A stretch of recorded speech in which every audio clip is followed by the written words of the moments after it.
What a great day to be an American.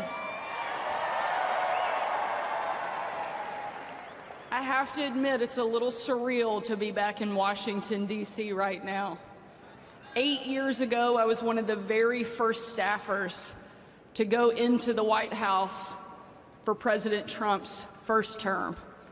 And today, because Donald Trump believed in me, defended me, I stand before you as the youngest governor in the country.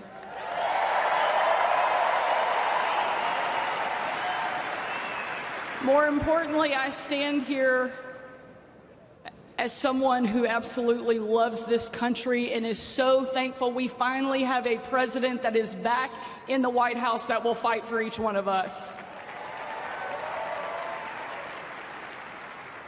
My youngest son, George, is a little tired of hearing me be called the youngest governor in the country.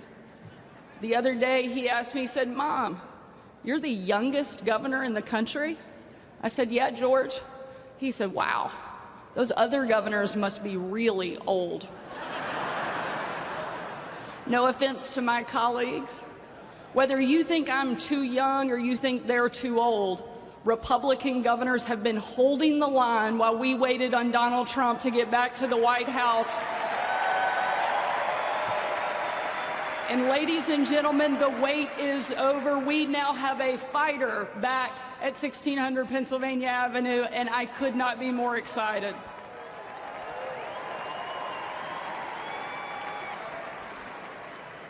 The reason I'm so excited to see Donald Trump back in the White House is because I know he's a president who absolutely loves America. Not even an assassin's bullet could keep him down and stop him from continuing to fight for each one of us. Over the course of the 2.5 years I had the privilege of serving President Trump, I got to travel with him literally all over the world, seeing firsthand just how much he loves this country.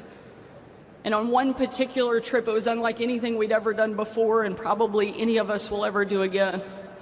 Some of you have heard this story, but I want to remind you of who Donald Trump is at his core. We boarded Air Force One in complete and total darkness. There were no lights on the plane, no lights on the runway. And 12 hours later, on Christmas night, when we touched down in war-torn Western Iraq, again, a similar scene. No lights on the runway, no lights on the plane. No one knew that the President of the United States had traveled around the world on Christmas night until we got there. And the President walked in to a dining hall that was packed with troops, men, women from all over the country, every demographic you can imagine represented in that room in that moment. And when he stepped in and surprised the men and women of our military, it was a sight and a scene and a sound that I know I will never forget. People chanting in perfect unison, an absolutely unbelievable picture of what makes America incredible. Those men and women cheering, chanting over and over and over again, USA, USA, USA.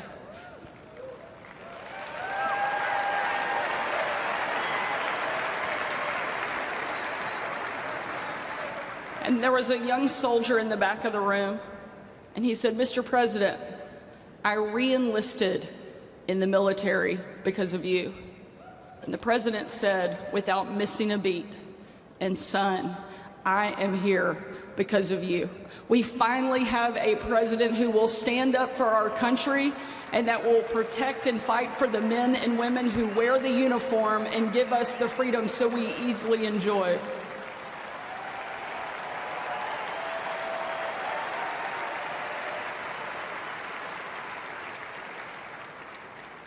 That young soldier came up to me and he tore the patch off of his shoulder and he placed it into my hand.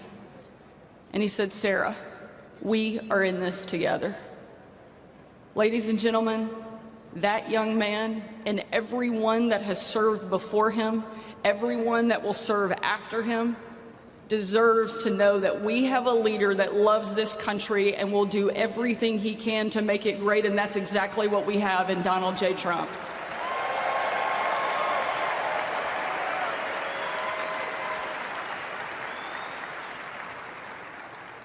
I've had the opportunity to stand behind a microphone and defend and celebrate this president many times. But this may be the very proudest, because I know over the next 4 years, he is going to rebuild our country and make it the best that it has ever been. Thank you for being here. Thank you for supporting our president. Let's get to work. Thank you so much, and God bless you.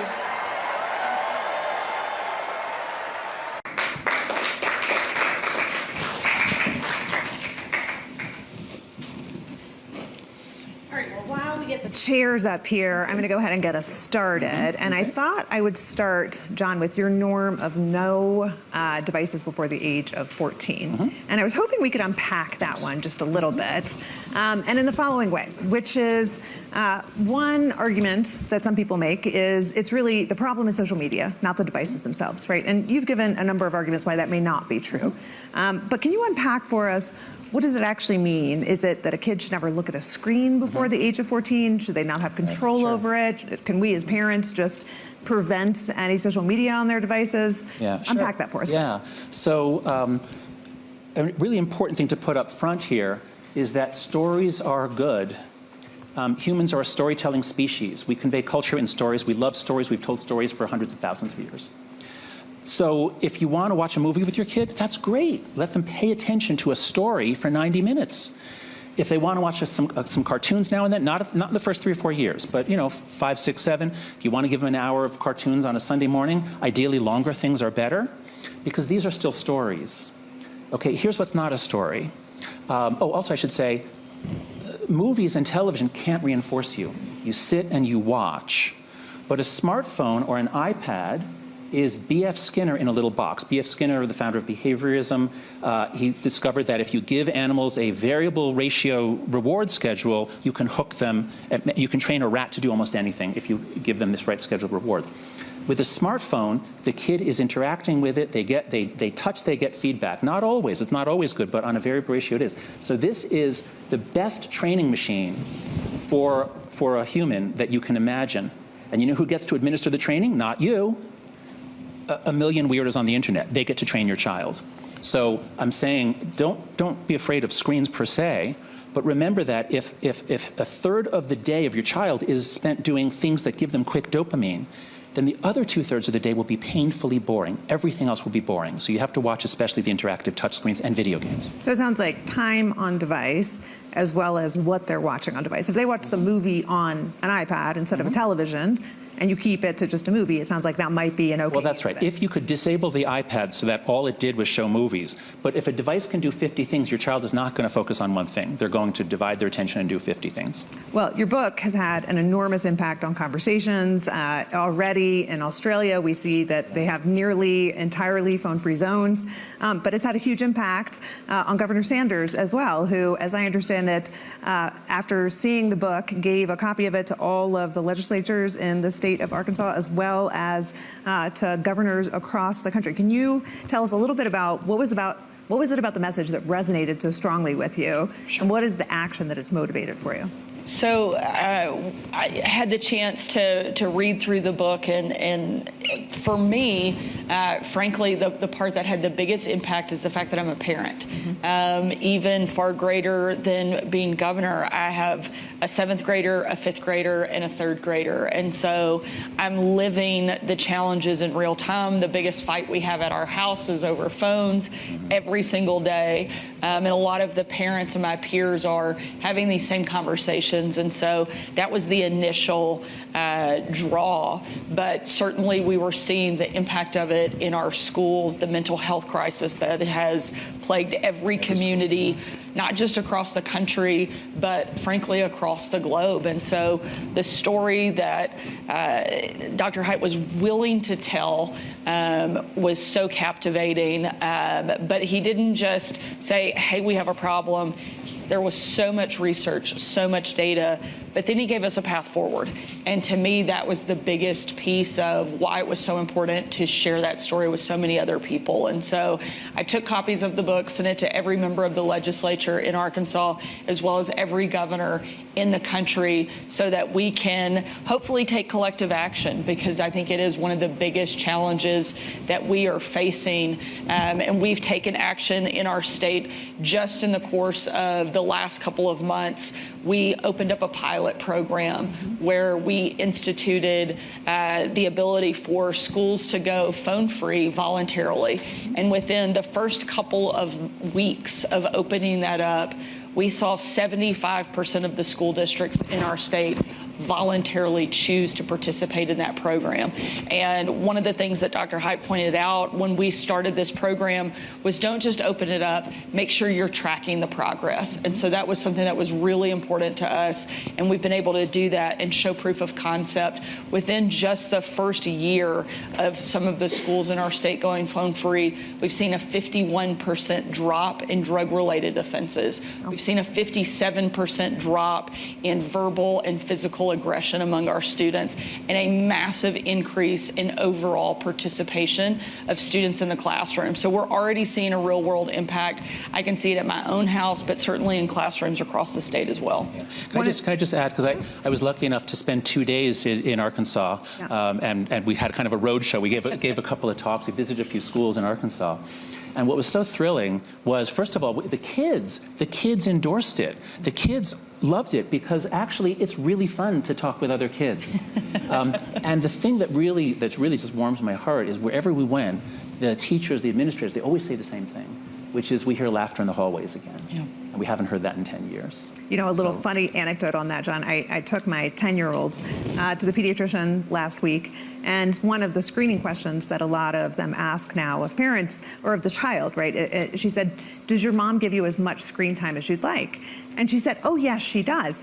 The doctor looked horrified, and I was like, no, like, explain. And she said, no, she gives me as much as I want because I don't want screen time, because she's explained to me the effect on the kids when they understand the impact, especially within the school environment, they react positively to it. But that was a funny moment of it.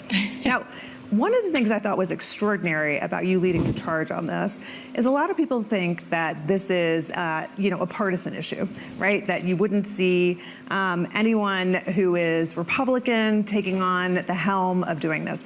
I thought the fact that you did it as a voluntary program both spoke to the fact that you had massive uptake without having to take a heavy-handed regulatory approach, and really showed a kind of leadership of, this is a bipartisan issue. This is a issue that anyone can take on and not face the kind of political blowback that they might face. Could you speak a little bit to the political environment around this? Sure. This is certainly, there's nothing partisan about it. It's impacting literally every single family, every single community, every state in the country. And so it's really important that we work together to address the issue. I think one of the points that Dr. Haidt makes so incredible throughout his book is that it is going to take collective action. And it's not going to have a huge impact if only one state does something. And so really coming together, working on it together is going to be how we have a huge cultural shift, because that's what it's going to require. And so having that level of partnership, I think, is so incredibly important.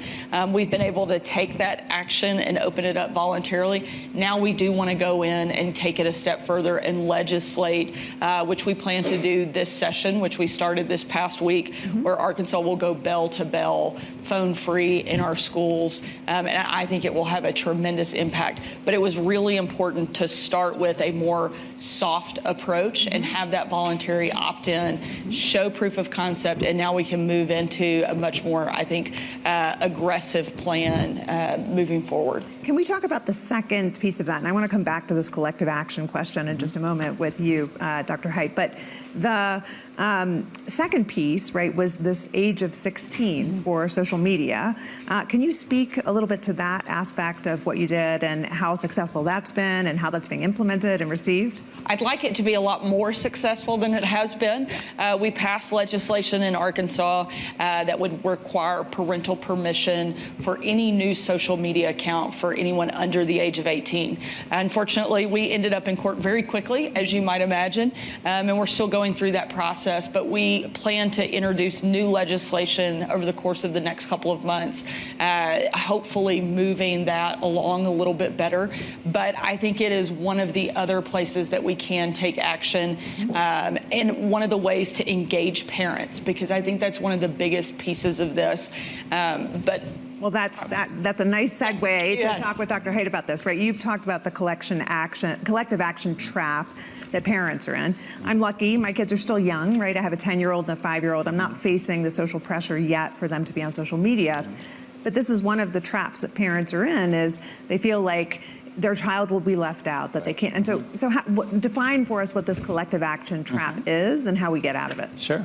So a collective action trap is any situation in which if one person does the right thing, they're going to be penalized and nobody else is joining in. But if half of the people do the right thing, suddenly it's actually a lot easier to act. And so if you're the only parent who doesn't give your kid a phone, well, then you're a bad mom and your kid feels left out and made fun of. But if it's 10%, if your friend, if you work with the parents of your kids' friends, so that 5 of them you're all on the same page, and you don't just take away the phones, you actually encourage them to go out and play together, or you give them a fun, exciting childhood with little or no supervision. It's very important that kids have some unsupervised time. Now suddenly they're the cool kids. They're the kids who are actually doing fun things. And then if it spreads and becomes a majority, well, then we've won. So it's very important that we act together on this. And I think having the fact that Australia now has raised the age to 16 and said to the companies, you guys enforce it, you figure out, you can do anything, you're going to be able to get this. Indonesia just announced they're going to also go the same way. So if we get a bunch of countries saying 16, it's just not appropriate for for teenagers and young kids to be on these platforms. And if a bunch of states do it, the companies are going to have to do it.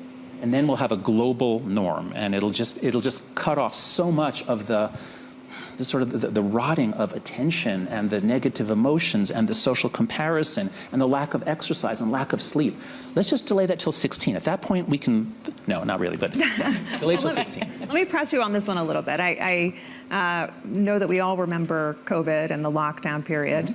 And as a parent of young children, many of us were facing a child care crisis during that time, right? So parents were having to work from home. And what we saw was, I think, increased use of smart devices is in many ways a babysitting device, right? In order for parents to be able to work. And so it became an equity issue too, right? To the extent that you could actually afford to have a nanny or childcare, you might not have had your child on a device as much. So how much of this kind of reverse equity issue is a problem for the call for it? And, I think when sending children out to play outside sounds great, but, you need a safe neighborhood, you need a place in which they can do so. So can you speak a little bit to how we navigate that? Yeah, certainly. So first, all these problems were deep in 2019. So COVID made things worse, but basically kids have just returned to the trend line. And what we're seeing in the education outcomes is the wealthiest kids are actually not declining, but the kids in the bottom, whether you measure by economics or by test scores, it's the kids in the bottom that are dropping. So whatever it is we're doing, we are greatly amplifying class differences in the United States, and I believe it's because of the technological difference. What we know from data and surveys is that if you have 2 married parents with college degrees, educated, then let's say in some surveys, let's say it's 6 hours a day on your phone. But when you take those things away, and especially when you look at, as you say, if you're a single parent and especially low SES, those kids are on much more like 10, 12 hours a day. And so there is a huge equity issue. And that's why phone-free schools is so important, because a phone-free school is going to give a lot more benefits to the kids in the lower fifth, to the kids who have single parents, the kids who they're spending the rest of their day online. Give them 6 hours a day of looking at people. I think that makes good sense, but you must be struggling with this issue as you think about policies going forward, which is how to think about how this addresses the home environment. So you mentioned the challenge legislation on not before 16. Are you looking more directly at the mechanisms, the kind of addictive features and other kinds of data collection practices by social media companies to try to regulate the social media companies more directly rather than simply the age of opt-in? Certainly, I think, we don't want to over-regulate within the home. Parents need to have the ability to parent their kids. But I do think our role in schools is where we have a place to play. And I think that's why it's so important for us to use the tools we have. One of the big things that Dr. Hyde has pushed for on a much broader level and something we've been supportive of is the COSA legislation that would help, I think, protect beyond the schools, but it's the type of content. One of the specific instances that is very personal that we've seen in the state of Arkansas, and I talked about it extensively in my State of the State address just this past week, is a family, Jenny DeSario. She had a 16-year-old son, Mason, by every account, by every measurement, a happy, very productive, popular kid, no issues, goes through a bad breakup. Within 2 weeks after that, he's inundated with messages on TikTok of how to take his own life. 2 weeks. His parents take his phone away one night thinking we'll give him a break from his phone. Within 13 minutes of taking his phone away, the dad goes upstairs, bangs on the door, and it's too late. Mason took his own life, 16-year-old kid. Within 2 weeks, he went from being a relatively happy, healthy kid to being absolutely inundated with step-by-step process on how to take his own life. Those are the types of things that I think that we need to look at. How do we do a better job protecting? And that type of legislation on a federal level is a place that we can have a real impact, save kids' lives, protect the mental health of our young population, but it will take a lot of people coming together. It's why I'm proud of working on this project, leading in our state, but we'll continue fighting at the federal level as well. So it's terrific that you mentioned COSA and also that you sent to all of the other state governors. Seeing what's happened in Australia, I imagine that you are getting calls from around the world of different countries who are interested in trying to experiment with the models that you put into place. So wondering if you can speak at all to some of the international efforts. And Dr. Haidt, absolutely, I know that your book is an international bestseller. It has resonated worldwide. And so if you can both speak a bit to that, like how are these efforts really becoming not just state by state, not just a federal and state, but also a global issue that can be reversed and turned around? Sure. Okay, I'll start. One thing that's been remarkable to me as I've been on book tour originally and then meeting more with politicians later is that almost every conversation I have, and this is true with journalists, but it almost always starts with, I have a 6 and an 8-year-old at home, and or I have a 14-year-old, and everything you said in the book I see in my child. So, as Governor Sanders said, this is happening to everybody, all over the world. Family life has become a fight over screen time. We didn't ask for this, but it's been put on us. And so I think that's why it's totally bipartisan, and that's why it's spreading around the world, because legislators everywhere around the world most of them are parents. And so they see it. This is not like where I had to go persuade people and change their minds. Everybody saw it, everybody felt it. But what we needed was what we call in the social sciences for it to become common knowledge. If everyone knows something but they don't know that everybody else knows it, and everybody knows that everybody knows, suddenly you can all act. And that's what's happening around the world. Well, so you have some really exciting initiatives underway that I think are designed to empower all of us, because we need, as you said, for at least 2 of the norms, we need leadership from Governor Sanders, from other governors, from other leaders around the world. But parents can take actions at home and have to take actions at home as well, right? So could you speak a little bit to the initiatives that you've launched as well, and how we get back to this through some of those efforts? Sure. So in 2017, I co-founded an organization called Let Grow. If you go to letgrow.org, with a woman who wrote a book called Free Range Kids, about letting our kids out. And so we've been working on that since 2017, the importance, and this is not such an issue in Northern Europe and some other places, but at least in the Anglo countries, we all freaked out in the 90s. We stopped trusting our neighbors. We said, no, you can't go out, you can't walk 3 blocks to a store because you'll be kidnapped. It was never true, but we freaked out about it. So Let Grow, if you go to letgrow.org, especially if your kids are under about 12, we have a lot of things you can do to give them more independence. Then more recently, for the anxious generation, once we saw the response, we've turned it into a website and a movement. So if you go to anxiousgeneration.com, take action. And we have, here's what you can do as a parent. Here's what you can do as an educator. Here's what you can do as a legislator. So anxiousgeneration.com, we're trying to coordinate and just facilitate collective action all around the world. You can all do it, especially if your kids are in a school where they have a phone on them. You can text them during the day. Make that stop. Work with other parents to make that stop.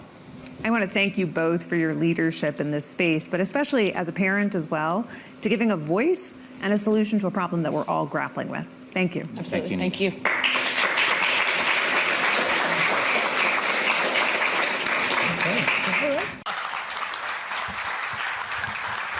Thank you.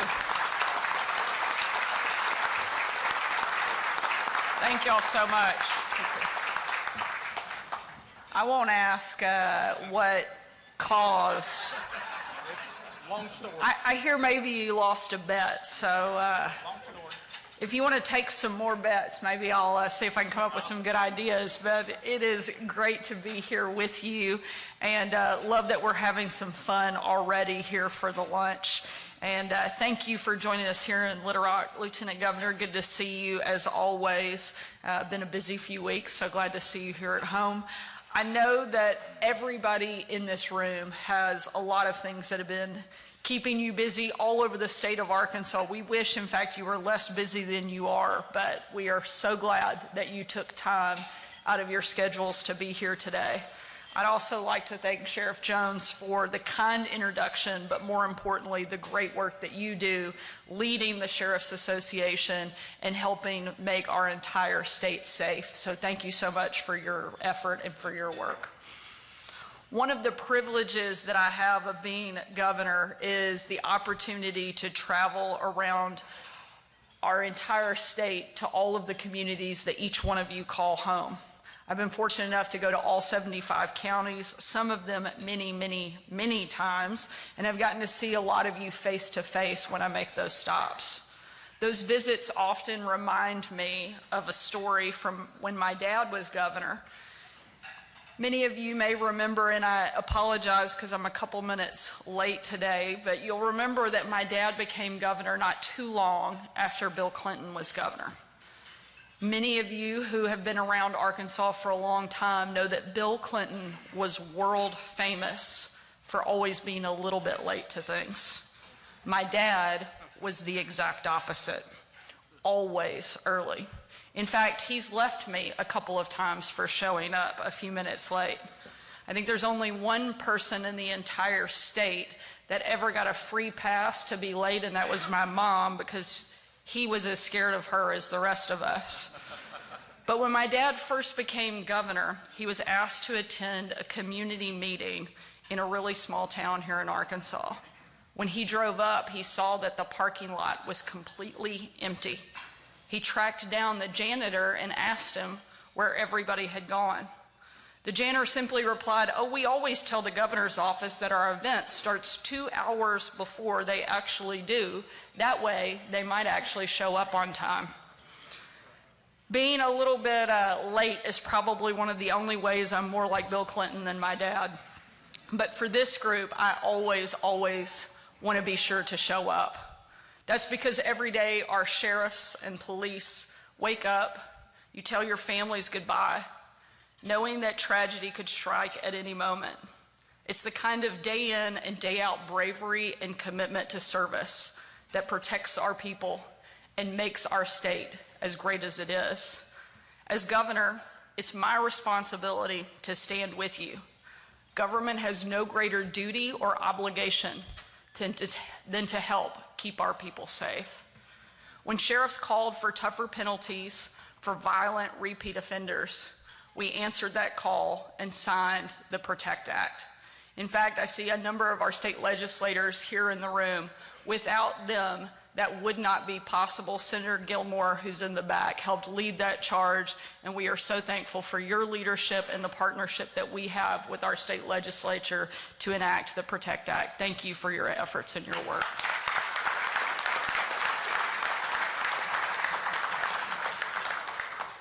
When our sheriffs called for more robust support from Arkansas State Police, we answered that ask, and now we have more troopers than we have had in a generation helping protect our state.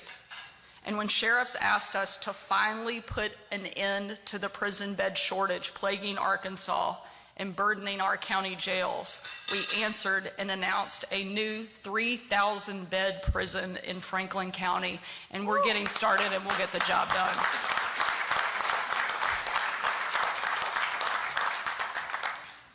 But you know better than anybody that this doesn't mean that it's been easy. Frankly, government hardly ever is.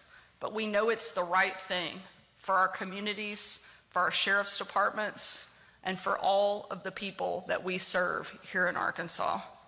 It's a tough fight, and I'm glad to know that we have a group of fighters in our corner, the Arkansas Sheriff's Association. All I ask is that you help us spread the word.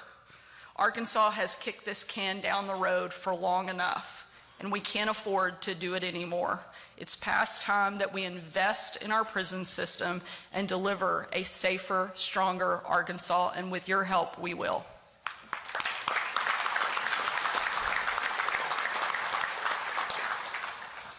Many of you know I had the privilege to award the first ever Medal of Freedom to Sheriff Knadel.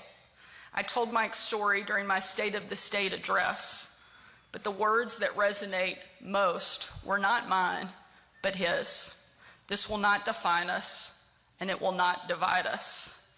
Anytime there is tragedy or controversy or problems, there will be those who want to point fingers and divide our state, but we won't let them. Looking out in this crowd today, I am 100% confident that we will stand together and deliver for the people we all swore to protect. I know that because I see it in the work and the effort that each one of you put in every single day. And the reason that we have the ability to claim this as the best state in the country is because of your willingness to serve and protect our great people. We could not do this without you. We would not want to do this without you. So thank you for your support. Thank you for continuing to advocate for this long overdue investment in public safety. But more than anything, thank you for the daily heroism that you demonstrate in each and every one of your communities. Thank you for being the best of the best. We appreciate you, and let's keep working together to get the job done. Thank you so much for your work. But good afternoon, and thank you so much for being here. Glad to be joined by our Secretary of Human Services, Christy Putnam, and our State Medicaid Director, Janet Mann. I know that they and the entire team over at DHS have worked incredibly hard on what we are going to be announcing today.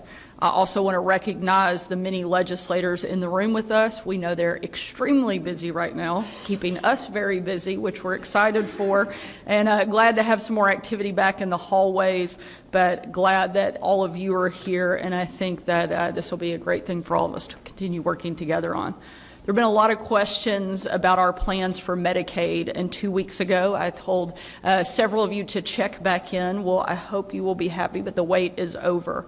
My focus since the start of this administration has been to empower people, never trapping them in a life of poverty. We want to give Arkansans a hand up, not a handout, and giving everyone an opportunity to live their best life right here in Arkansas. That's why today I'm announcing that our state will seek a waiver from the Trump administration to let us create a Medicaid work requirement. The requirement is simple. If you want to receive free health care paid for by your fellow taxpayer, able-bodied working age adults have to work, go to school, volunteer, or be home to take care of their kids. 220,000 able-bodied working age adults in Arkansas receive free health care, courtesy of the Arkansas taxpayer. It cost us more than $2.2 billion each year and growing. Of those recipients, estimates show that nearly 90,000 have no job. Most Arkansans work hard to pay for their health insurance, but many of these healthy adults don't work at all and receive it for free. That is not how the system should work. I go into factories and small businesses all over the state, and the number one complaint that we hear is that we can't find people fast enough. My administration is investing in education and growing our workforce to help address that problem. But as long as we pay for people to sit on the sidelines, we will never reach our full potential. On top of that, work is more than just a steady paycheck. It builds responsibility and grows skills. It can be an escape from crime, fatherlessness, and hunger. To quote a former Arkansas governor, work requirements give us a chance that we haven't had to break the cycle of dependency that has existed for millions and millions of our fellow citizens, exiling them from the world of work. It gives structure, meaning, and dignity to most of our lives. And no, in case you're wondering, that's not my dad, it's actually Bill Clinton. We don't see eye to eye on many issues, but on this, we agree. This is not Arkansas's first attempt at a work requirement. We were successfully implementing one under the previous Trump administration before it was held up in court. I'll let Christy and Janet get into some of the specifics, but we are confident that the revised waiver will be approved by CMS and upheld in court, and that we can get to implementing it quickly. And once this work requirement starts, we'll achieve our goal, moving Arkansans off the path of government dependency and onto the path to prosperity. With this announcement this morning, we've also achieved 10 straight months of record jobs number. That goal is within our reach. I was at President Trump's inauguration last week, and he painted a picture of a new kind of America, one where communities are strong, the economy is growing, families support each other, and people are empowered to create their own future. But that can't happen if people are trapped on government dependency. Arkansas will lead the nation in breaking that cycle. I want to thank the team at DHS again for their many long days and nights that they've put into crafting this waiver. And I'll let Christy and Janet come up to say a few words, and then I'll gladly take a few questions. Thank you.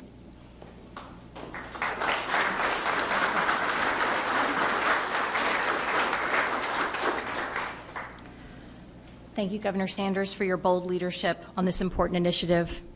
The Pathway to Prosperity Amendment has the potential to provide new opportunities for Arkansans across the state, and we're grateful for your vision to make this beneficial approach to Medicaid a reality. Thank you to our many legislative partners who have expressed support of this endeavor. This amendment will position Arkansas to be the first state to implement work requirements, as Governor Sanders said, for enrollees ages 19 to 64 who are eligible through the Medicaid Adult Expansion Eligibility Group. At its core, Pathway to Prosperity is about helping Arkansans learn about new opportunities, seek new skills, pursue new careers, and not just work jobs without focusing on their futures. The goal should be for Medicaid to be a safety net, and we should routinely see healthy adults moving from government dependence to economic independence, improving their health in the process. It is not punitive. It is about purpose. We also know that poverty is directly linked to poor health outcomes, economic insecurity, and family instability. Employment, then, is vital to a person's long-term health and overall well-being. This is also about finding purpose within one's community. In fact, in order for individuals to be successful, they must not only engage with their community, but the community needs to engage with them. Stronger individuals lead to stronger families, which lead to stronger communities, and ultimately a stronger Arkansas. It's also important to note that there are already work and community engagement requirements in place for our Supplemental Nutrition Assistance Program and our Temporary Assistance to Needy Families Program. This amendment is solidly in line with other work requirements in SNAP and TANF, which continue to provide opportunities for people to find pathways to success. We know this can work for Medicaid as well. And when we provide support to help beneficiaries move off of Medicaid, we are able to devote more of our resources to other Arkansans who truly need them. Next, I'd like to introduce Deputy Secretary for Programs and State Medicaid Director Janet Mann to provide some operational details on how this program will work.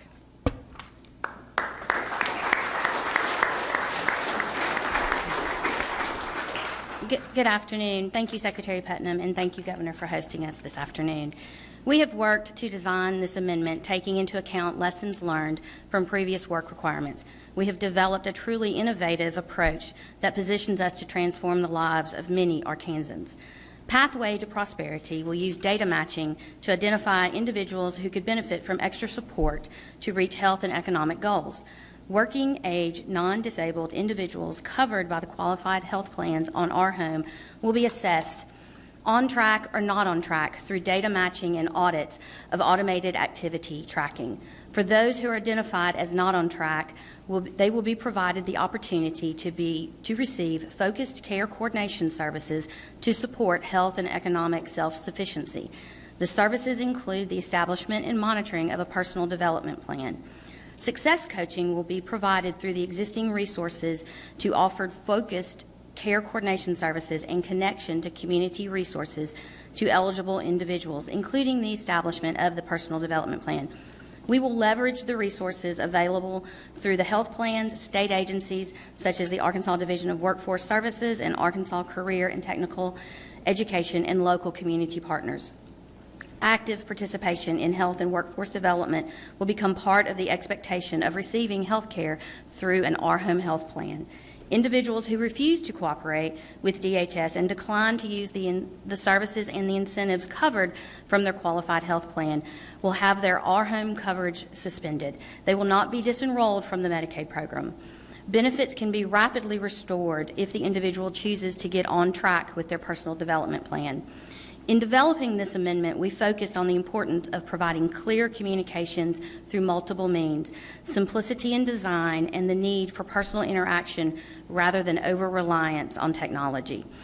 One of the main priorities for Medicaid is sustainability and the continuance to be the safety net, and this amendment is another step in that direction for the pathway to prosperity, healthy adults moving from government dependence to economic independence and improving their health in the process.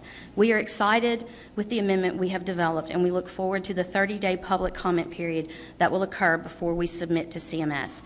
Thank you.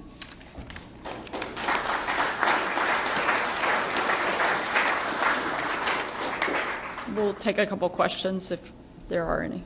Andrew? Governor, what about this do you think makes it more defendable in court than the previous version? And I wonder if DHS could elaborate a little more on how the success coaches will be chosen, and I guess there's a three-person panel that will review their recommendations. Who is that going to be made up of? It sounds like they're going to have a lot of power on deciding whether or not someone is suspended. Sure, I'll answer the first part and then let Janet and Christy take the second piece. I think there are a couple things that are at play that we feel confident will allow this to be upheld in court. Number one, it's a new administration, one that we have a lot more confidence will work closely with us. Two, the data matching component of this work requirement waiver request is different than what we've submitted in the past. And three, and I think this is probably the biggest piece, is that we are not permanently removing someone for the roles, but temporarily suspending so that they have the ability to get in compliance and get back on the program if they show that they're in compliance. And I think that's probably one of the biggest and key differences from previous requests. And I'll let Christy and Janet answer the second part of your question.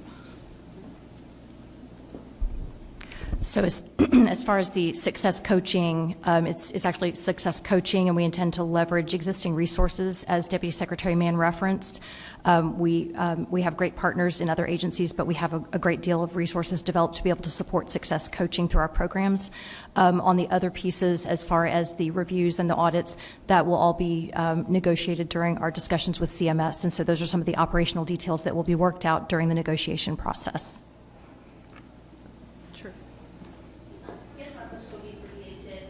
How long have you been collecting this data where you kind of came to the assumption of 220,000 people or able bodies that can work? Thank you for the question. So we monitor our eligibility every month, and so the 220,000 eligible individuals are currently in the Our Home program. All of them will be evaluated to see if they will qualify to be on track or not on track through the amendment waiver. Will there be any sort of leeway or exceptions or assistance for those rural areas where there's not a big, job market and they don't have the resources to get to a bigger city where they don't earn more? Certainly, one of the goals that we have in this administration is to make sure there's opportunity no matter where you live in Arkansas, but there are some specific things that are included in exemptions. Volunteer work, which I don't know what kind of community doesn't have that opportunity available, but I would imagine everyone does. Going to school, people who are parents who are staying home with their kids, those are some of the specific exemptions already outlined. Great. Thank you all so much. Appreciate it. Oh, sure. Go ahead. Have you been following Senate Bill 3 as the one that prohibits the preferential treatment? How do you think that would do with the playing field right now with the job in Arkansas? Certainly, we want Arkansas to be in compliance with federal law and bring us up to that standard. I'm continuing to review a lot of pieces of legislation, and the specifics of that bill we'll keep looking at. But I think anything that brings Arkansas further into compliance with where federal law and federal statute lands is something that we should be looking at. Governor, the president's freeze on federal spending, we've heard of states where they're not able to access their Medicaid portals. Is that an issue with Arkansas? And also, what impact are you seeing for other programs? How is the state going to deal with this? They're going to continue to send out specific guidance and feel confident that we'll continue to work with the Trump administration as well as our federal delegation. I think the bigger picture and where the president is spot on is the fact that the U.S. has a $36 trillion deficit, and we cannot continue to waste money. And I think he's right to take a step back, look at every program, and make sure that we're spending taxpayer money wisely. I'm not aware of any problems that we have at this point, but I think they've been clear too that things that have direct assistance, specifically Medicaid, SNAP, and other programs would be exempt from the freeze. We've received that guidance, and so we don't expect there to be any problems. Governor, has the state been assisting with any ice raids? We have been proactive in letting them know that we support the removal of violent repeat offenders, people who have broken our law. Over the course of the last 2 years, even with the Biden administration's failures in their ability to protect our borders, Arkansas has stepped up. We will continue to do so as we see fit. Thank you all so much. We appreciate it. Good morning. You know, I've done a lot of events in the Rotunda. This may be the one with the most people that have shown up, which I think shows that this is an issue that impacts and touches every single community and family here in the state of Arkansas. So thank you for being here. And thank you, Andy, for the introduction. More importantly, thank you for what you do every single day, both with the Methodist Family Health and with the Arkansas Council for Behavioral Health. I also want to recognize all of the legislators that are joining us here today.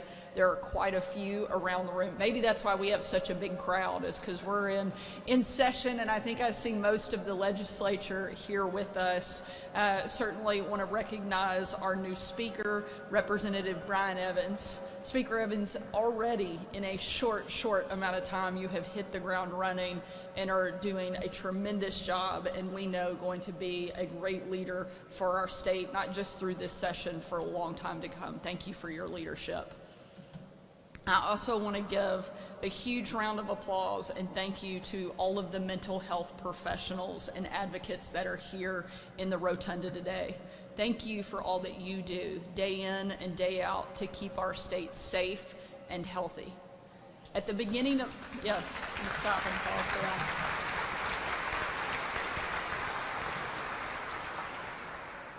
This is probably not a good idea, but I want you to take note who got applause here today. It was our mental health advocates, not our elected officials, and I think that's a good thing.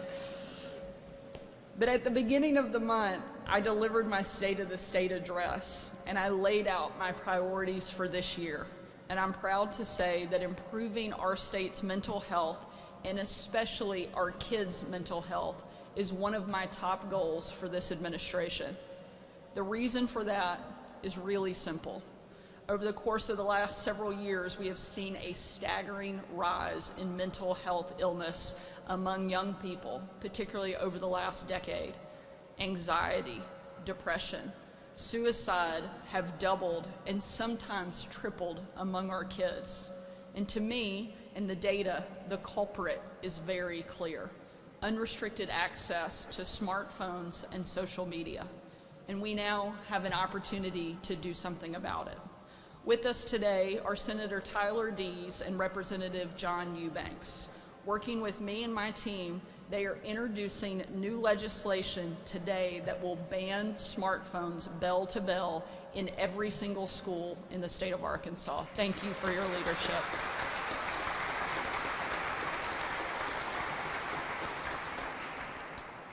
The data behind this is clear. Over the summer, we launched a pilot phone-free schools program that received an overwhelmingly positive response from school leaders. Already, in just one district that has been phone-free for a full year, they saw a 57% drop in verbal and physical aggression and a 51% drop in drug-related offenses. But even more impactful than what we see in the data is what I saw personally when I traveled to phone-free schools with author Jonathan Haidt, whose book, The Anxious Generation, inspired our state to take action.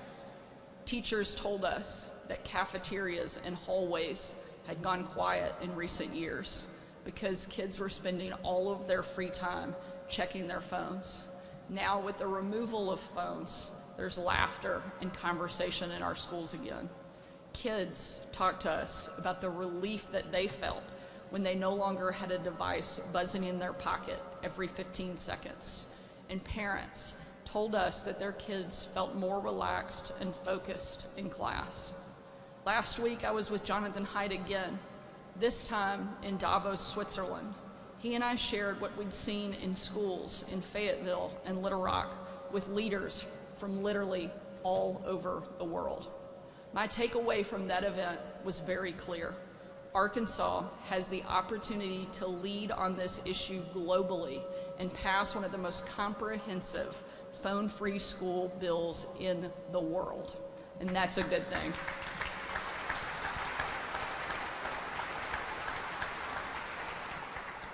And when we do that, I truly believe we won't just improve test scores and school discipline. We'll also get to one of the root causes of so many of the mental health issues facing our state today. I want to give a huge thank you again to Senator Dees and Representative Eubanks for helping us get this done and across the finish line. And of course, to the rest of the legislators that are here today, I think this legislation is a huge opportunity for a big bipartisan win for our state. And of course, once again, I want to thank the mental health advocates that are here. I hope that this bill sends a message that we don't just support you in our words, but we are working hard to support you in our actions. We are working hard to help the vulnerable Arkansans that each one of you serve every single day. Thank you for your work. Thank you for your leadership. And I hope to work closely together on this and many other things to make Arkansas the safest and healthiest in the country. Thank you. Good morning. It is great to be here with all of you, and I think that this might be the coolest that the Capitol Rotunda has ever looked. And I think it's only fitting that it's on the day named after our state motto and one of the points of pride that we have here in Arkansas. So I want to officially welcome you all to celebrate Natural State Day here at the Capitol. And I want to give a special thank you to Secretary Shay Lewis, who does such an incredible job leading our agency. And Shay is the perfect fit to serve as secretary because he's not somebody who is just a great manager and encourager, but he's truly passionate about all things Arkansas, all things parks, heritage, and tourism, and we could not ask for a better person to lead that agency. So thank you, Shay. And all of our incredible team. I see a number of our parks, heritage, and tourism team and our Office of Outdoor Recreation team here. Thank you so much for your hard work and everything that you do, not just to make this day happen, but more importantly, to support those efforts here across the state. As many of you know, Arkansas's great outdoors are something that my husband and I care deeply about. Hardly a week goes by that Brian isn't hiking, mountain biking, hunting, fishing, or taking our kids on adventures around our state. In fact, he took our two boys up the hard side of Pinnacle on Sunday morning after church, and I'm proud to say that our 9 and 11-year-old beat him to the top. So he may not be the only adventurous one in our family.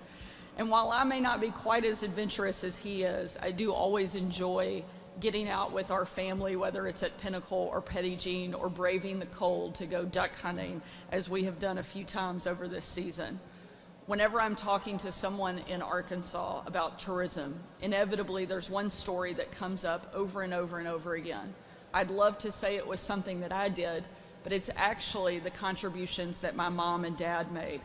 Before he became governor, many of our state parks and wildlife management areas suffered from years of neglect. To fix that, my dad endorsed a new way to raise money for state parks and game and fish. It wasn't easy, and a lot of people didn't see the value of his proposal. So my parents took their campaign down the Arkansas and Mississippi rivers, stopping at different towns all along the way. My parents, if any of you know them, have very different styles in how they would approach that. So it's no shock that they went down the river very differently. My dad took a bass boat. My mom rode jet skis. And I say jet skis because it was plural, because I'm pretty sure she burned out 3 or 4 along the way. By the time their caravan reached the Mississippi, everyone in Arkansas and across the region was talking about what they were doing. The campaign clearly worked, and voters passed the funding proposal which revived our state parks and public and hunting fishing areas all across the state. Arkansas state parks and game and fish are now the envy of every other state in the country. Today, decades later, Arkansas's great outdoors are more popular than ever. In the last year alone, we have data for, we welcomed nearly 50 million visitors and $10 billion were spent while those individuals were here. A great thing for our state to celebrate. Both are records, and hardly a month goes by at this point where we aren't breaking tourism records here in Arkansas. But that doesn't mean that we're finished and that we're taking our foot off the gas. In fact, it's quite the opposite. In addition to celebrating Natural State Day, I'm proud to announce that Senator Bart Hester, who's here with us today, and Representative John Maddox are introducing new legislation that lays the groundwork for bringing lift access downhill mountain bike parks to Arkansas. A big day for our state.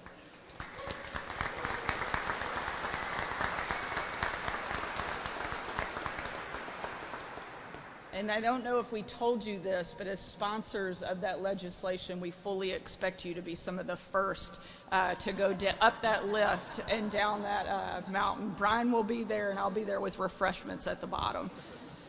I know many people here today are excited for the MENA Trails project that we're working on. When finished, this trail will rival Aspen Snowmass Bike Park in Colorado or Whistler Bike Park in British Columbia. And MENA will be opened year-round, cementing Arkansas' status of one of the best mountain biking destinations in the entire world. I'm also thrilled to announce that MENA will not be the only lift access bike park coming to Arkansas. Oz Trails Bike Park is coming to Bella Vista thanks to Tom and Stuart Walton and the Runway Group, who have taken mountain biking and outdoor recreation in our state to the next level. This is very exciting. We will be putting ourselves further and further on the map when it comes to this industry. Now, Brian is the mountain biker in our family, so he knows a lot more about this than I do. But think of it like a ski lift. Mountain bikers or hikers or sightseers start at the bottom of the mountain, take the chairlift to the top, and can go down trails without any of the uphill grunt work. This might even get me on a mountain bike. I use the term might because I still need to see that downhill part a little bit more before I venture out. But MENA's leaders have been working with the state and the U.S. Forest Service to develop this project for 4 years. When Brian started the Natural State Initiative, it took center stage. And now we will soon break ground on a project that will be transformational for MENA and the entire state of Arkansas. Arkansas tourism is at an inflection point. We are uniquely situated in the heartland to offer world-class hiking, biking, climbing, floating, boating, hunting, and fishing to millions of Americans. And because of our weather, even on a rainy day, it's something you can enjoy 365 days a year. My administration has been busy capitalizing on those advantages with the help of my husband and the Natural State Initiative he chairs. We are taking our message across the nation and the world and unapologetically making the case for why Arkansas is not only a great place to visit, it's the best place in America to live, to work, and to raise a family. Today is also about the outdoor companies here in our rotunda, many names and brands that all of us recognize and spent most of our childhood enjoying. Remington, Bass Cat, War Eagle Boats, Pradco Fishing, the Buffalo Outdoor Center, Mountain Harbor Resort, Gaston's, and many, many more that make our state the incredibly special place that it is. Their industry alone employs more than 40,000 people and contributes $4.5 billion a year to our state's economy. It's more than just tourism. It's a vast machine of people creating, making, building, and guiding folks into the outdoors. Thank you for being here. Thank you for your hard work and for making Arkansas the natural state and the best state in the country. Thank you so much for your hard work and for making each one of us proud. I'll now turn it over to my friend Clint Gaston to offer a few remarks. It's fun when you have lots of babies in the office. So we actually have a lot of babies in our office on a regular basis these days. So we're excited. We got the whole gang here. Good morning. And thank you for joining us. Before I get started, I want to thank Senator Missy Irvin, Representative Aaron Pilkington, and other members of the legislature that are here today. Senator Irvin and Representative Pilkington have done an amazing job and have been great leaders on this effort, and just shows the great collaboration that we have with the legislature, and so thankful for everything you've done to make today possible. I also want to welcome the many doctors, nurses, and health advocates, local leaders, and of course, all of the moms and their babies and other kids that are here today. And I want to give special recognition to the leadership of their Strategic Committee on Maternal Health. Dr. Kay Chandler, Secretaries Christy Putnam and Renee Mallory, Director Janet Mann, and Dr. Sam Greenfield, who have been instrumental in helping us lead this effort and come up with a collaborative and comprehensive approach. We are also joined by Alice Walton here today, whose generous support has helped lead to the creation of the Alice Walton School of Medicine in Northwest Arkansas, and somebody who cares deeply about this issue as well as all of healthcare here in the state of Arkansas, and has been an absolutely fearless leader and advocate for making sure Arkansas is the healthiest state in the country. Thank you, Alice, for everything that you've done.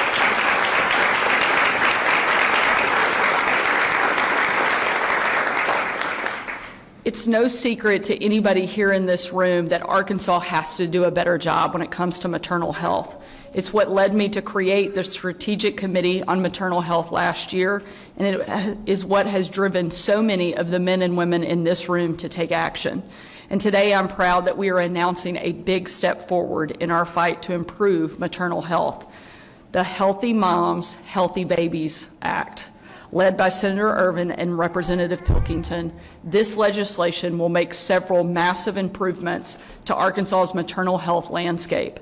In addition to regulatory changes and incentives to bring more and better providers into maternal health care, it invests more than $45 million annually in improving maternal health for the lowest income Arkansans, and this will be transformational for our state. Thank you for your leadership.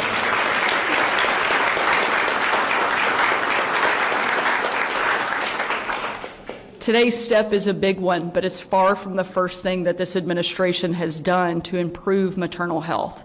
Since I received the Strategic Committee's recommendations last September, we really may have to rethink that name. It's very hard to say all at once. Our state has expanded access to prenatal care at our local health units, which are present across the state. We launched a maternal health pilot program in 5 counties with some of the worst maternal health outcomes in all of Arkansas. We secured a $17 million Transforming Maternal Health Model grant from the federal government, and we are moving forward on a statewide maternal health PSA campaign. One woman's story shows why this is so important. She lives in a small town in Arkansas and became a midwife patient at a local health unit as part of her routine care. About 30 weeks into her pregnancy, she was showing more size than expected and had other symptoms that were very concerning. The woman didn't want to go to a hospital, but the staff at the local health unit explained to her why it was so important that she seek care. They were able to convince her to go to her first visit at the local hospital, and then as her health declined, she was able to be airlifted to Little Rock. She unexpectedly delivered twins. The babies were small, but healthy, and the mom recovered from the pregnancy as normal and stayed in touch with the local health unit to receive additional care. She still has a great relationship with the midwife and the nurses who helped save her and her baby's lives. Stories like this are happening across the state. In the 5 counties where our maternal health pilot program launched, every local health unit is seeing additional pregnant women, and one has doubled its number in patients. These are healthier moms who are going to have healthy babies because of our renewed focus on this issue. The Healthy Moms, Healthy Babies Act builds on that work. It establishes presumptive eligibility for pregnant women, meaning they receive care while they're still filling out their Medicaid paperwork. It offers reimbursement for doulas and community health workers, which we know improve outcomes for hard-to-reach moms. And it establishes Medicaid coverage for moms to receive remote ultrasounds, remote blood pressure monitoring, and continuous glucose monitoring, which is huge for moms in small communities far from a hospital. These reforms will invest more than $7 million in Arkansas moms. Additionally, we will unbundle Medicaid payments for pregnancy care, covering up to 14 office visits for pre- and post-pregnancy care, and encourage providers to work with pregnant women so they attend more appointments. Of the roughly 35,000 pregnancies in Arkansas each year, 10,000 women don't see a doctor until after their first trimester, and 1,100 of those women don't see a doctor until they're actually in labor. This reform is aimed at those women and will increase Medicaid's investment in pregnant women by more than $12 million. We will also increase reimbursements for deliveries and C-sections by 70%, encouraging more providers to participate in Medicaid, increasing access to care. This is an additional nearly $26 million investment in Arkansas moms.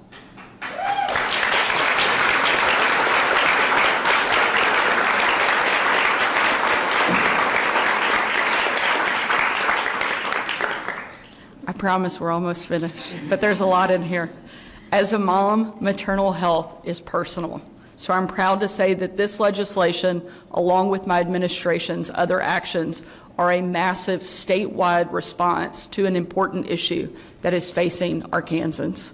We know maternal health is complicated, and we know that it won't be improved by any one standalone policy. Today's announcement is the type of comprehensive, collaborative approach that we need to actually move the needle forward.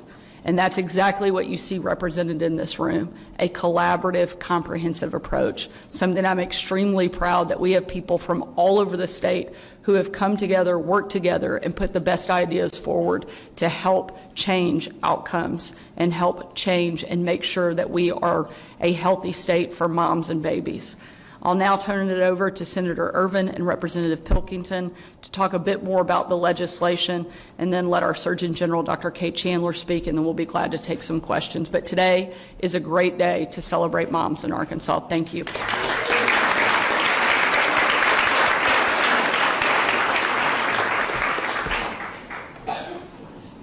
I want to say how remarkable and incredible it is to have a mom in the governor's office. She's a mom that understands this topic, who cares deeply about her children, but cares deeply about all the children in the state of Arkansas. And that is shared amongst all of us in the legislature.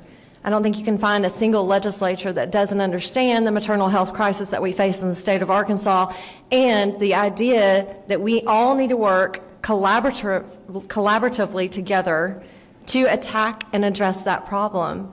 And so the legislation is designed to be specific, intentional, and targeted. We know where the problems exist based on the data and the research that has occurred. We want to thank Dr. Nirvana, thank you for all your work. We want to thank all the healthcare professionals for all the work that they have done to collect the data to give us a very clear picture of what we need to address and how we need to fix it. I want to thank you, Alice Walton. Thank you so much for your leadership and your passion and your concern and your care for every Arkansan, wherever they are located. You have just demonstrated an incredible amount of love for the state of Arkansas, and we are so grateful for that. For my colleagues in the Senate and the House, I am so thrilled that you are joining here us today to help us in this effort, both Republican and Democrats alike. I appreciate you. I appreciate all of your ideas. I really appreciate the dads and Representative Pilkington and all the dads that are here helping us today too. But it's really exciting. This is an exciting day. This is smart, intentional policy. Unbundling those payments are huge. Focusing on prenatal care is the right thing to do. Increasing those visits, making sure those moms get the care that they need where they are located. Increasing those payments for those hospitals will stabilize our healthcare infrastructure that we have. We can no longer see labor and delivery units closing. We have to stabilize that, and thank you so much, Governor, for what you're doing and dedicating that portion of our spend to that incredibly important piece. These moms and these babies, they deserve it. They deserve a good hospital to deliver their babies. They deserve good healthcare professionals to treat them and help them take care of themselves and their babies. I am thrilled with this legislation. It's fabulous, it's targeted, and I'm so excited to get it passed. Thank you.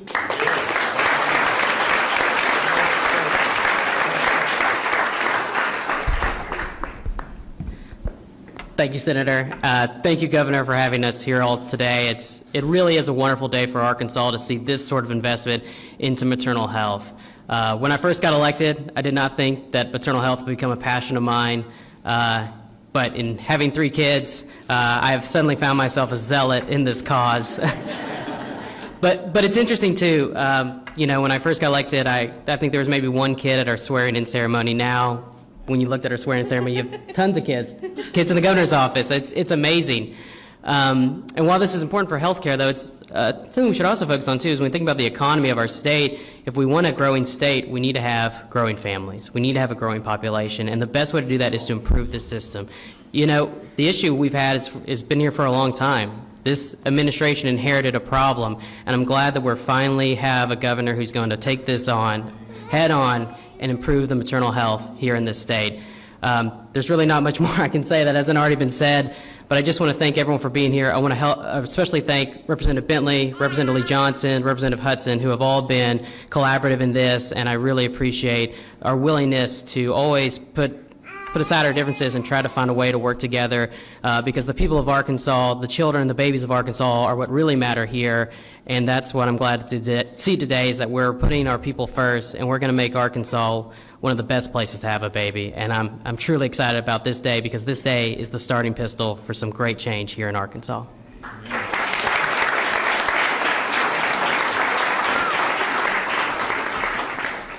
Good morning. And it's been said, but I'll say it again. Is this not a great day for the state of Arkansas? Yes. Yes. For our moms, our babies, and our families. Thank you first. I want to say thank you to our governor for making this a priority. From the last year when she signed the executive order to supporting us through this whole process, and then in September, when we presented the plan, and then in moving things forward. So grateful. And I also want to thank you to the legislators all the legislators that have worked on this. Also, Senator Irvin, co-sponsoring with Representative Pilkington, thank you, thank you, thank you. Thank you. And all the people, our partners at DHS, in the health department that have worked on this, all the stakeholders, everybody that's been a part of making this happen, all the things that are happening, thank you. Because we are going to make the improved maternal and child and infant care and health in our state a reality. Thank you. So when I first heard about these reforms, I'm going to tell you, I was so excited. I couldn't contain myself, because I hear from throughout the state, doctors saying, we're having a hard time. We're struggling to be able to take care of women with the current way that, the reimbursement is. It's hard. We may have to stop. So I'm so excited for them to hear about this, and it's been hard to not want to share it early. But we're super excited with this reform, the changes in the Medicaid payments, the increase, the unbundling, the presumptive eligibility, even covering the remote ultrasounds and covering blood sugar monitoring. These are new and innovative things that haven't been done, and I'm so excited about that. But I also wanted to share a few things that we've done in addition to this that have been making progress. We've made progress in all areas that we've been working on. So just a quick update, the data reporting and technology. Austin Porter is here, Dr. Porter, and many others have been working on this. There are maternal health dashboards that are through the health department, but also UAMS is working on has worked on and established a very extensive maternal health dashboard to look at things like substance use in pregnancy, depression in pregnancy, intimate partner violence in pregnancy. These are all some of these important areas that we need to address. Even the health before pregnancy, the health during pregnancy. So we will monitor these things and see how are we making improvements in these things. The clinical and practice improvements, as the governor said, we've increased the maternal care in our health department units. That's increased from 54 up to 62 now of our 95 units. Of course, we don't offer it in every unit because not every unit needs that. There's plenty of maternal care. But we are doing that in areas so that there is a place for women to go, even if they don't have a doctor. And I just want to put a plug in here. As soon as somebody knows they're pregnant, we want them to go to the doctor, make an appointment right away. Of course, if they have a doctor, an OBGYN, let's go to the doctor, the OBGYN, the family doctor, wherever you offer your prenatal care. But if you don't, you can go to the health department, your local health unit, and get free prenatal care until they can help you get established. We also have implemented community health workers in our community health units, in several of them, especially the pilot counties. And this is to help them with resources, to help them get started with the presumptive eligibility, to help them. They need things not just their health care, but they need to make sure they have transportation. They need to make sure they have housing and food. We want to make sure that we're connecting them to all their resources that are needed. Of course, we've talked about pathways and certification for both doulas and midwives. We're working and moving forward on that. Another thing I'm super excited about is the family medicine OB fellowships that are being developed. There's a new one starting through UAMS at El Dorado, and they're going to be training family medicine. They already can do obstetrics, but this will allow for a fellowship to give them even more experience so they feel very comfortable in doing that, and they're planning to expand. Also, certified nurse midwife training will start, and that'll be in 2026. So I think we're really making a difference here and making improvements and providing care to our women and our families. There's also maternal health and education, community awareness. This is huge. Education is so important. And as the governor stated, there's going to be a big marketing and education and outreach that's going to be forthcoming, and that's currently in the works, and I'm so excited about that because that will educate on the importance of breastfeeding, the importance of sleep, safe sleep after pregnancy, the importance of preconceptual care, the importance of avoiding a healthy diet, avoiding alcohol, substance use. Those are all things that are going to be addressed in this education plan. So I just wanted to, and also another thing that's been going on, I almost left this out, ADH is working with Ingeborg and UAMS on the development of a Pregnancy Plus app. Everybody likes to have an app. It's going to help with education also to help pregnant women in Arkansas to be tailored to Arkansas. So, and also ADH in conjunction with Chronic Disease Branch and Minority Health Commission has made education on hypertension and free blood pressure cuffs available for pregnant moms in Arkansas. And this is just a smattering of the things that are going on. So I just wanted to say, we know education is a priority and it's crucial. And it's been very important in our governor and her plans for the state of Arkansas in many ways. But I also wanted to share a quote of mine not mine, it's not my quote. I'm not sure who even started it because it's been attributed to several people, and I think it's so important and true. People don't care how much you know unless they know how much you care. And this is exemplified in the story the governor shared. The pregnant woman who went there for her visit to see the nurse practitioner, she didn't, really want to go to the hospital. She didn't understand. She thought she was a healthy pregnant mom.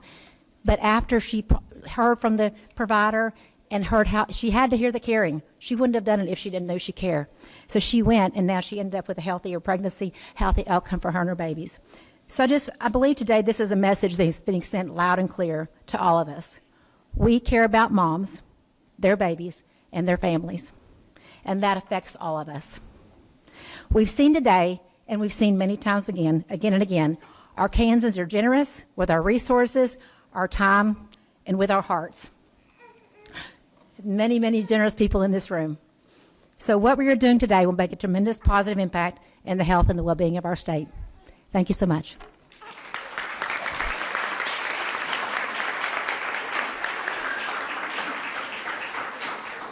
I think we're running on borrowed time here, but we'll take a couple of questions. In case you don't know, all of the babies back here are either the children of moms or spouses who work actually in the governor's office. And so just a sample of the Bring Your Baby to Work program that we piloted. We started it at DHS, but actually expanded into the governor's office just a couple months ago. And so this is actually pretty standard operating procedure here. But most of our team knows that if we're going to talk about something that I'm not super excited about, they bring the baby in and things get better all of a sudden. But with all of that, I know that we are stepping on the line here of kids running loose. And so if you have a question, we'll take a couple real quick. Hey, Governor, from what I understand, this does not include the extended postpartum coverage. I wanted to see if you can elaborate on why you're opposed to that, especially when you look at the number of states that have expanded that coverage. Why you think this approach is better and not including that? As I've answered probably 20 different times from this very spot, we feel like that access to coverage exists, but we have to do a much better job of raising awareness and making sure moms are connected to it. We felt very strongly that this is a very great collaborative approach, and we really hope that each one of you will talk about the great things that are in this legislation and the great teamwork that has come together to produce something that is going to really change maternal health here in the state of Arkansas. Roby?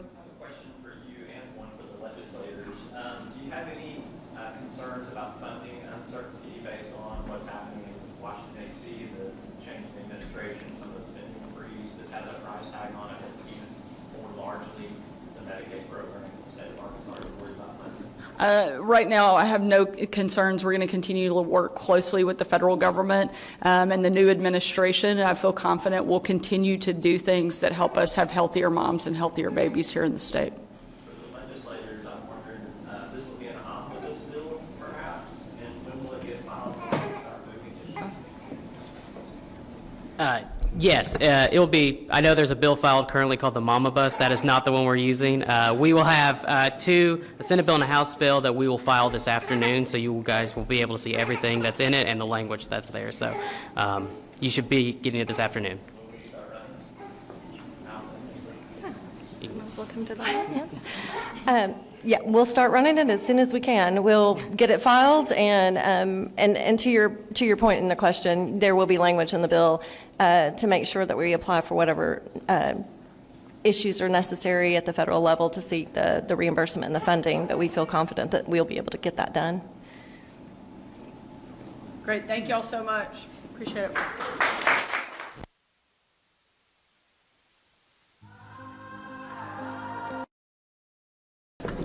Wow. Good afternoon. Glad to see so many people who are able to be here despite the winter weather that we have outside. So we appreciate everyone for showing up because it is an exciting and great day here in the state of Arkansas. I'm proud in this moment and today to sign two of our biggest priorities for this legislative session: phone-free schools and universal free school breakfast. Two great things that are going to drastically improve the lives of students across Arkansas.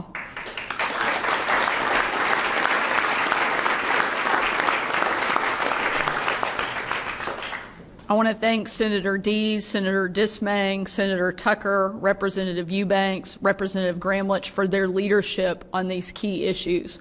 Without them and without their dedication to getting this done, we wouldn't be here today and have the opportunity to sign. And thank you to Secretary Oliva and the Department of Education officials, advocates from all over the state who have been pushing and helping us get this done. And of course, to all of our legislators who are here in the room and who have been here all week. And we thank you for fighting through the winter weather and continuing to work, not just on this legislation, but on so many key things that have taken place over the course of the last several weeks. So thank you for each one of you. As you know, hunger and mental health affect every single community, every district in the state, bright red or deep blue. These are bipartisan issues, and I'm proud that we were able to address them with bipartisan support. On childhood hunger, I want to share the story of a woman who has the rare perspective of seeing both sides of the issue. Tabitha Ellis is a school cafeteria worker in Monticello. Because of her job, Tabitha serves a lot of kids who receive free school breakfast and lunches. Free lunches that wouldn't be possible without the work of our legislature last session. But Tabitha is also a mom to 5 kids. Last summer, she was waiting in line at an Arkansas Hunger Relief Alliance bulk food giveaway. One of the staff members that was working noticed that Tabitha kept looking at her watch. So she went up and asked Tabitha, "Why do you keep checking your watch?" She told her that she had a doctor's appointment at 10:30. The staffer checked the time and that it had already come and gone past 10:30. She told Tabitha, but she looked up and told her that they had cut her husband's hours and his check was short this week. If she did not get that food, she didn't know how her family was going to make it. Luckily, Tabitha was not only able to get her food that day, but also see her doctor. Unfortunately, her story isn't unique. There are hardworking, employed Arkansans across our state, without free lunches, without programs like summer EBT, would literally not be able to put food on their tables. We're here today to give them just a little bit of extra help. In my State of the State, I called on this legislature to send me a bill that uses medical marijuana money to make both summer EBT and our free lunch and breakfast programs financially sustainable for years to come. Shortly, I will sign that bill into law.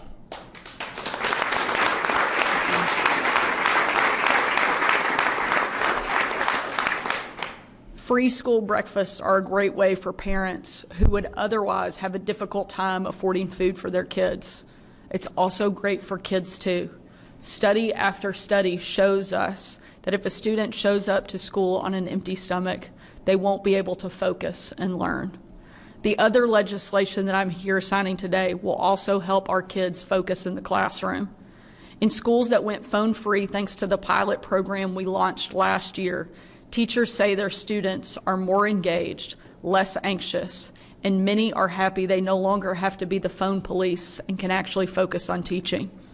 And kids who have been victims of bullying and harassment on social media are no longer feeling that pressure in school. And to the parents and teachers worried about student backlash, I'm worried about it at my own house too, I promise. And in schools that have already gone phone free, there has been constant support from teachers, from parents, and yes, even a lot of the students. A number of the schools that I've had a chance to go to over the course of the last several months who have gone phone free, even the students are coming up and thanking us because it is relieving a lot of the pressure and anxiety those students feel. They complain the first couple weeks, but once it gets in there, it's working. Education is all about making sure every student has opportunity, and free school breakfast and phone-free schools make Arkansas even better for Arkansas students. And this is just the beginning of my pro-family agenda this session. We're going to eliminate Arkansas's most regressive tax, the grocery tax, and ease the burden on families trying to put food on their tables. And my top priority this session is for Arkansas Access, our plan to make higher education accessible to any Arkansan who wants it right after they graduate high school or many years down the line. We will have a productive session helping families here in Arkansas live their very best lives. We want to make sure that every single person growing up here can call this the best place possible to live, to work, and to raise their family. And I know with your help, we will certainly achieve that. And these two bills today get us just one step closer. I want to again thank the many people who worked so hard to get these bills across the finish line. I'll let some of the key sponsors speak, and then we will sign this legislation. I'm going to turn it over to Senator Dees, who has been absolutely instrumental in getting the phone-free school piece of legislation across the line and helping us in many, many areas similar to this. And don't worry, the fights on this one are just beginning. So I'm glad to know we have one of the best advocates possible who comes to this from a personal standpoint as well as a legislator. And so with that, thank you for being here today. Thank you for each one of you for caring so much about our Arkansas students. And with that, I'll turn it over to Senator Dees.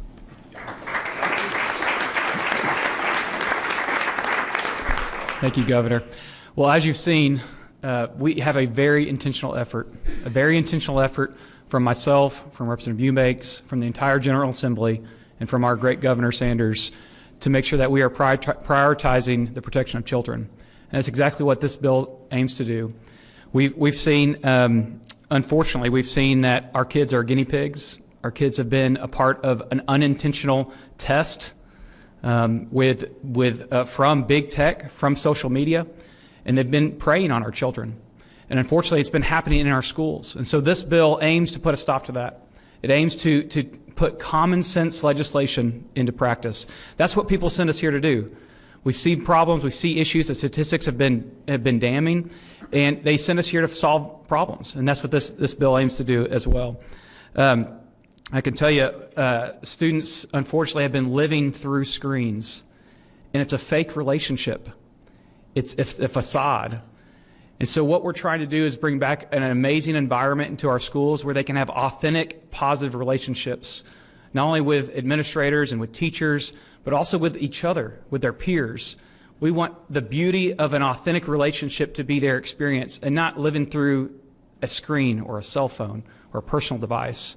So we're so excited about what this bill is going to do and how it's going to help protect our children, not only from a distraction-free environment in the classroom for academic performance, but also for the emotional intelligence, the socialization that they need, and really just to understand what it's like to be a kid, what it's like to interact with each other, to look each other in the eyes, to have authentic, positive relationships. So we're so excited about what this bill is going to help each one of our students. We've heard from superintendents, from teachers, from students, from parents. And so I want to say thank you. Thank you for reaching out, for giving us your feedback as we work to make a great bill and a great law. And we know we live in a digital age. And so we've put exceptions to make this a very realistic bill. And so many thanks to those. Thanks to my wife as she pushed back on this bill, right, with our own kids. As the governor said, this is a very personal bill. I've got kids in the school that this affects day one. And so we know how this is going to impact students and families across the state. And we want to be a leader across the country to make sure our kids are protected and have a distraction-free environment. So thank you again to all the folks that have been here for us today. And I want to say thank you also to Representative Eubanks as I pass it to him. We've been able to work on multiple bills in the last few sessions that focus on these issues. And so I want to pass it to Representative Eubanks as well for a few words.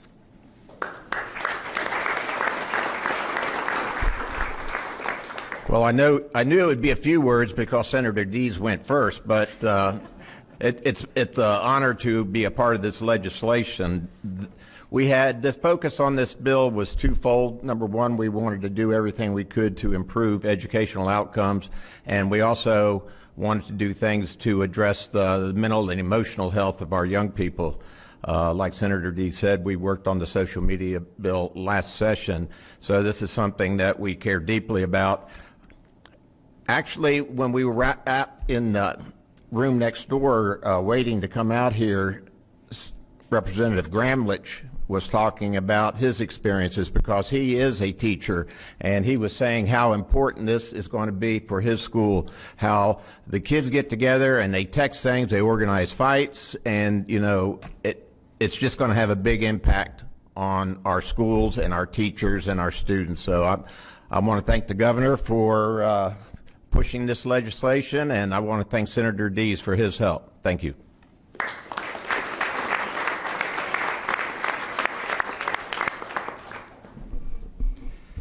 I'm a poor man's Jonathan Dismang standing in for Senator Dismang here today. 2 years ago, as you all know, we passed the bill to eliminate the copay for reduced price breakfast and lunch. And we had events out in the state after that to see the impact. And I heard a story I wanted to share also from Monticello, actually, Governor. There's an outstanding school nutritionist in Monticello, and she said after the school year started, in the 23-24 year, she got a call from a mom. This is in late August. And she said, "How much money do I have in my account? I have 2 boys in elementary school.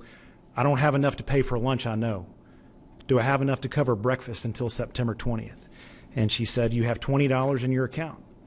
And she said, "Well, that lasts until September 20th. That's the next time I get paid." And this was late August. And she said, "Well, let me check."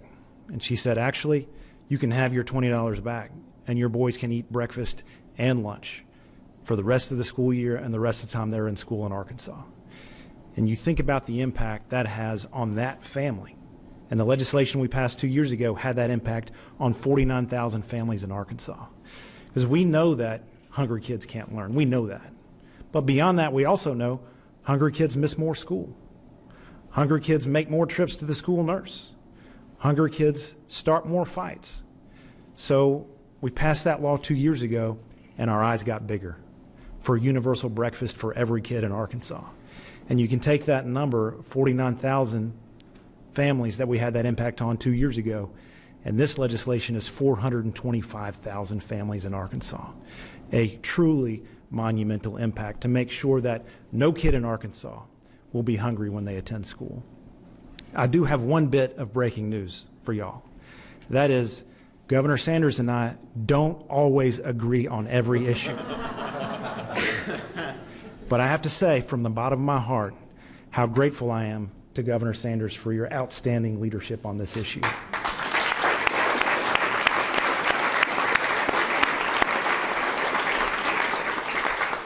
Before she was elected, she focused on reducing food insecurity in Arkansas, and she has kept that promise for the people of Arkansas. And I can tell you, with both of these bills, 2 years ago and this year with the universal breakfast, when we wrote the legislation at first, we left the funding open-ended.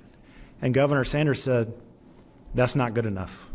We have to have concrete funding to make sure that these programs are funded. So she stepped up to make sure that happened. And she's focused on other aspects of hunger, non-congregate meals and summer EBT, at times when it wasn't always easy. So Governor Sanders has kept that promise, and thank you, Governor.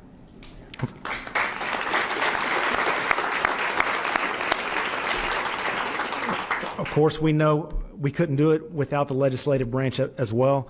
I want to single out my friend Jonathan Dismang, who has provided truly exemplary leadership on both of these bills each of the last 2 sessions, along, of course, with Representative Gramlich, Representative McCullough, and 2 years ago, our friend Representative Vaught. We have over 80 co-sponsors 2 years ago, over 80 co-sponsors this year on universal breakfast, because we have a universal commitment bipartisan, every corner of the state, to make sure that when our kids are in school, they will not be hungry. So I want to thank my colleagues in the legislature for making sure, along with the governor, that we're going to take food insecurity in Arkansas from the bottom and we're going to go to the top. And with that, I'm going to turn it over to my friend, Representative Zach Gramlich.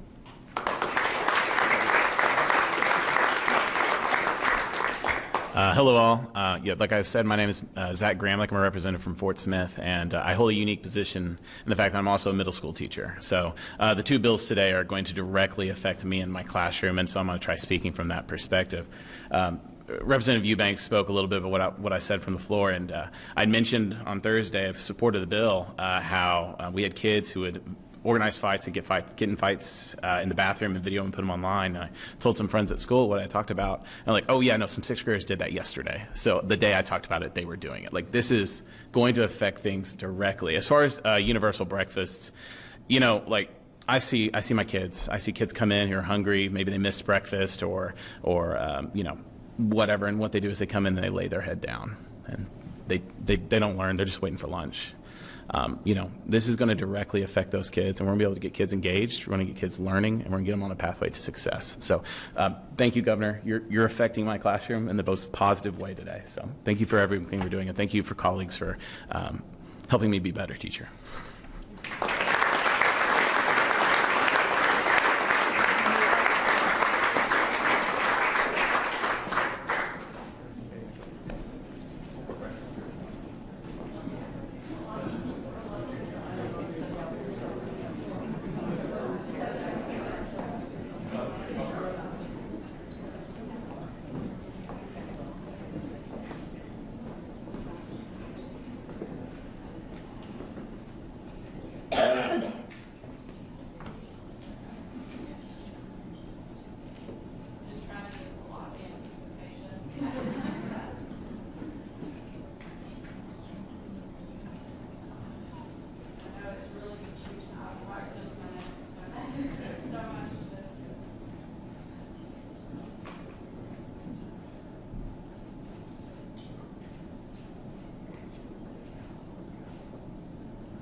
Oh my gosh, I'm so excited to have Sarah with us. We are in countdown mode right now because guess who's coming? Who's going to close out CPAC? I mean, just a slightly well-known individual, maybe the most popular human on the face of the planet right now. Yeah. So, America's favorite president. That's right, President Trump. Are you all excited? So this is such a blessing for me. Sarah and I worked together at the White House for several years, and I mean, Sarah, seriously, what you have accomplished is amazing, and we're so proud of you. Thank you. Just to start right there. We were trying to raise our kids during that time. Trying being the key word there. We were trying to raise our kids, and somehow they turned out amazing. Yeah, yeah. Which says a lot, really, truly. They were all in the backstage. Sarah brought her daughter, Scarlett, with my girls, and they were doing the whole posing of taking pictures together. We were like, this is the next generation of leadership, seriously. But let's get to it. Okay, so you were at the National Governors Association dinner, and President Trump had this interesting exchange with the governor from Maine. We're all in the family here. Tell us what happened. Well, I think it was classic Donald Trump. If he doesn't like something, he's going to call it out. I think it's one of the things that has made him so incredibly popular. And one of the reasons he's been able to get so much done is because he doesn't care who's in the room, what it looks like. He's going to tell you exactly what he thinks in that moment. And that's what he did. And frankly, he's on the right side. I'm so tired of hearing the left say that they care about women when they can't even tell you what a woman is. And we finally have a president who will stand up for women and fight back. And I think that it's a great thing to see Donald Trump being the one to sign executive orders that defend and define what a man and what a woman are, which it's sad that we have to do that. But also, as a mom of a daughter that is a 12-year-old volleyball player, that we have somebody that's saying, no, we're not going to let men play girls' sports. And Donald Trump is doing that, and I think he's right to call people out who are on the wrong side. My sweet Sarah. Oh my gosh, I'm so excited to have Sarah with us. We are in countdown mode right now because guess who's coming? Who's going to close out CPAC? I mean, just a slightly well-known individual, maybe the most popular human on the face of the planet right now. Yeah. So, America's favorite president. That's right, President Trump. Are you all excited? So this is such a blessing for me. Sarah and I worked together at the White House for several years, and I mean, Sarah, seriously, what you have accomplished is amazing. And we're so proud of you. Thank you. Just to start right there. We were trying to raise our kids during that time. Trying being the key word there. We were trying to raise our kids, and somehow they turned out amazing. Yeah. Which says a lot, really, truly. They were all in the backstage. Sarah brought her daughter Scarlett with my girls, and they were doing the whole posing of taking pictures together. We're like, this is the next generation of leadership, seriously. But let's get to it. Okay, so you were at the National Governors Association dinner, and President Trump had this interesting exchange with the governor from Maine. We're all in the family here. Tell us what happened. Well, I think it was classic Donald Trump. If he doesn't like something, he's going to call it out. I think it's one of the things that has made him so incredibly popular.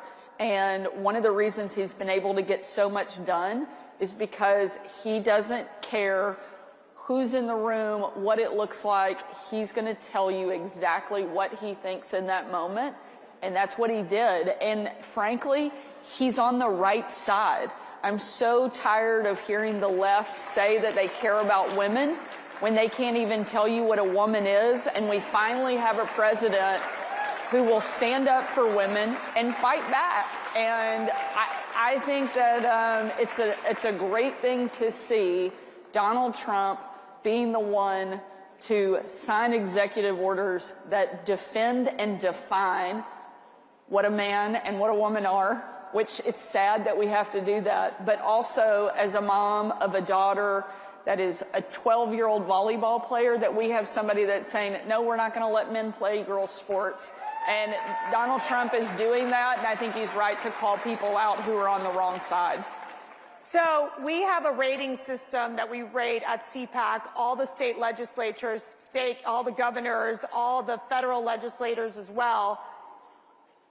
Governor Sanders has ranked the top conservative governor in America. The top, #1. And I know partly is because we're related, but no. But Sarah, tell us about, you're in the middle of the legislative session. You have so much going on. You've been in office now. And what are you planning to accomplish this legislative session? What do you think the people of Arkansas really want and what they're focused on? We're working on that, and President Trump is very quick to remind us on that every time I see him. But what we've really focused on is bringing conservative principles back, and everything from opening up universal school choice. We were one of the first states in the country to do that. Starting next semester, every single student in Arkansas will be able to choose where they go to school, and their parents will be empowered to make that decision. And I'm really proud we were one of the leaders of that. We've cut taxes 3 times in the state of Arkansas in just 2 years, now making us competitive with every other state in the region. We are getting indoctrination not just out of our K through 12, but also out of higher education. And we don't care if you're tenured or not. That is one of the big pieces of legislation that we have going through this cycle. We're also removing cell phones from the classroom, and I signed legislation this week. Bell to bell, no cell, and really proud of what we're doing for young people, for parents, for families, and we're going to continue fighting and making Arkansas the most conservative state in the country. And people are moving in. It is becoming a popular destination. I mean, walk us through why your state, and you know, we always talk about these federal elections, and obviously having President Trump in office is such a critical win. But these states are just as critical as well, because we meet people from California who talk about how horrific it is to live under Democrat oppression. Let's just call it what it is. And here we have a perfect example of what you're doing in Arkansas to be that blueprint for other states. What's your advice to other governors, especially Republican governors, that are trying to do the same? And we talk about conservative principles, but these are American principles of being pro-family, pro-economic prosperity, pro-safety. Well, one of the big differences now is we actually have a partner in the White House instead of somebody we have to fight every single day. I got to see Lee Zeldin yesterday. He's the new head of the EPA. I said, I'm just glad we have somebody there that we don't have to sue every single week, and we can actually work with to get things done. You know, over the last several years, Republican governors are the ones who have held the line. While Washington was a completely broken, dysfunctional mess, Republican governors are the ones who stepped up and worked on securing the border. We sent Arkansas Guard to the border 2 separate occasions over the last couple of years because Joe Biden wouldn't get the job done. Now we have a partner in Donald Trump who's not going to just be a partner, but he's going to be a leader. He's going to be the #1 fighter, pushing back on some of the crazy wokeness that we have seen the left try to impose on our families, on our schools, on our businesses. And Republican governors are going to be right there with him. We're going to make sure that our schools do not become indoctrination factories for the left. We're going to make sure that you can run your business the way that you want to, and that you can raise your kids the way that you want to, as it was intended in this country. And I'm proud of the work we've been able to do. Arkansas is now the #1 state in the country that people are moving to. It's not Texas, it's not Florida, it's not Virginia, it's Arkansas. So if you don't live there yet, we're ready for you to move and call that your home. We're the #1 state for economic growth. We're the lowest cost of living. We are booming on all fronts, and it's because we're implementing good conservative policy that lets you live your life without constant government intrusion. And that's something we're proud of and something we're going to continue to do in our home state. Gosh, wouldn't she make a great vice presidential pick in 2028? I think so. I do. I do. Sorry, Sarah, you don't have to respond to that. Okay. I'm not. Very happy to be in Arkansas. Okay, maternal health, you're providing funding. I really want you to talk about this problem this crisis you discovered in your state, how you're solving it, because it's not only impacting states like Arkansas, but other states as well in the South. Walk us through what you're doing there. You know, one of the things that I think is so important for the pro-life community is that we don't just focus on the baby when they're in the womb, but it's what does that look like after, and making sure that we are actually fighting for kids every single day. And that's something that's really important in our state. We had about 10% of moms in Arkansas that were never seeing a doctor until they were in labor. That's unacceptable, especially when they have that access to care. They just weren't taking advantage of it. We know that healthy moms make healthy babies, so we've invested heavily in making sure that those women get the care that they not only need and deserve, but they know that their life and their child's life has value. And it's something that we want to protect at every single stage. And so we're investing heavily in the maternal health problem in Arkansas, and something that we're going to expect to see a dramatic impact and dramatic results just in a short amount of time. So we've seen President Trump right now, where he's been in office for 32 days. It feels like it's been like 10 years that he's been in office. It's so remarkable to watch the amount of work he's been able to accomplish. Now, as us, the Trump 45ers, is that what we are? Yeah. Okay. Makes us sound older than we are. Makes us sound so old. Help me figure out here. Like, I'm watching this and going, I'm amazed. I'm amazed. It is so different from what our experience was at the time. Give us that comparison of what you're seeing, and also what advice you're giving to this next administration right now. Look, I can't say enough good things about the president and his team and what they're doing. You know, we used to joke that you aged in dog years during the first administration because it was like 7 at a time. And so we haven't aged, not a bit. Well, we didn't, but it was the most intense, most, I think, polarizing, difficult time that we've seen probably in political history in a very long time during Trump's first administration. Nobody expected him to win. And when he did, they weren't happy that he was here. Then they saw what life was like under a Trump administration, and they had a chance to see what life was like without Trump in the White House, and they didn't like it very much. And so now that he's back, people want to see him doing exactly what he talked about on the campaign trail. They want a strong economy. They want somebody who will secure the border. They want somebody who's going to take China on. He was the first president in my lifetime that actually called China out and is holding their feet to the fire. I was the first governor in the country to kick China out of our state, off of our farmland, and impose a fine on them. We know that's popular. And it was because of Donald Trump that we were empowered to take those type of strong actions. We have a president who's going to make our allies actually respect us and our enemies fear us. It's a total opposite of what we saw over the course of the last 4 years. You know, you joke at the speed of which Trump is moving.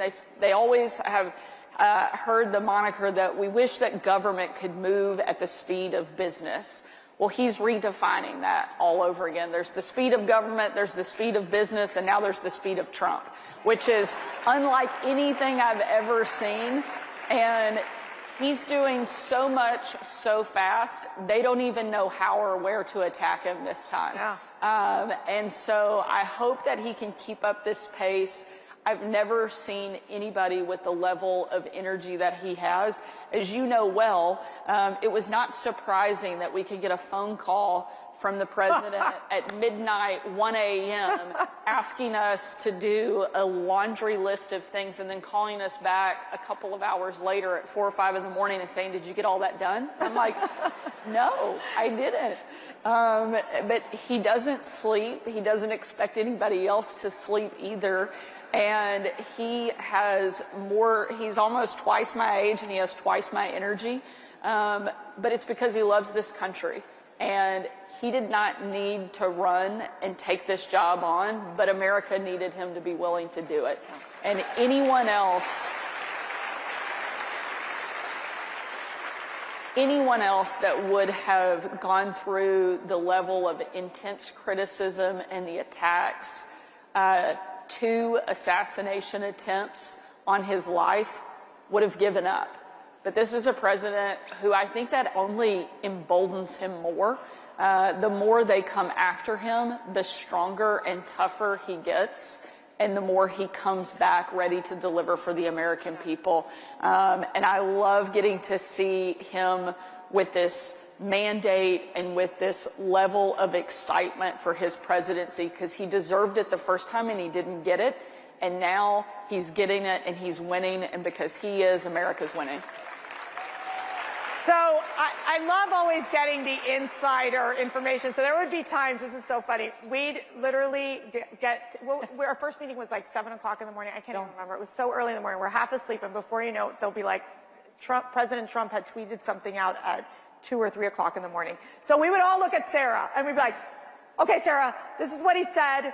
What are our talking points? I mean, that's how it was. I mean, it was so really learning on the job too. So now that you've transitioned from being, the president's spokesperson, the press secretary at the White House, into being the governor of a state, how does that feel? I mean, how is it so different?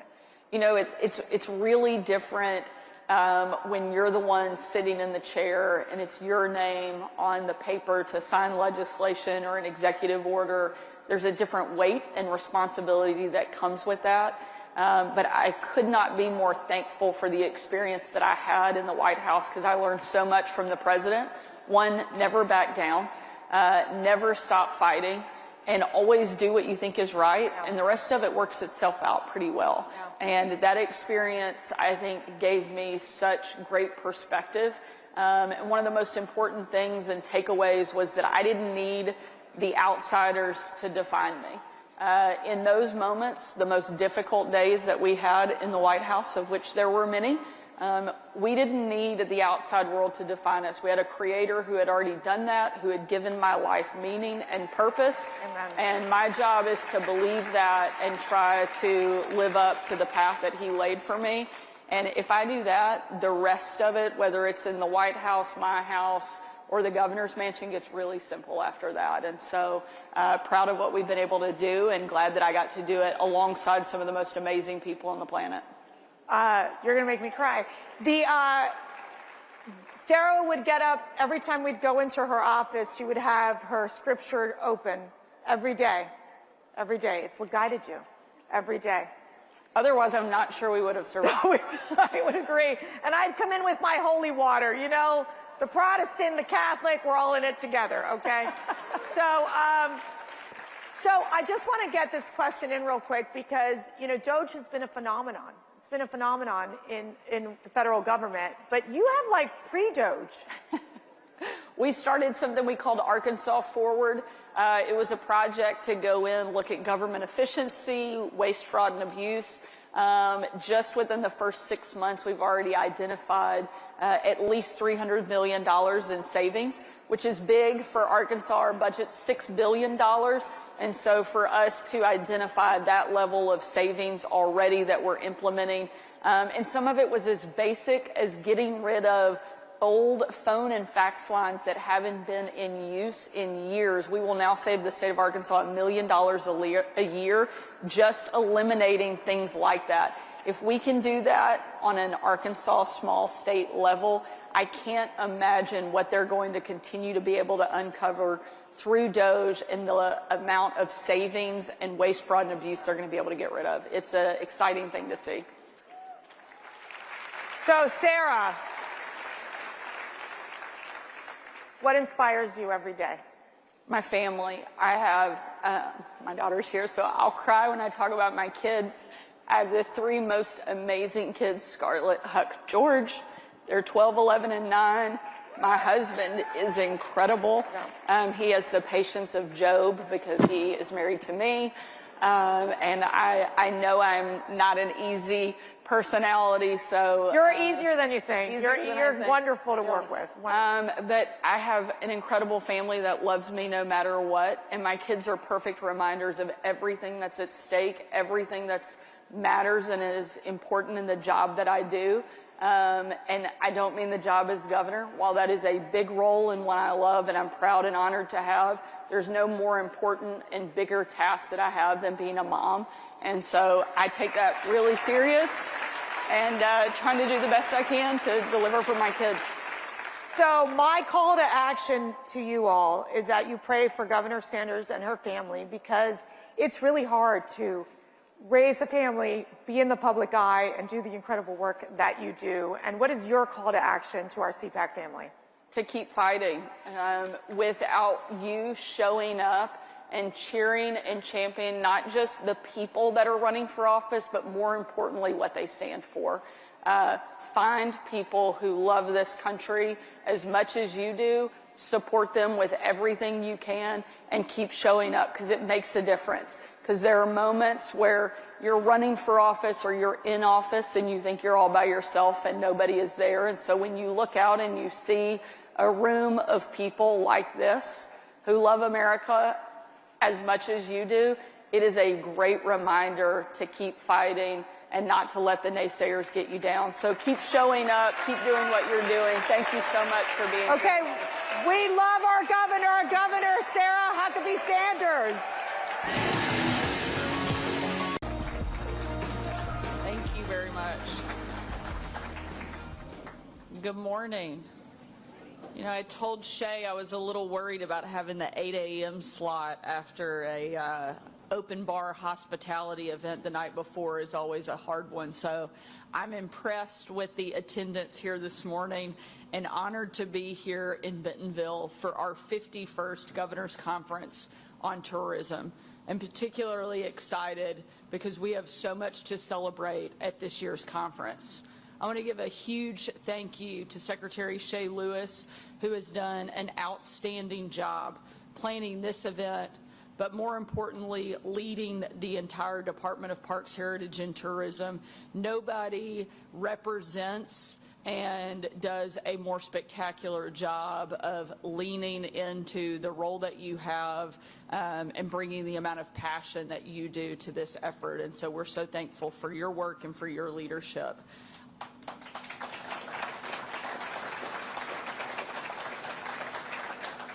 I also want to thank our Tourism Director, Delaney Thomas, our Director of the Office of Outdoor Recreation, Catherine Andrews, and our Director of the Heritage Department, Marty Rowell, who have worked so hard to make this event such a huge success and have put months of hard work into this, but also what they do every single day at the department to give us some of the spectacular records that we've had over the course of the last year. And so we are so thankful for what you're doing and for making our state such an incredible place for people to call home and for people to visit. So thank you for your work.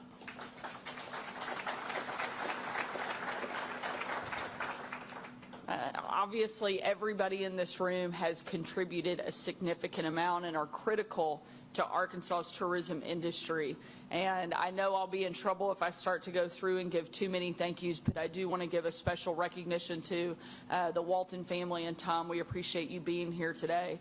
Not only were you instrumental in building great facilities like the Ledger that we're in right now, but you've also played a big leadership role in growing the natural state's tourism industry and in helping turn Arkansas into a national leader in quality of life and outdoor recreation. And we're grateful and excited for all of the projects that are still yet to come.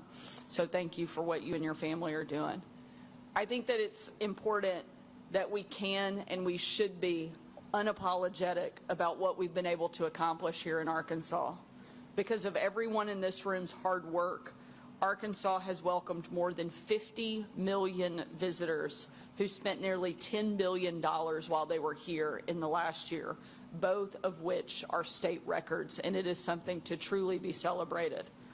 All of those visitors support more than 70,000 jobs, contribute $800 million in state and local taxes, and help make tourism Arkansas's second largest industry. But it's important to be humble too, because it wasn't always like that. This is our 51st Governor's Conference on Tourism, but when it started, our state looked a lot different. Five decades ago, the paint was still drying on the Ozark Folk Center. 5 decades ago, Pinnacle Mountain in Little Rock was still buried under more than 1 million pounds of trash. It was an actual landfill. And now it's one of the most beautiful state parks in Arkansas. 5 decades ago, basically nobody had heard of a little town called Bentonville. And they would have laughed at you if they said that one day it would be home to the greatest collection of American art in the country. State government has played a small role in making that happen. And I'm especially proud of the job that my parents did to help jumpstart the state's investment in our parks and tourism industry. But I'm under no illusions that Arkansas tourism is breaking records because of the state government, but because of the people here in this room, because of the amazing work that you're doing to welcome visitors to the state that we all are fortunate enough to call home. It took guys like Rick Pierce, whose parents started Bass Cat boats in their garage in 1971 on a wing and a prayer. And if you ever rode in a Bass Cat with Rick's dad, Ron, you needed a lot of prayer. I'll never forget the story of my dad doing a test run on a new feature where Ron took the boat out and wanted to show him the new stability feature on the boat. Ron was an engineer by trade, but he was really passionate about fishing and about speed. He was convinced that this new stability feature would allow you to go full throttle in extremely rough water and still remain stable. My dad was not so convinced. However, he still got on the boat with Ron, and Ron was right.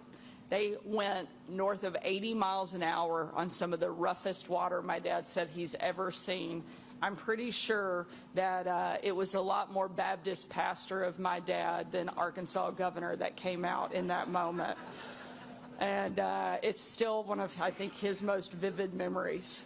But they now produce some of the best bass boats in the market in Baxter County, employing more than 140 people and helping put north central Arkansas on the map as one of the best fishing destinations in Arkansas. It took someone like George Dunklin, who grew up duck hunting at his grandfather's place in Arkansas County. He later bought it, refurbished it, and today runs Five Oaks Duck Lodge, one of the best duck hunting lodges in America, and one of the places that I was lucky enough to shoot my very first duck. It took a woman like Haley Batten, a mountain biker with Team USA, who trained in Northwest Arkansas before competing in the 2024 Paris Olympics. She brought home a silver medal, the highest finish in U.S. history, and helped let everyone know that Bentonville is the mountain biking capital of the world. There are more than 70,000 people working in Arkansas's tourism industry, and that means 70,000 other stories just like those. Hunting and fishing guides, bike mechanics, trail builders, chefs, resort operators, innovators, and entrepreneurs. I'm here to tell you that the state has your back. We are charging boldly ahead. My husband, Brian, who is here today, has been helping lead the Natural State Initiative and has been busy putting in place the smart, common sense policies that help our tourism industry thrive. Investments in trails and infrastructure, improved amenities, historic tax credits, grant programs, and a lot more. They are working closely with our great Parks, Recreation, and Travel Commission to advance our state, many of those members who are here today.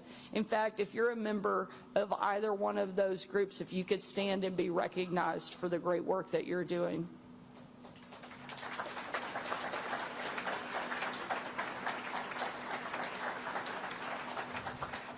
We were joking just before we started that it's exciting sometimes to get named to a commission by the governor, but you don't realize that it will become the busiest and most demanding volunteer job you've ever experienced. And we're so grateful for the passion and the dedication that each one of you are bringing to our state.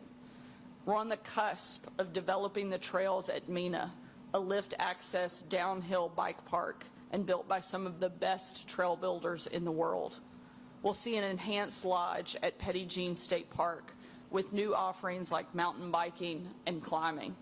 And we'll soon complete the Delta Heritage Trail, 85 miles of trail that offers a cultural experience right in the heart of the Delta. It was developed in part thanks to transformational gift from Lynn and Jen Walton, as well as partnership with state and federal government.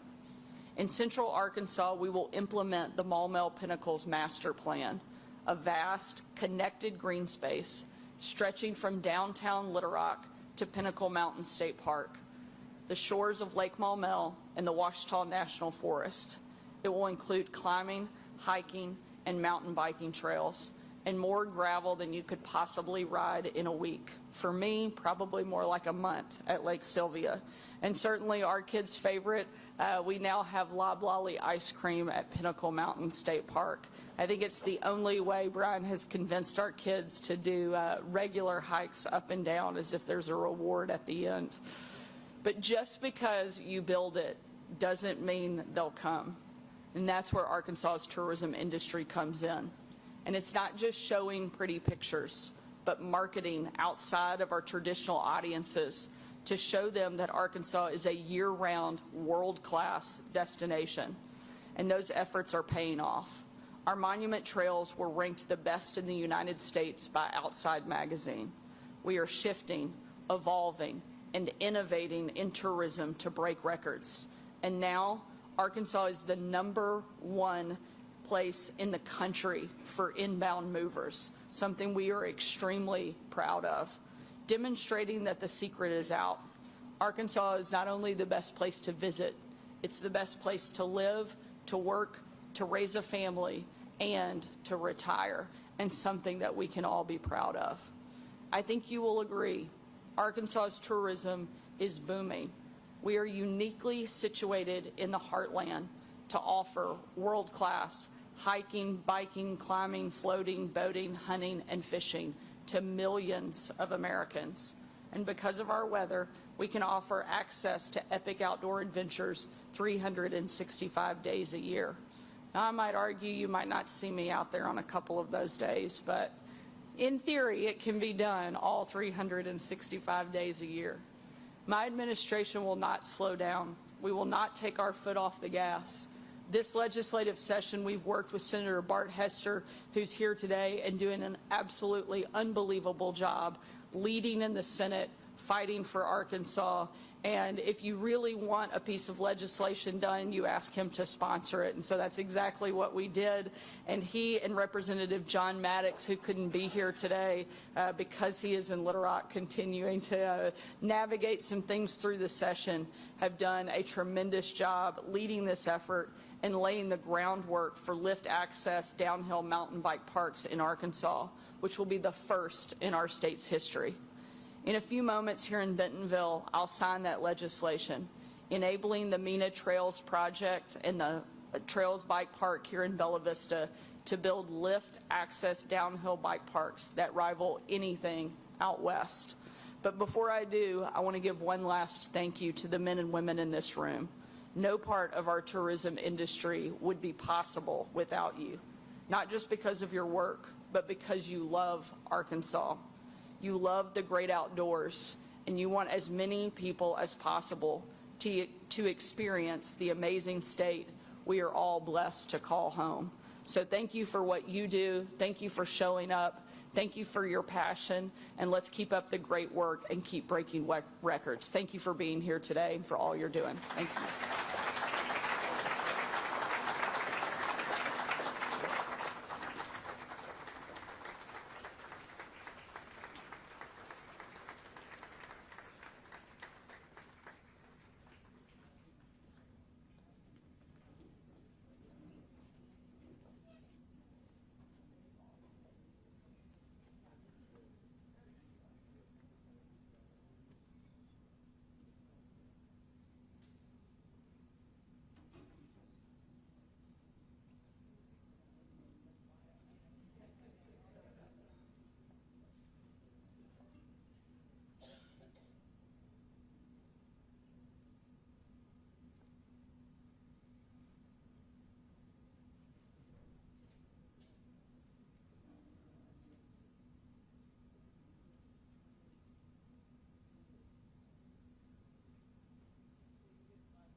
I'd like to thank the legislators here that are sponsoring the bills that we're introducing this morning. Senator Blake Johnson and Representatives Deanne Vaught, Britt McKenzie, Mindy McAlinden, Howard Beatty, and Stetson Painter. Thank you for being here and for your leadership on this effort. I also want to thank Secretary Wes Ward, who couldn't be here today, but who has been a leader on the issue that we're addressing today, not just in Arkansas, but nationally, and has been a tremendous help and support in these efforts. I also want to thank a number of the other legislators that are in the crowd today. We've had an incredibly productive session and look forward to continuing to move the ball forward on common sense conservative reforms. And thank you for your willingness to keep working with our team. In my first year in office, I was proud to be the first governor in the country to kick China off of our farmland and out of our state. Unfortunately, the Chinese Communist Party isn't a threat that's going away anytime soon. President Trump was the first president in my lifetime to take a hard line against the CCP, and Arkansas needs to have his back. That's why today I'm announcing the Communist China Defense Legislative Package, a sweeping set of bills that will defend Arkansas from foreign bad actors. Headlines around the country prove why this is such a critical thing to do. Last year, an aide in New York State government was actually arrested for acting as a foreign agent for the Chinese Communist Party. This woman blocked Taiwanese officials from meeting with state leadership, cut mentions of Taiwan out of official documents, and requested unauthorized pro-CCP proclamations from the governor. She wasn't subtle about it either. She spent her time gloating to Chinese consular officials about her activities and lived all while living in a $3.6 million home paid for in part by bribes and gifts from the Chinese government. And sadly, she's hardly the only example of communist Chinese influence in our country and in state government. In the past 4 years, there have been more than 60 CCP-linked espionage cases in 20 different states. Of all the economic espionage in the U.S., the FBI estimates that 80% of it is driven by communist China. Border Patrol agents apprehended more than 64,000 Chinese nationals under the Biden administration, and an untold more entered our country undetected. And just this past December, a Chinese national in California was caught flying a drone over one of our Space Force bases and taking photos. He was arrested trying to board a flight back to China. The threat is real, and the enemy is here. They're targeting state governments, military bases, industrial sites, and every other facet of American society. And with President Trump back in the White House, I'm afraid they're only going to try to undermine our country more. That's why today we will take an even harder line against communist Chinese influence here in the state of Arkansas.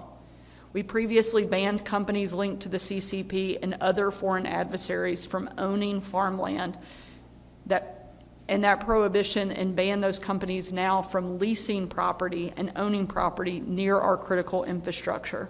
And we will shorten the amount of time a banned company has to divest from our state. We will also ban lobbying on behalf of communist China, Russia, and other adversaries. Arkansas cities and towns won't be able to have a sister city in communist China anymore. And we will withhold funding from colleges and universities that have a Confucius Institute or similar organization, which we know have been used as a front for spying in other states. And any state-sponsored entity, including colleges and universities, and our state retirement systems will have to divest from communist China. We will also ban made-in-China promotional items from state government. These items should be made in America. Every state in the country has a role to play in defending America from our foreign adversaries, and I'm proud that Arkansas is leading the way. I'll now turn it over to some of our legislators and our sponsors of this to deliver a few remarks and then come up and take a couple of questions. Senator Johnson, we'll start with you. Thank you for being here today.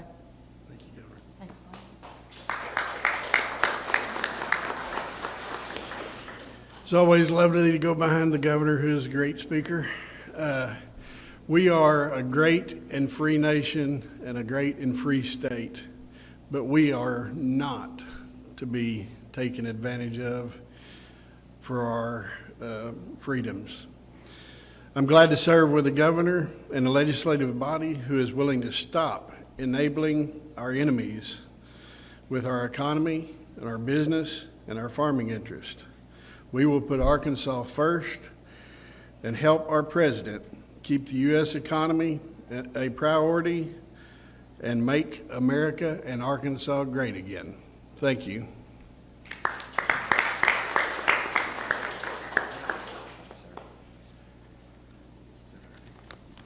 First, I want to thank the governor for taking the leadership role on the anti-China legislation. A little over 5 years ago, when I started my campaign for public office, China was a priority that I saw here in the state. There was an issue, and we addressed that. And today, this brings a lot of that home on an issue that I saw back then to bring to the forefront. So I want to thank the governor for her leadership. I want to thank my colleagues here that also have legislation that's important in this area. I want to thank those of you legislators that are in the room that will vote for this legislation and pass this through.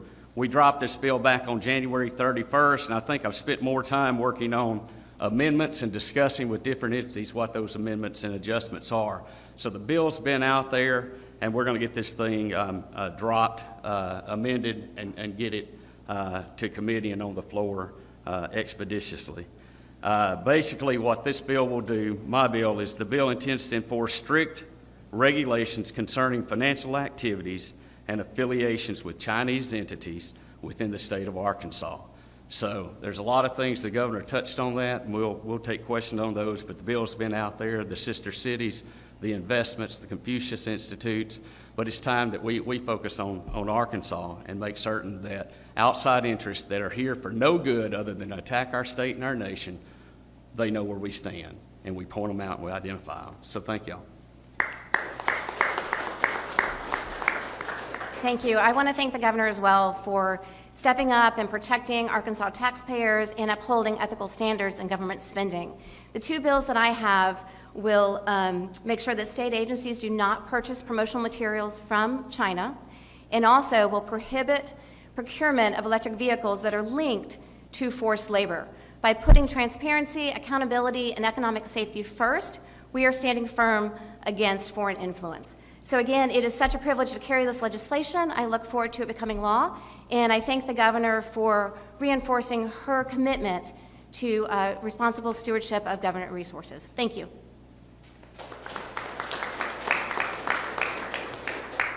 We'll take a couple questions if there are any. There are a total, let's see, looking at Schaefer, 6. I was like, there's a lot packed in there. 6 total pieces of legislation. Have they all been filed yet? No, there are a couple that still haven't been filed.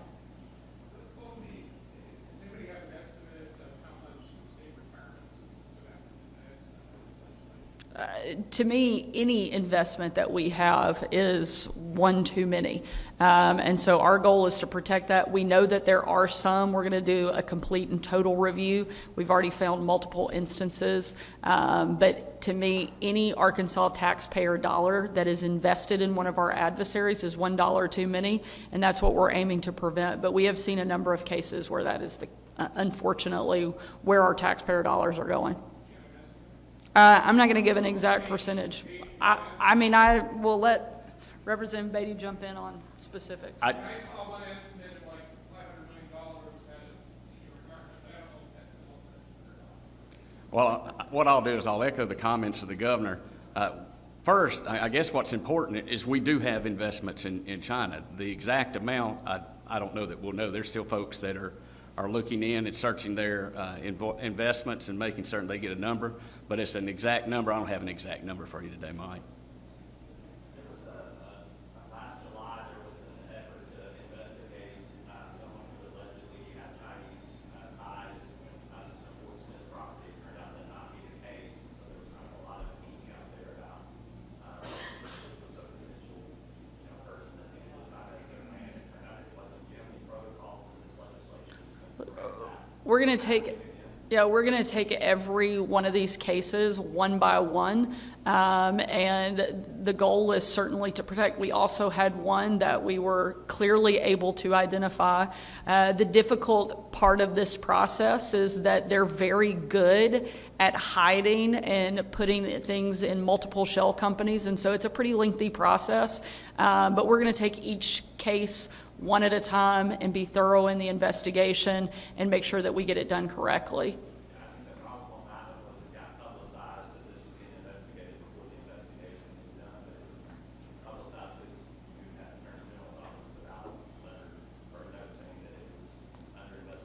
And we want to continue to put people on notice. We want China to know that we're taking this seriously and that they're not going to be able to set up shop to do Arkansans harm. That's part of the point of today, is to make sure they know that we're taking their activity and their role and their proposed interference and influence very seriously, and we're not going to tolerate it in the state of Arkansas.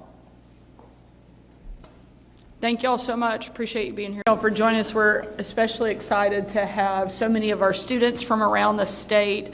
Certainly, as we're introducing this legislation, we are really glad to have you, not just in the room, but around the Capitol today, and bringing some energy that is much needed on a very rainy, dreary day. I also want to thank President Hester, Senator Davis, and Representatives Underwood and Puryear for leading the pieces of legislation that we are announcing today.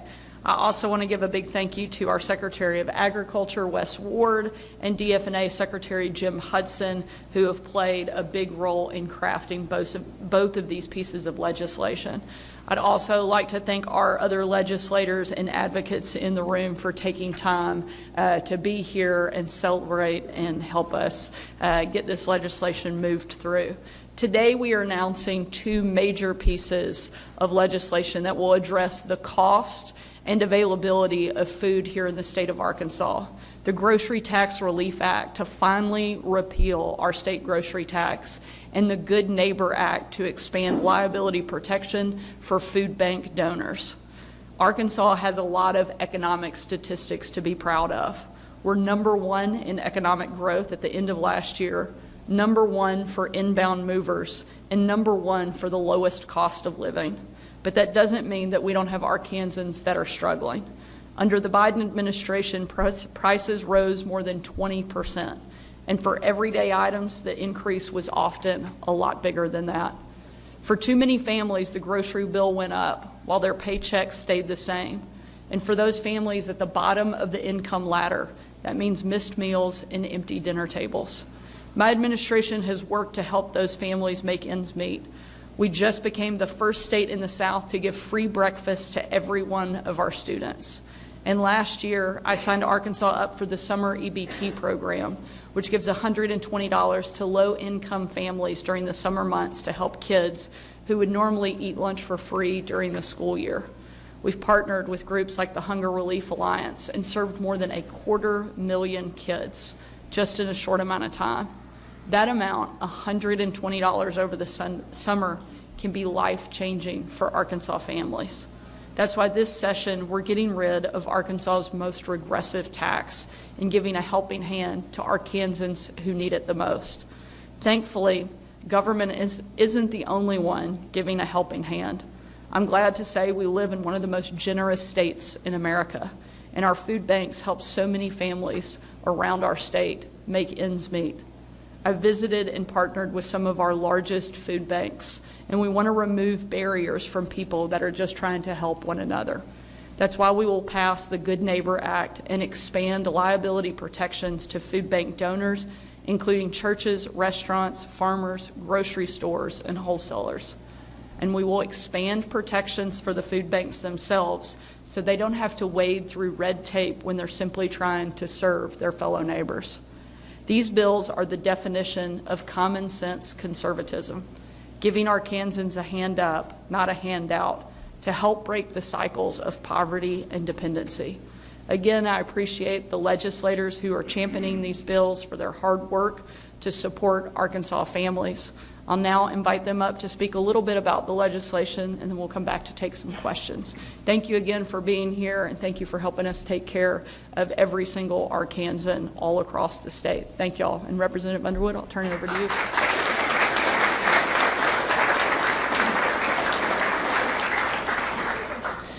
Well, I want to thank Governor Sanders for leading on this issue, and I also want to thank Senator Hester for also sponsoring this legislation, and all my colleagues in the room that will help us get this across the finish line. I'm honored to stand with Governor Sanders today to finally eliminate the state grocery tax in Arkansas. For the past several years, Arkansans have suffered from historic inflation and rising costs, especially on food and groceries. And little matters more to parents than providing for their families and putting food on the table. And that's why the Republican majority has focused on lowering income tax, keeping more money in Arkansans' wallets, and making sure their dollar goes as far as possible. And while we're blessed to live in a state with a low cost of living, I recently read a study that Arkansas ranks third in the percentage of income spent on groceries. We hear from our constituents every day that they spend more at the store, but they're getting less. Now, this bill may not be a silver bullet. It may not solve all the problems, but what it does say is that we hear you, we understand the challenges that you're facing, and we're here to address the issues.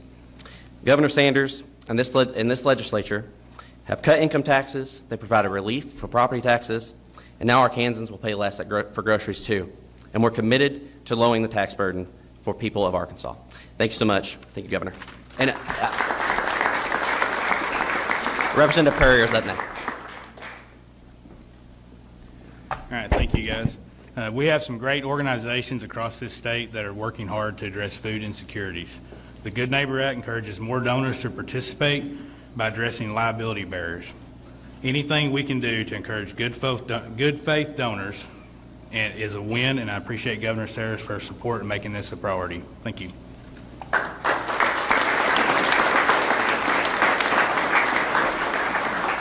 We'll take a couple questions, if there are any. How's this being done through legislation instead of through the constitutional amendment? I don't know if any of the sponsors are going to, when it comes to the grocery.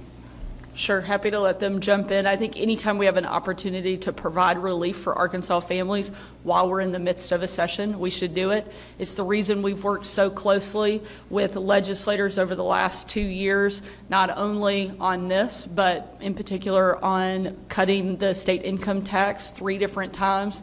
We want to continue to look for ways, if we can, to pass that savings back onto the taxpayer, and this is one of those opportunities. I don't know if anybody has anything they want to add. No. Can you say a little more on the Good Neighbor Act and maybe what prompted this? Have there been concerns about liabilities that have been brought to the state? Again, we want to remove barriers. It shouldn't be a complicated thing to try to help people out. We've seen instances over the last several years in food banks not being able to accept certain products and things from restaurants and others, and so we just want to remove those barriers and make that opportunity easier. Secretary Ward, or if anybody has anything they want to add, but ultimately it shouldn't be hard to help out your fellow citizens, and so we want to make that as easy as possible. Great. Oh, we got one more? Yes, so with the grocery tax going away, obviously this will affect some state entities that you've kind of been a big advocate for, like the Parks and Tourism and other things. Have they been aware of the money that could be going away? We certainly didn't surprise them. I promise we let them know. At the end of the day, the good thing is that these agencies have very healthy, strong budgets, very confident in their ability to continue to do what we've been doing, which is breaking tourism records. And that's one of the reasons that we have the ability to get rid of the grocery tax, is because our industry is growing so much, and we feel very confident they'll be able to continue not only just to provide great service, but to excel in the way that we have over the last couple years. We had over 50 million visitors to the state last year, bringing in $10 billion in economic revenue to the state. All good things. We think that'll continue to surge and continue to grow. Yes, sir. When do we expect this to go into effect? I think, Jim, you want to jump in on the exact timing? Obviously, we have to pass the legislation, so I'm looking at my friends in the room on how quickly they can get that done. I'll sign it as soon as it comes to my desk, but in terms of the specific timing, I'll let Jim jump in on that. Yes, ma'am. It'll be effective January 1st, 2026. Anytime you're changing the rate of taxation or what is taxed, our merchants need to be able to reprogram their systems, and so we want to give them plenty of advance notice on that. So January 1st, 2026. Thank you all so much. Thanks for being here today. There are some. Good morning. Please rise, and we're going to start with the Pledge of Allegiance, or the National Anthem. Excuse me. She does pledge first. Oh, yeah. Pledge first. It's actually National Anthem first. Go ahead. You're going to start with the National Anthem. Right here. Hold it for you. You got this. Take a deep breath. So you don't hold the microphone. It's just there. Okay, there you go. You're good. Oh, say, can you see by the dawn's early light. What so proudly we hailed at the twilight's last gleaming, whose broad stripes and bright stars through the perilous fight o'er the ramparts we watched were so gallantly streaming, and the rocket's red glare, the bombs bursting in air, gave proof through the night that our flag was still there. Oh, say does that star-spangled banner yet wave for the land of the free and the home of the brave?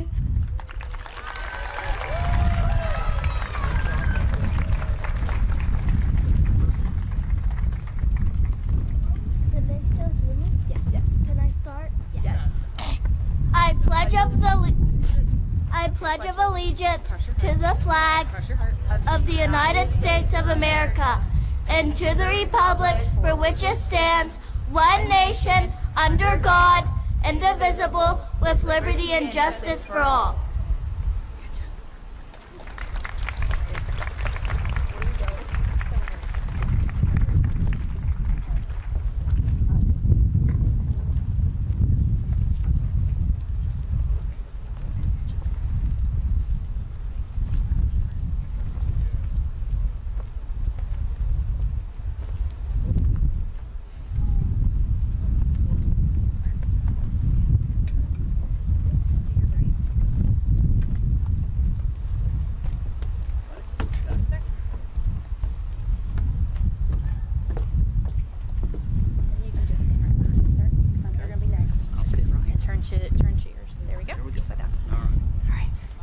Good morning. Thank you all so much for taking time today to join us.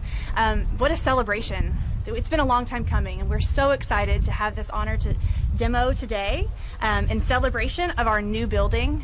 We are so grateful to our governor and to the legislation for providing the ability for us to have a new building. So many of us our students are dealing with buildings in disrepair, and we are just so grateful to be able to start a new chapter in the history of education for deaf and blind students across Arkansas. Without further ado, I'd like to introduce our Chairman of the Board of Trustees, Mr. Robert Fagan.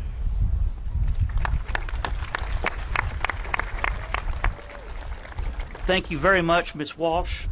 It's a beautiful day in Arkansas, isn't it? Yes. So, if it's okay with you guys, I'd like to kind of speak to the governor for a minute. Governor, 2 Valentine's Days ago, you gave the students of Arkansas who are deaf and who are blind a gift. Not only a gift of monetary, but a gift of a plan, of a vision, no pun intended. And after 13 months later, we are now starting to see these plans and this dream, this vision come true. So on behalf of the Board of Trustees, Dr. John McAllister, Ms. Carrie Smith, Mr. Jerry Ballou, Mr. Philip Howe, and Ms. Holly Mott, we thank you very much for your vision and your dream of a state-of-the-art facility for blind and visually impaired students and deaf students in the state of Arkansas. So, Governor, again, on behalf of the Board of Trustees, thank you so much.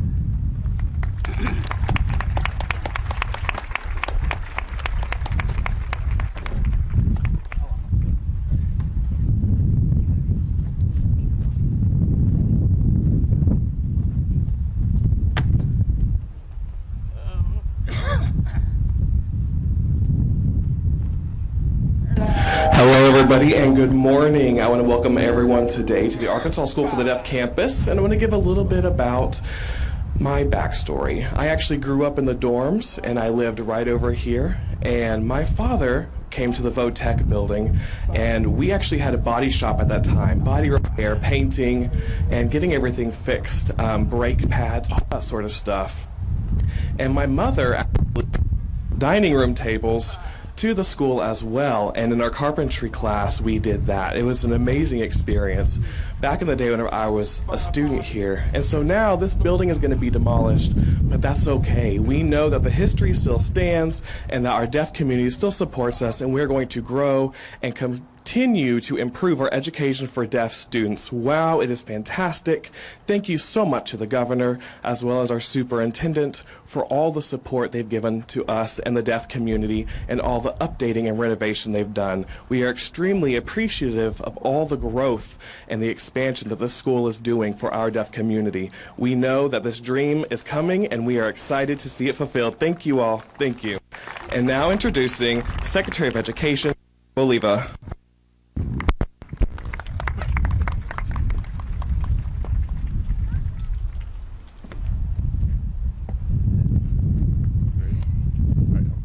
So I'm gonna do my best here. Good morning.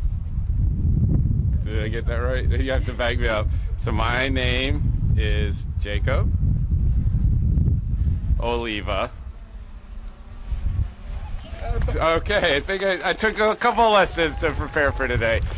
So as Mr. Ballou stated, my name is Jacob Oliva. I'm the Secretary of Education, and I get the great responsibility to work with the young scholars all over the state. So to the students that are here today, this is why we do what we do, to support you and make sure that you have the right resources and learning environment to help you succeed in your goals in life. About 3 years ago, Governor Sanders became governor and asked you, well, actually just over 2.5, going on 3 years, asked me to join her in improving education in the state. And we worked on some bold reform initiatives like Arkansas Learns. We're working on initiatives called Arkansas Access. And when she gave us that commitment or that charge, it was to make sure that every student in the state is on a path to be successful. And when she said every student, she meant every student, including the students that attend the school right here that we're sitting on in this campus today. So we went around the whole state and toured schools all over, and we even toured this school, and we work with school districts to make sure that they have the right resources, have all the right best teachers, the best leaders, working with the students each and every single day. And when we toured this school, it was not a different conversation. We came back and said, it's time to make a large investment. And she was able to work with the legislature, work with the leadership here, with the board, and said, we're going to make sure that we make this campus state of the art, and not only just the showcase flagship campus for students in the state of Arkansas. When we do this, we're going to do it so well that every other state is going to be jealous of what we're creating here and want to come and see the magic that's happening. So we're very excited to be on this journey along with you to lead up to this monumental event where action is starting to going to take place. So we wouldn't be able to do it if it wasn't support of the people in the school, the community, the legislature, and most importantly, Governor Sanders, who I have the privilege of introducing up as our next keynote speaker, who came here in person because this is so important to her to make sure that we get this right. So please, please, please join me in welcoming our 47th governor of the state of Arkansas, Ms. Governor Sanders.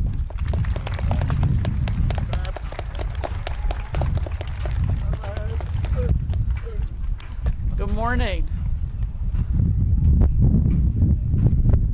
I'm not going to attempt to take on what Jacob did. I'm going to leave it to you, the expert, to interpret for me this morning. But I want to say thank you so much for joining us. And I want to give a special thank you to Secretary Oliva, who's doing a fabulous job making sure that every student in the state of Arkansas has access to a quality education.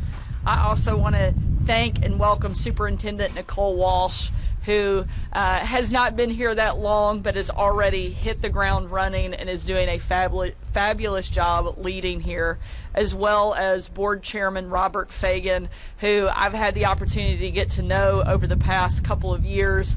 And not only a tremendous leader, but what I really love is that he tells it just like he sees it and doesn't hold back in the slightest bit. And I think it's pretty refreshing to have him leading the effort and doing such a fabulous job. And also to Jerry Ballou, who has such an amazing story here at this historic institution and is doing a great job on the board. And I want to thank all of our board members for the dedication that they have to ensuring that every single student here is getting the education not only that they need, but that they deserve. We also have a number of our state legislators that are here today. I know I saw Speaker Evans, who has been instrumental in the reason that we are all here today. And so a special thank you to him, as well as all of the members of the legislature who have worked so closely with us to ensure that we have the ability to be here.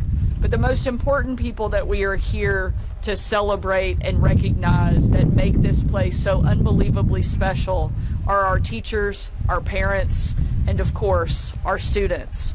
We were lucky enough to have a group of students from the 3rd through 6th grade at the Capitol this week to sing in the rotunda. And it was a perfect reminder of why this community is so unbelievably important to the state of Arkansas. And today is an enormous day for this campus, for every blind and deaf Arkansan, and for our entire state. Back in late 2023, I toured this school for my first time as the governor. We talked with some great educators. We saw students thriving in an inclusive, accessible setting. And we heard from alumni and parents who have so many great memories and feelings toward this historic institution. But I also saw the other side of the school that day. The 100-year-old buildings, the crumbling walls, the leaky ceilings, and the drafty halls. It became clear that day that Arkansas had made a commitment to our blind and deaf kids, and we weren't living up to that promise. So we got to work right after that, tapping into this amazing community that supports this historic establishment. And just over a year ago, we announced a generational investment in this campus. And today, that project officially begins. And this project sends a message that Arkansas supports every student of every background in the state. Through the planning process, I've gotten in touch with some of the tireless advocates who have pushed for today for many years. One of them is Carrie Smith, whose son Griffin has been a student at the School for the Blind and Visually Impaired since he was 2.5 years old. Like most everyone else, Carrie wants this project started as quickly as possible, but she also appreciates how intentional the planning process has been. We've had blind and deaf architects. We've even included the kids in the planning process as well, because we want them to have a say in a place that many of them refer to as their second home. In the meantime, we've already started to make major changes here on the campus.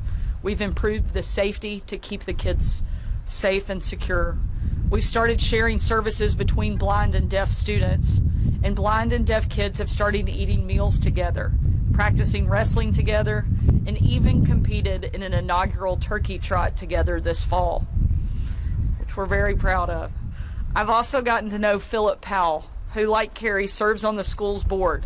In his home state of Alabama, Philip attended public schools where it was rare for him to run into other deaf kids. But here in Arkansas, he sees an opportunity to not just build better facilities for Arkansas's blind and deaf students, but to create, as he puts it, a shining light on the hill. Thousands of Arkansans drive by this campus every day, and they look up from Markham and see the 100-year-old buildings. He wants those people instead to look up and see a beacon. He said he wants other Arkansas parents to see the school and be jealous that they can't send their kids there. And that's what we want too, Philip. That's the vision. But now it's time to get to work. It's time to get started building this school and delivering on Arkansas's promise to its deaf and blind students. Once again, thank you to all of those who have played such a big role in this project.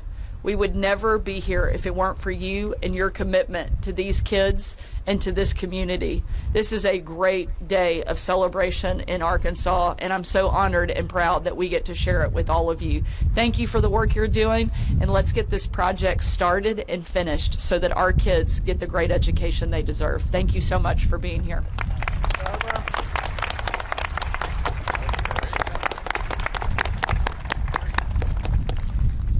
Are you ready to tear it down? You ready? Okay. So Thank y'all for joining us here this morning. I want to give a special thank you to Representative Kavanaugh and President Bart Hester. Unfortunately, Bart couldn't be here with us today, but the two of them are leading this legislation that we're announcing, and very grateful for their partnership and hard work to get this done and through the legislature. I'll start by giving a brief update on our recovery efforts from this weekend's tornadoes. I was in Cave City and Paragould this Saturday to support impacted Arkansans and see how the state could help those who were impacted. Tragically, we lost 3 Arkansans this weekend, with several dozen others who were injured. Our prayers are with the families of those who were impacted by this storm, and the state will continue to work closely with them over the course of the next several weeks. I've declared a state of emergency and released $250,000 from our disaster relief fund and deployed state police and National Guardsmen to help those areas. I've also spoken with President Trump and DHS Secretary Kristi Noem, and will continue to work with our federal partners to help in those relief efforts. This is not going to be a quick recovery. It will take time, but our message is one that I learned from my dad. We will take care of the people first and the paperwork second. And so if you are in need, please get word to us through your local officials. You can also go to helparkansas.com to ask for assistance, or also to offer assistance, and we will get you help as quickly as possible. Our number one goal will be to take care of those who have been so tragically impacted over the last several days. Now moving to a very different topic, but also focused on taking care of and protecting our citizens.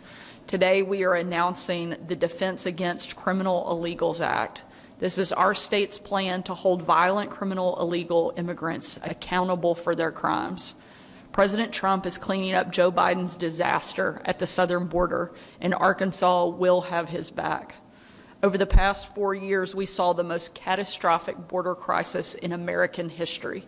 Day after day, month after month, millions of unvetted illegal immigrants entered the United States from practically every country on earth. There were more than 10 million illegal border crossings, more than 3 times every man, woman, and child here in the state of Arkansas. Thousands of those illegal immigrants were known criminals, and hundreds were from the terrorist watch list. I saw the border crisis firsthand when I visited with Arkansas National Guardsmen stationed at the Del Rio sector in 2023. They were there as one of the 2 missions we sent to the southern border during my first 2 years in office. On paper, the statistics are staggering. In person, the situation is even worse. Our guardsmen, our heroes, were put in 100-degree heat every day working to keep our border secure. I heard from Border Patrol agents managing facilities designed to hold 1,000 illegals that were packed with twice that number. I listened to law enforcement talk about pulling bodies from the Rio Grande who were victims of violent cartels. I personally watched hundreds of illegal border crossers enter our country as we stood there. Luckily, America now has a president who takes border security seriously and has personally overseen an essential shutdown of the southern border. Illegal crossings at the Del Rio sector that I visited are now down 99%, and illegal border crossings are at the lowest level ever recorded. Unfortunately, there are still millions of illegal immigrants in our country. We've seen what happens when Arkansans fall victim to violent criminal illegals. Just in January, state troopers arrested an illegal who was on the run after striking a law enforcement officer. We arrested a gang member from El Salvador last November. And most tragic of all, This past September, Little Rock nurse Jennifer Ann Morton was on her way to work when she was killed by an illegal immigrant who was deported during the first Trump term and later came back and was driving drunk. These crimes didn't have to happen. Violent criminal illegals have no place in Arkansas.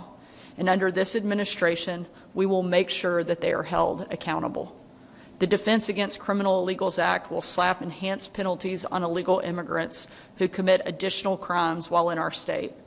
We'll expand our sanctuary city ban so that no place in Arkansas, including unincorporated areas and counties, can be a safe harbor for illegals. And we will mandate that Arkansas law enforcement participate in the federal 287 program so that we cooperate better with ICE and expedite deportations. After only a few months in office, President Trump has brought law and order back to our country, and Arkansas will continue to partner with them and help lead the way. I want to again thank the legislators who worked so hard to draft this legislation, and I want to especially thank our law enforcement for their support. You're on the front lines of defending our state, and we appreciate all that you do to keep us safe on a daily basis. I'll now turn it over to Representative Kavanaugh and then come back up and take a few questions. Thank you.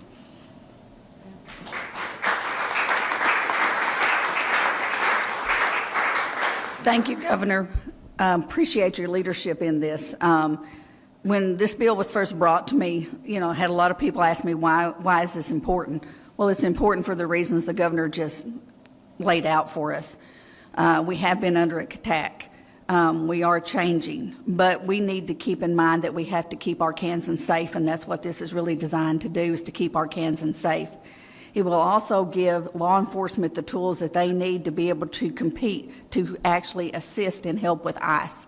And it will also help us be able to understand that the failed sanctuary policies that we've seen throughout the country won't be here in Arkansas. And with that, Governor, I really appreciate your leadership. Thank you.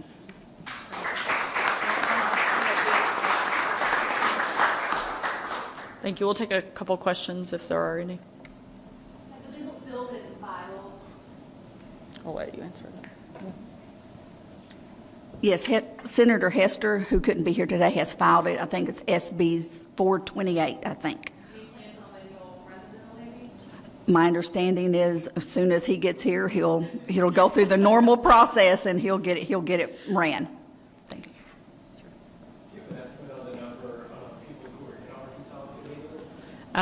We know that there are thousands of illegals that are here in our state illegally, but one is too many. When they are a violent criminal, we want to make sure that those individuals are not operating in our community, and it's one of the reasons this legislation is important. We've seen multiple instances, several of which I named in the opening comments, where those individuals hurt and impacted Arkansans, and that's what we're trying to prevent and make sure don't take place.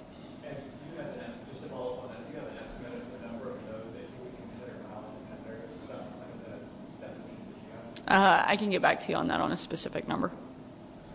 Cyber-Miss, are you planning on signing the nitrogen gas execution bill? Yeah, I will sign that as it hits my desk, I think at some point here today or tomorrow. Great. Thank you all so much for being here.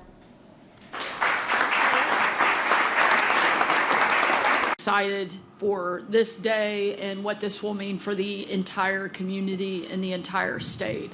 Before I get into today's announcement, I'd like to give a quick update on this weekend's storms and the generational flooding that has impacted nearly every corner of Arkansas. Just a few minutes ago, I was in Hardy, Arkansas, one of the hardest hit communities in the state. I had the opportunity to meet with local and state officials and survey the extensive damage. We're thankful that President Trump approved Arkansas's emergency request over the weekend, which has freed up an enormous amount of federal resources that'll be focused on rescue and recovery efforts. We are very grateful to the President for his quick action to help our state. It's going to take a long time to recover and rebuild from the damage that has occurred over the course of the last several weeks. But we are strong, and I am confident, and I know, especially after hearing some of the heroic stories that took place in Hardy, that Arkansas will come back and be even stronger and better than even before. But not all of the news of today is negative. We have some very exciting things that are happening in our state at the same time. And this event is a perfect example of one of the great things happening in Arkansas. I want to give a huge thank you to Michael Tang, Tabor's owner, who has done a tremendous job in helping bring this project and investment to the state. I also want to thank Chuck Stout, who we heard from earlier, who is Tabor's president and who's doing a great job and has been leading this effort. And to all of the local leadership, Mayor Teague, Judge Cross, and Dr. Selman with the Russellville Chamber, thank you for your hard work to secure this investment and to make this event possible. I have to admit, the last time that Tabor leadership and I were in the same room, to be honest, I wasn't exactly firing on all cylinders. I had just landed in London for the Farnborough Air Show after a red-eye flight, coming off of nearly a week at the Republican National Convention. If you've ever been to one of those or just watched it on TV, you might guess it's a lot of big speeches and late nights, so basically zero sleep. On top of that, this was happening in the midst of the CrowdStrike internet outages, so everyone's flights were messed up and delayed. We called the Atlanta airport home for the night before our flight, and half of our team never made it to the event because they didn't get out of Little Rock. But as much as we wanted to turn off the lights and head to sleep, we knew that we couldn't because we were announcing something really big for Arkansas at the air show. And not just for Tabor, not just for Russellville, but something for all of Arkansas and all of America. And today we're here to break ground on a project that will bring 70 jobs and $60 million of investment to the River Valley and further secure Arkansas's place as an aerospace and defense powerhouse. That last part is especially important because America's industrial base needs our help. We have long been proud to call ourselves the arsenal of democracy, and for a long time that was true. This is the country that churned out 300,000 planes and 86,000 tanks to defeat the Nazis and help win World War II. But in the years since, and especially in the past 4 years, we've let our defense industry stall. Defense employment has shrunk 2/3 since the 1980s, and in the past 5 years, more than 17,000 defense companies have gone out of business. At the same time, our adversaries have worked overtime to catch up. Communist China has more battleships than we do, and experts say that in a war with China, we would run out of ammo in 3 to 4 weeks.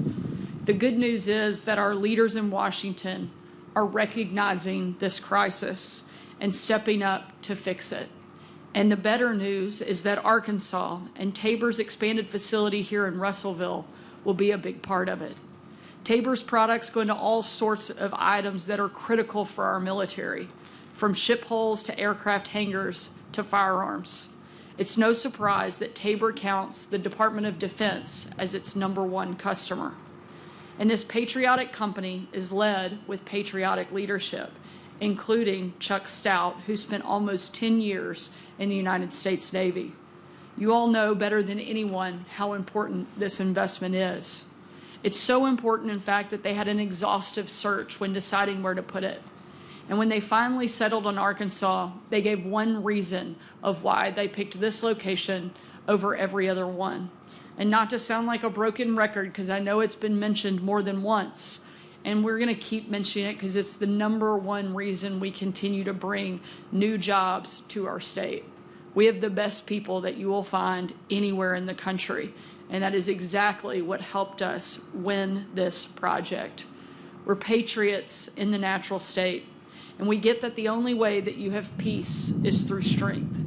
Aerospace and defense is now our largest export industry, so there are plenty of workers who know their way around complicated military technology. But even bigger than that is the fact that Arkansas has made the necessary investments over the past few years to bring our education and our workforce into the 21st century economy. With LEARNS, we've raised teacher pay, expanded career training, and put our focus on the basics, literacy and mathematics, so every student graduates high school ready to enter and have a great career. And now, with the new law called Arkansas Access, we've put focus on higher education. Every Arkansan will be able to go to a great institution like Arkansas Tech or UA Morrilton, graduate with a real-world degree that they can actually use and come and start a career at a business just like Tabor. Workforce and education are why Tabor is investing so much in our state. And frankly, it's why our future is incredibly bright. Thank you again to the local leaders who did so much to help attract this new investment to Russellville. And thank you to Tabor's leadership for their outstanding contributions to our state and to our country. And I want to thank Clint and our team at AEDC for their leadership and the amazing job that they're doing helping us continue to grow Arkansas's economy. For the second quarter in a row, Arkansas is the #1 state in the country for economic growth. And that's for great leadership and great people like we are celebrating here today in Russellville. So thank you so much for all you're doing, and what a great day. Thank you again, Mr. Tang.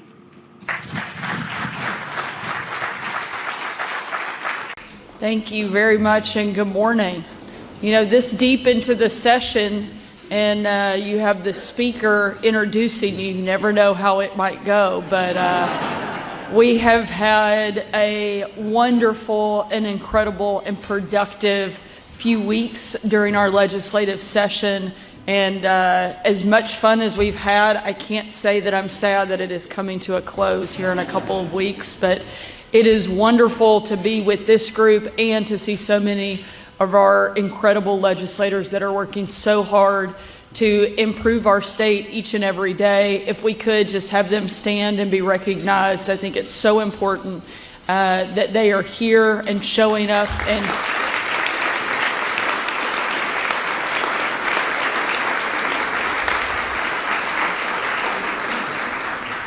in the midst of everything, for them to take a break and be here, I think shows where their heart is and what their mission is and what their calling is. So we appreciate your willingness to be here this morning. And we are glad to open the doors. Brian and I are thankful that this is the way that we get to start our day as well. And we are also glad that our kids have already left and have made it to school, we think on time. You know, in having 3 kids that are 12, 11, and 9, the activity around here can look a little different than it does right now. This room, when there are no tables and chairs, can be quickly converted into a laser tag or Nerf battle scene. And I have to say, those are pretty fun as well. But you know, we moved in about 2.5 years ago, and having grown up in this house, it was important that we continued some of the traditions that my family started when my dad was governor, and this was one of them, hosting events like this. Now, our boys have shaken things up slightly different than my brothers who were already in high school and college when my dad became governor. In fact, one of the first few weeks that we moved into this house, there's a lot of space out there, and I couldn't find our 2 boys. So I go off and search, trying to locate them. Look outside. I heard them before I saw them, and I get out to see that they have practically stripped down into their underwear and are swimming in the front fountain of the governor's mansion. Welcome to Arkansas. So I go outside and I ask our boys, and I said, hey guys, what in the world are you doing? You can't do this. And our youngest, George, who was about 7 at the time, looks at me and goes, it's okay, Mom, be cool. And he's like, it's really shallow. Don't worry, we won't drown or anything. I said, George, my concern isn't that you're going to drown. It's the fact that you have absolutely no problem being in the front yard of the governor's mansion in nothing but your underwear. He was totally unfazed and went right back to the fountain. But we're shaking things up here a little bit, but certainly holding on to some of the most important traditions, this being one of them. It is such an honor to have this group gathered, guests from literally every corner of our state, showing up and making a public declaration of their faith. And Brian and I are honored and proud to welcome each of you and be here for this event this morning. I also want to thank Donnie. Thank you for welcoming and planning today's event. I know that a lot goes into this, and we are grateful for what you do to make it all happen. And again, a huge thank you to our legislative and community leaders. And of course, our keynote speaker. We are glad to welcome you back home.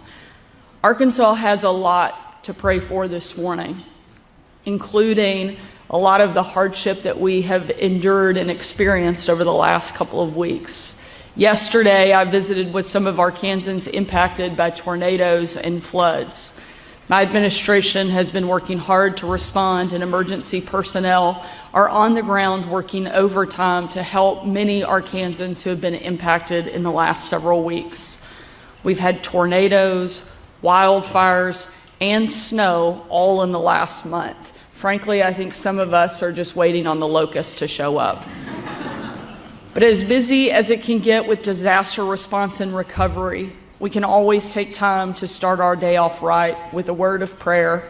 And I'll be honest, biscuits and gravy don't hurt too much either. I think the Psalms are especially appropriate in a time like this. God is our refuge, our strength. We will not fear. Jenny Allen is our keynote speaker this morning, and I can't think of anyone better equipped to inspire our state during this difficult time. She's one of the most prolific and popular Christian women authors anywhere in the country. But her ministry stretches far beyond books and podcasts. She's on a mission, one that involves every country, every congregation, every man, woman, and child in the world. I know there are some who say that in the age of technology, faith is going to fall by the wayside. I see it too. Frankly, it's easy to get sucked into your phone and the busyness of everyday life that you forget about God and your faith. But Jenny is turning that problem on its head, harnessing the power of technology to reach across borders and languages and touch more people than ever with the gospel. Just in February alone, she hosted Gather 25, a 25-hour prayer event that reached 7 million people in 21,000 groups across 225 countries and territories. Don't worry, I promise today is not a 25-hour event. Jenny had one word, and I think I have to agree, miracle. God calls us to share his word, his story, and he calls on us to use it and spread his word in ways we would never have thought possible. Jenny understands that our job is to help share God's love, but others' decision to accept it, and God's job to save them. Jenny is living out that mission every single day in every way we can imagine. We are so grateful that you are joining us here in Arkansas, and I'm especially thrilled that we get to welcome you back home. To everyone who is sharing a word of prayer this morning, thank you for being here. Thank you for sharing God's message. God bless you, and God bless the great and best state in the country. Thank you so much. What a beautiful day in Arkansas. Yeah. Thank y'all so much for joining us. We're glad that all of you could be here, but especially in a huge and big thanks to my very dear and good friend, Secretary of Agriculture, Brooke Rollins, who came all the way from D.C. for today's announcement. Now, I know part of it was she was just looking for an excuse to get out of D.C. But Brooke and I survived some tough days working together in the White House during President Trump's first term and bonded very quickly over being working moms and maybe even more passionately over being diehard SEC fans. Yes, that's true. Unfortunately, Brooke chose the wrong team, but what she lacks for in team selection, she makes up for in being one of the toughest and most dedicated public servants that I've ever met. Brooke isn't just brilliant on policy. She's from a farm family and cares deeply about the history and the future of the agriculture industry. And I know that she's working every single day to make our ag community stronger and Americans healthier. I also want to thank Secretary Christy Putnam, whose team put an enormous amount of work into the announcement that we're making today, and who has been a tremendous leader for all of our team at DHS. This past December, I sent a letter to the incoming Trump administration announcing my intent to reform Arkansas's food stamp program by banning unhealthy foods like soft drinks and candy. Today, my administration is submitting a first-of-its-kind waiver that will allow us to do just that. America is facing a chronic disease epidemic. Obesity, diabetes, heart disease, and other chronic illnesses are a personal struggle for millions of Americans and driving significantly higher costs in our healthcare system. Sadly, Arkansas statistics are even worse than the nation as a whole. 1/3 of our state has diabetes or is pre-diabetic. When the numbers are that high, it's important for us to examine a system that actively encourages and subsidizes unhealthy, highly processed, addictive products. Right now, you can use food stamps to buy a soft drink or a candy bar from a gas station, but you can't use them to buy an Arkansas-raised hot rotisserie chicken from a grocery store. That's the definition of crazy, especially when our state has so many farmers and ranchers raising healthy, homegrown products right here in our backyard. Luckily, we finally have a president who, along with Secretary Rollins, has put a laser focus on solving America's chronic disease epidemic. I believe that reforming food stamps is a great place to start. Our country spends $119 billion each year on food stamps.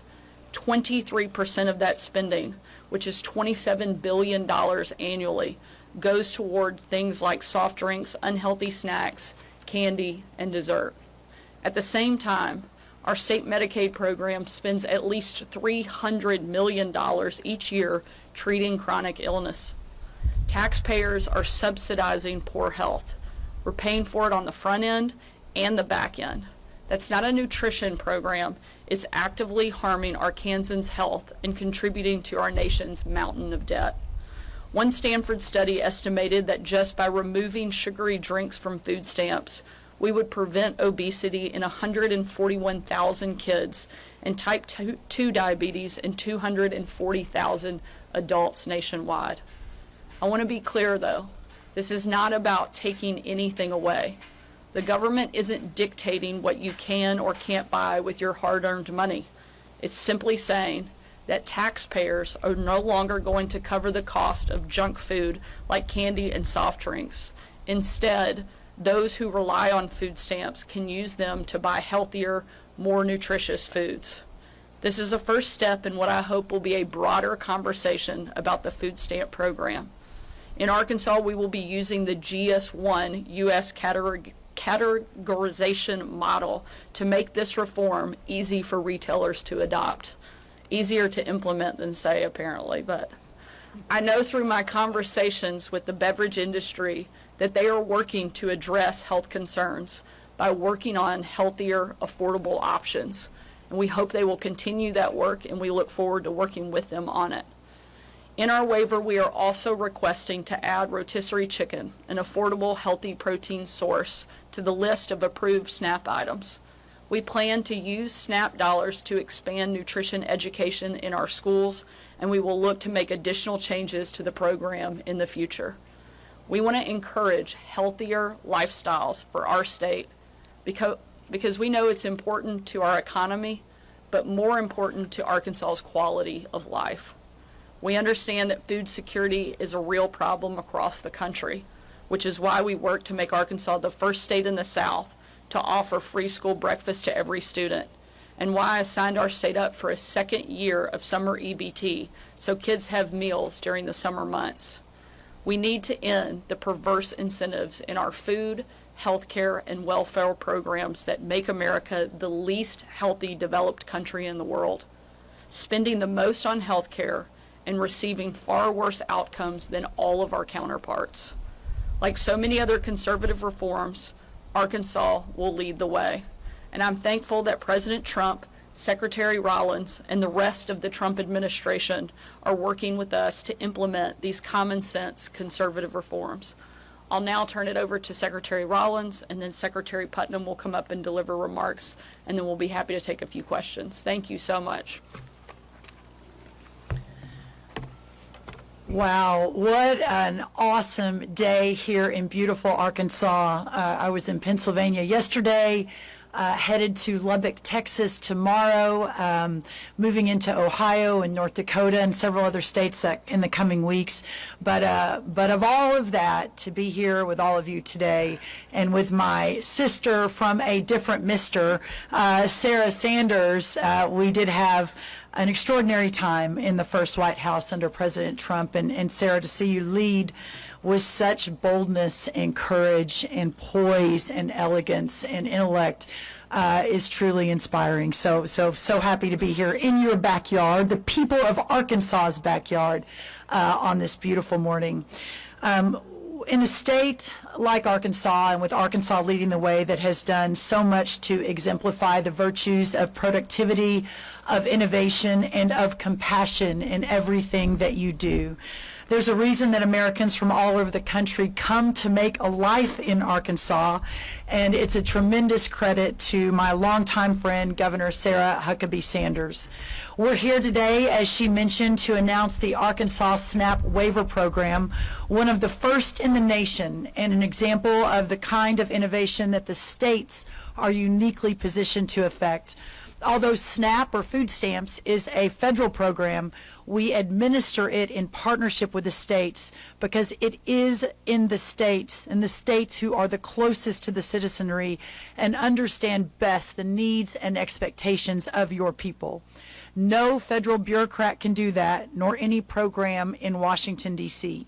So let's understand one big thing first, that what we are doing here today is affirming the value of federalism in all aspects of governance. That's why I am here. That's why I want to applaud my friend Governor Sanders, who has once again exhibited the courage and the innovation of the people that she represents here in this great state. The SNAP program is designed to help those in need of assistance, not to hurt them. And it's also funded by the American taxpayer, who deserves a say in how the program is administered and what the program funds. President Trump has given his administration, our administration, the mandate to make America healthy again. This is one of the things he campaigned on, and this is what the American people voted for. And I venture to say, especially the American mom voters, like myself and Sarah and Christy behind me. The American people have spoken, and the people of Arkansas have spoken, and Governor Sanders is once again leading the way. And the American people are asking, how does it make sense that SNAP will pay for unhealthy sodas, for candy, and for junk food, but not for rotisserie chicken? 40% of school-aged children and adolescents in the U.S. have at least one chronic health condition. Think about that. 40% of school-aged children and adolescents in our country have at least one chronic health condition. Prediabetes now affects 1 in 3 children ages 12 to 19. This is a crisis and was the greatest contributor to the U.S. healthcare costs, and now comprises 90% of our expenditures, according to the CDC. This cannot continue, and certainly not under President Trump's watch. The system is broken, and to do things the way we have always done them is no longer acceptable in Washington, D.C. I stand here today, made the trip today to Arkansas to support this amazing state and your incredible leadership in the next step, and in doing so, encourage all the states to also consider different ways of doing business to make our citizens, our country, and all Americans healthy again. We at USDA are committed to funding health, not illness, to satisfying hunger with nutritious food produced and harvested by our incredible farmers and ranchers here in America, but not unhealthy food products that fuel chronic disease. Congratulations to Governor Sanders and the people of Arkansas for taking a historic and leading step toward restoring health in our great nation. Thank you.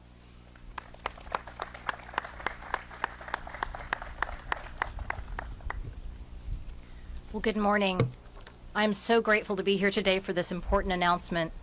I want to begin by thanking Governor Sanders for her leadership and steadfast dedication to improving the lives and the health of all Arkansans. And I want to thank U.S. Secretary of Agriculture Rollins for her support as we implement these innovative changes to the SNAP program. And it means a lot to all of us that you all were here in person today. The changes we are making to SNAP are really about one thing: bettering the health of the citizens we serve. For too long, we have used taxpayer dollars in SNAP to buy foods that not only have no nutritional value, but are actually drivers of chronic health issues like hypertension, diabetes, and obesity. In addition to SNAP, the Arkansas Department of Human Services also administers the Medicaid program. So in one program, SNAP, we've subsidized foods that we know make people less healthy. And in the other program, Medicaid, we're devoting resources, significant resources, to treating the same health conditions brought on by consuming unhealthy food. This makes no sense. Everything we do at DHS should contribute to improving health. I have a saying about how we serve people. The individuals and families who come to us don't come to us in pieces. So why do we serve them as if they do? Why do we contribute to poor health in one program and then try to fix it in another program? There's a better approach, and it's why we're here today. It's about prevention. It's about healthier choices, so Arkansans all across the state never develop those conditions to begin with. And it starts with the common sense changes to SNAP that are outlined in our waiver.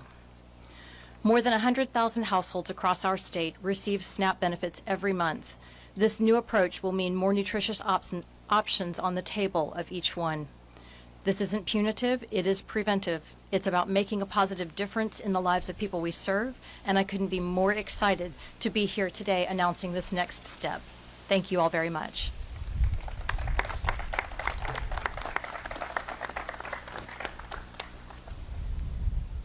Thank you very much. We are obviously excited about the progress and the implementation of this program, and glad that we have the opportunity to be here with you today. If there are any questions, we will certainly take a few.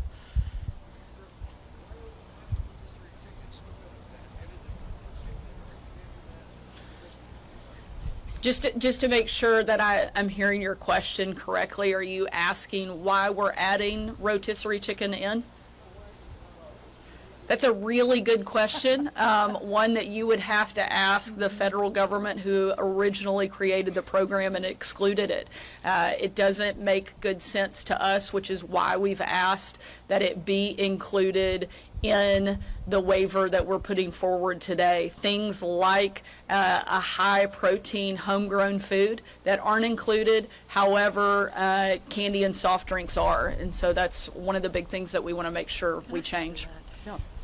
Let me add, it's such a great question, and I think it goes directly to the heart of what this administration is working to do in Washington.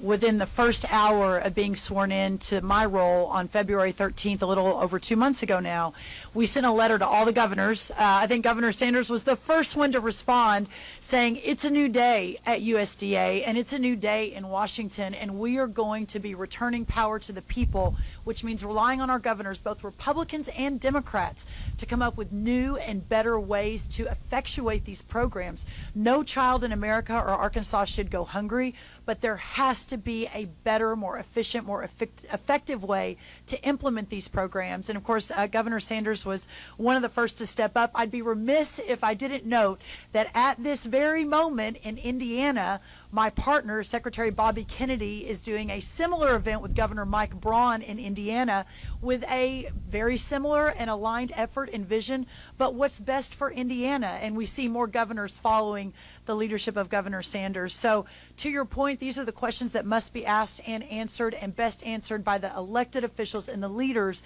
that are closest to the people in our founding fathers' vision of how to effectuate an effective government. This is a question for Secretary Rollins. Actually, two questions. First, is Arkansas the first states to submit a waiver like this with restrictions? And second question is, how do you respond to the criticism of these limits that they further stigmatize people on the food stamp program?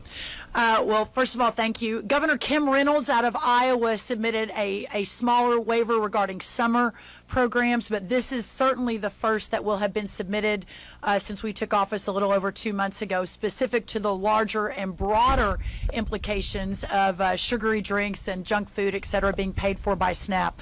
At the end of the day, we will never restrict choices of you, of myself, of others.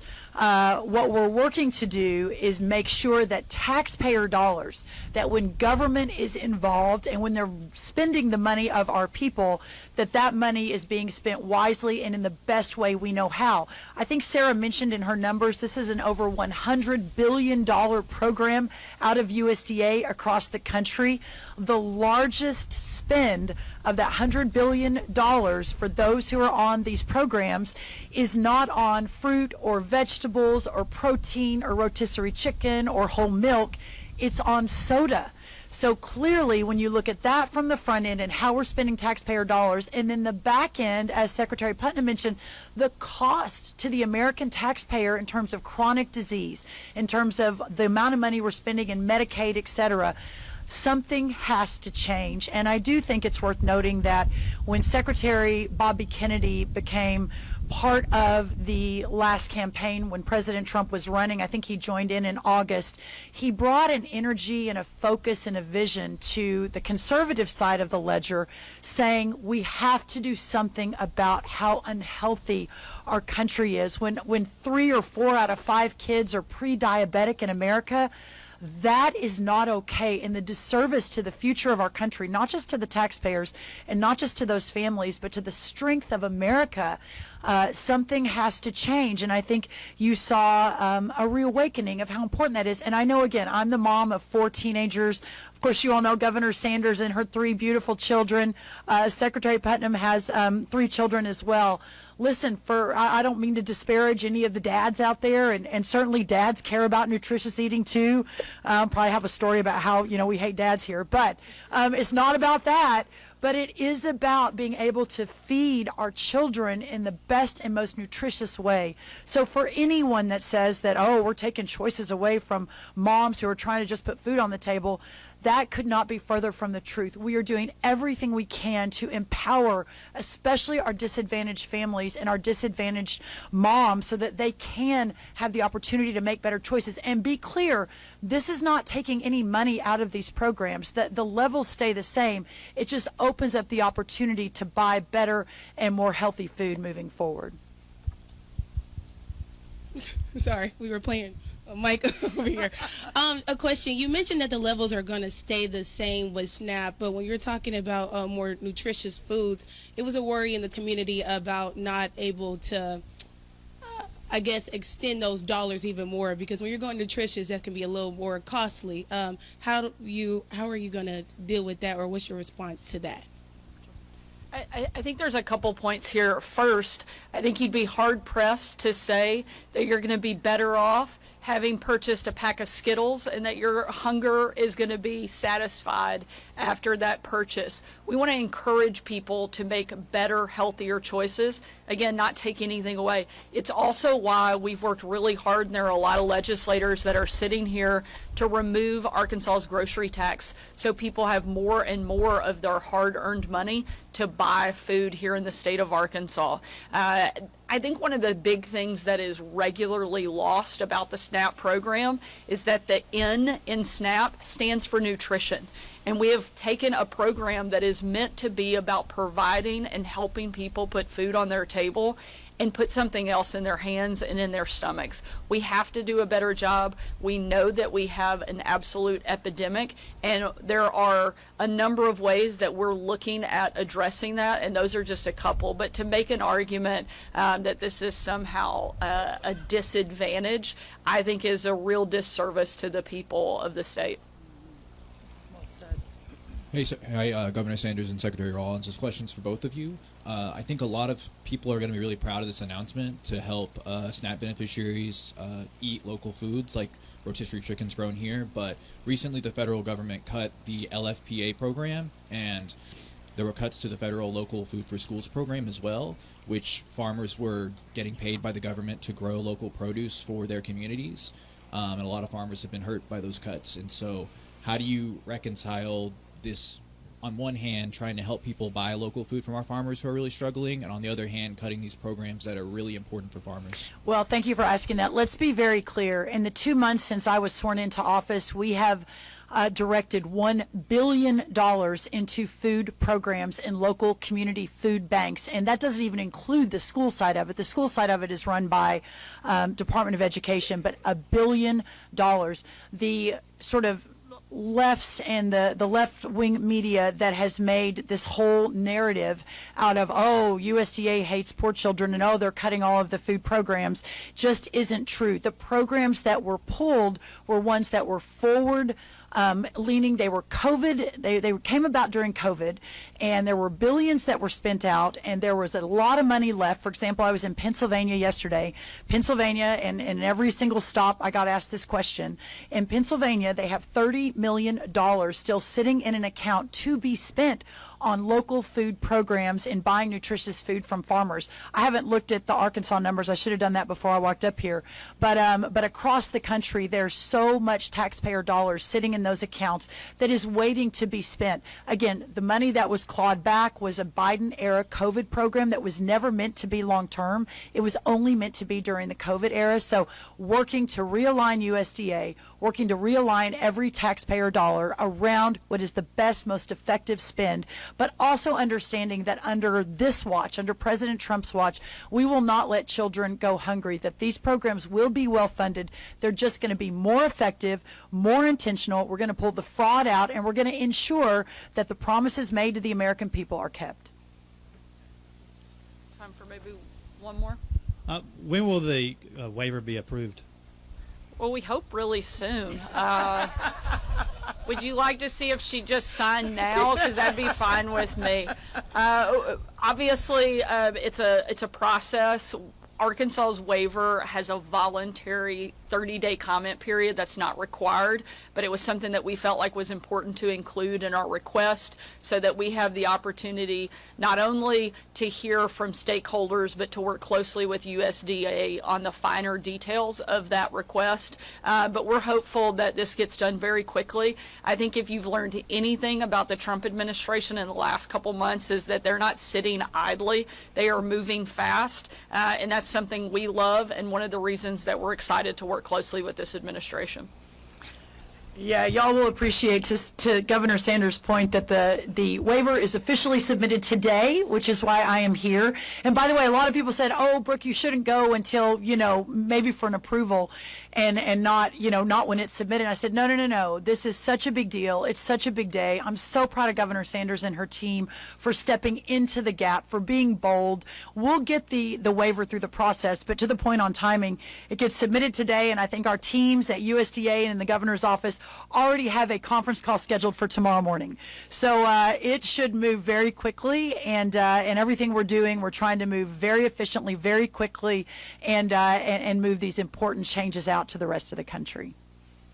Great. Thank you all so much. Thank you, everybody. Great to see you.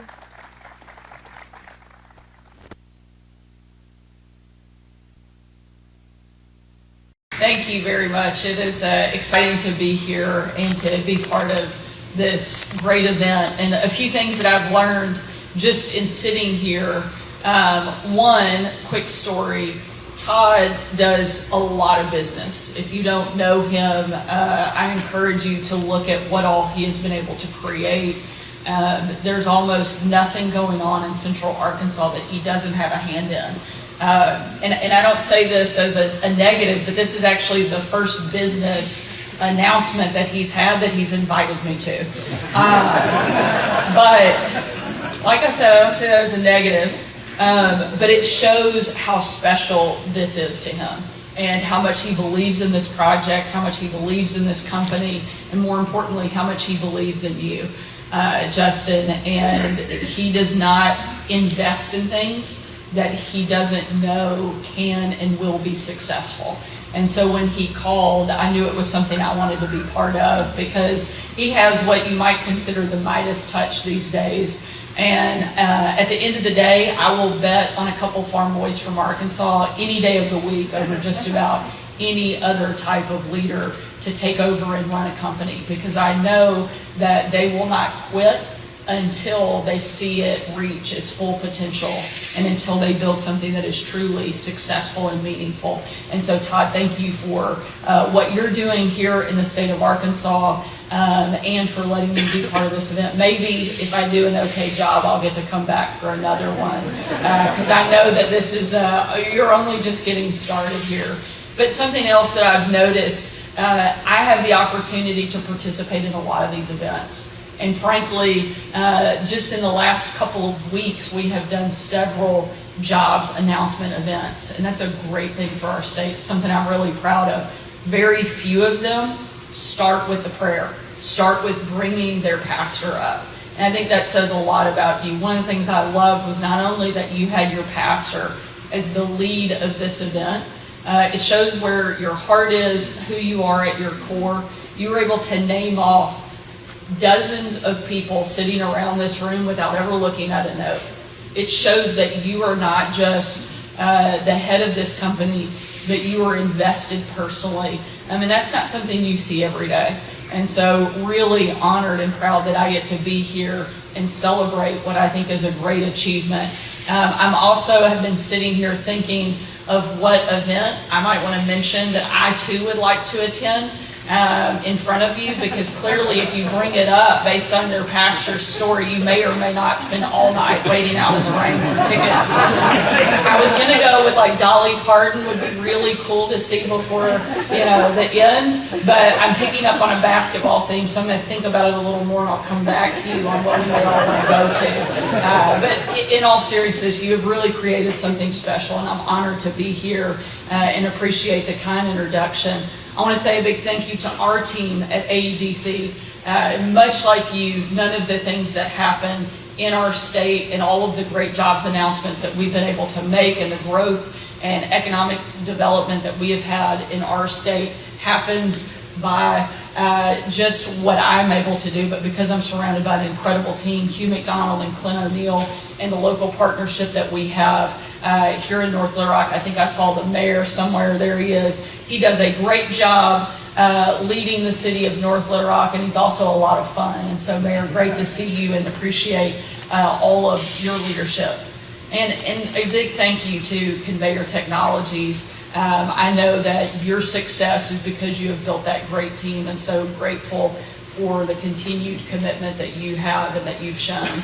I get to spend a lot of time with people that are business leaders around the state, men and women who have built amazing companies. And I love the theme that I've heard about being Arkansas proud already here this morning.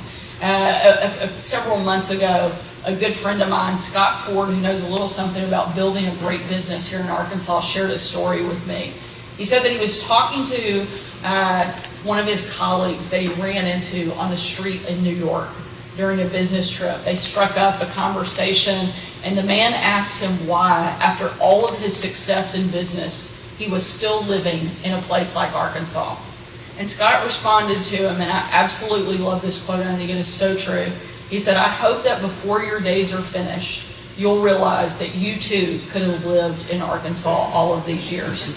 And I think that is such a great testament and such a great theme of what we see taking place here this morning. There's something in the water in the natural state.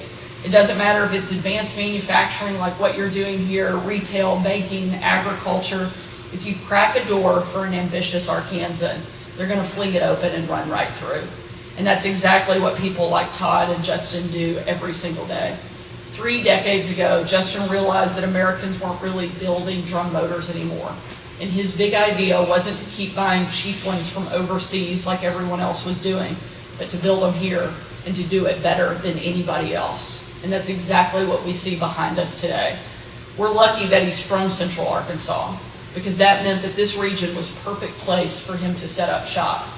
And we're especially lucky that our region is connected by road, by river, rail, and runway to the entire rest of the country, helping Conveyor Technology grow into the major company that it is today.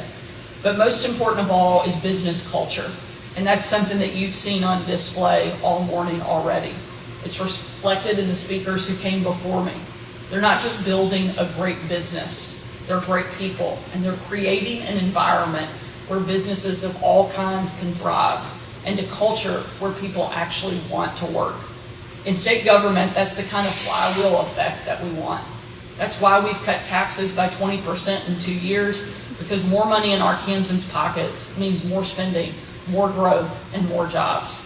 It's why we focused so heavily on education and workforce, because better curriculum and better teachers mean better students and better employees. And it's why we're helping and investing in businesses like conveyor technology, by expanding our electric grid, cutting red tape, and because a strong industrial base means a strong economy. And working and focusing on the type of culture that we recognize and that we praise and we celebrate is something that we really want to lean into here in the state of Arkansas. It's very evident that you have created and built something really special. We're proud that we get to play a small part in it. We look forward to seeing this business continue to grow and expand, and to do that right here in Arkansas. Thank you so much for what you're doing. Thank you for what you've built. More importantly, thank you for who you are and the way you represent our great state. Thanks for letting me be here.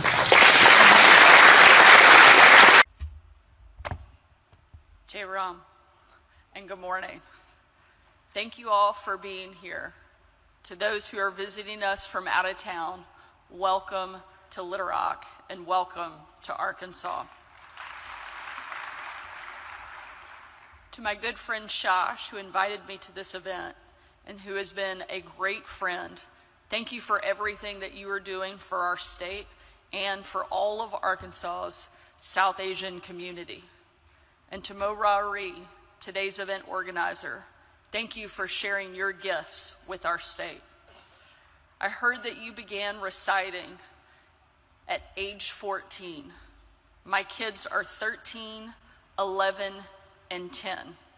But I don't think that their reading lessons have quite prepared them to take on anything like what you are doing.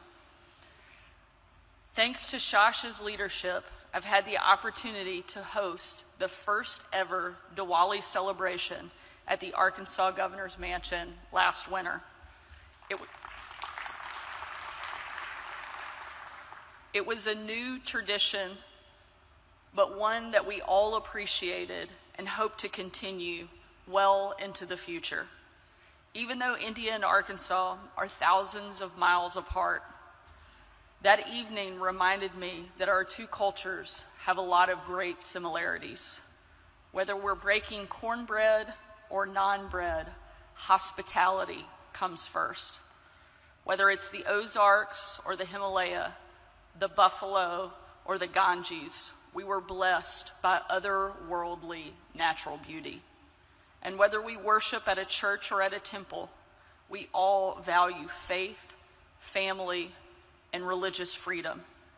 It's no surprise that thousands of Indians have settled in the natural state and become the next generation of proud Americans. I hear there's even a cricket league starting in Northwest Arkansas.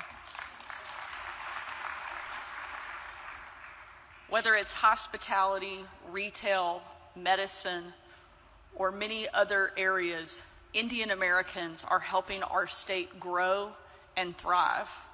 Another thing that I know Arkansans and Indians share is an understanding of the power of storytelling. I'm a pastor's daughter, so Sunday mornings were filled with lessons from the Bible.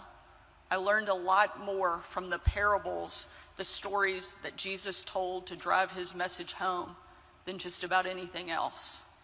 This might very well be the first time all 24,000 verses of this story have been recited in the state of Arkansas.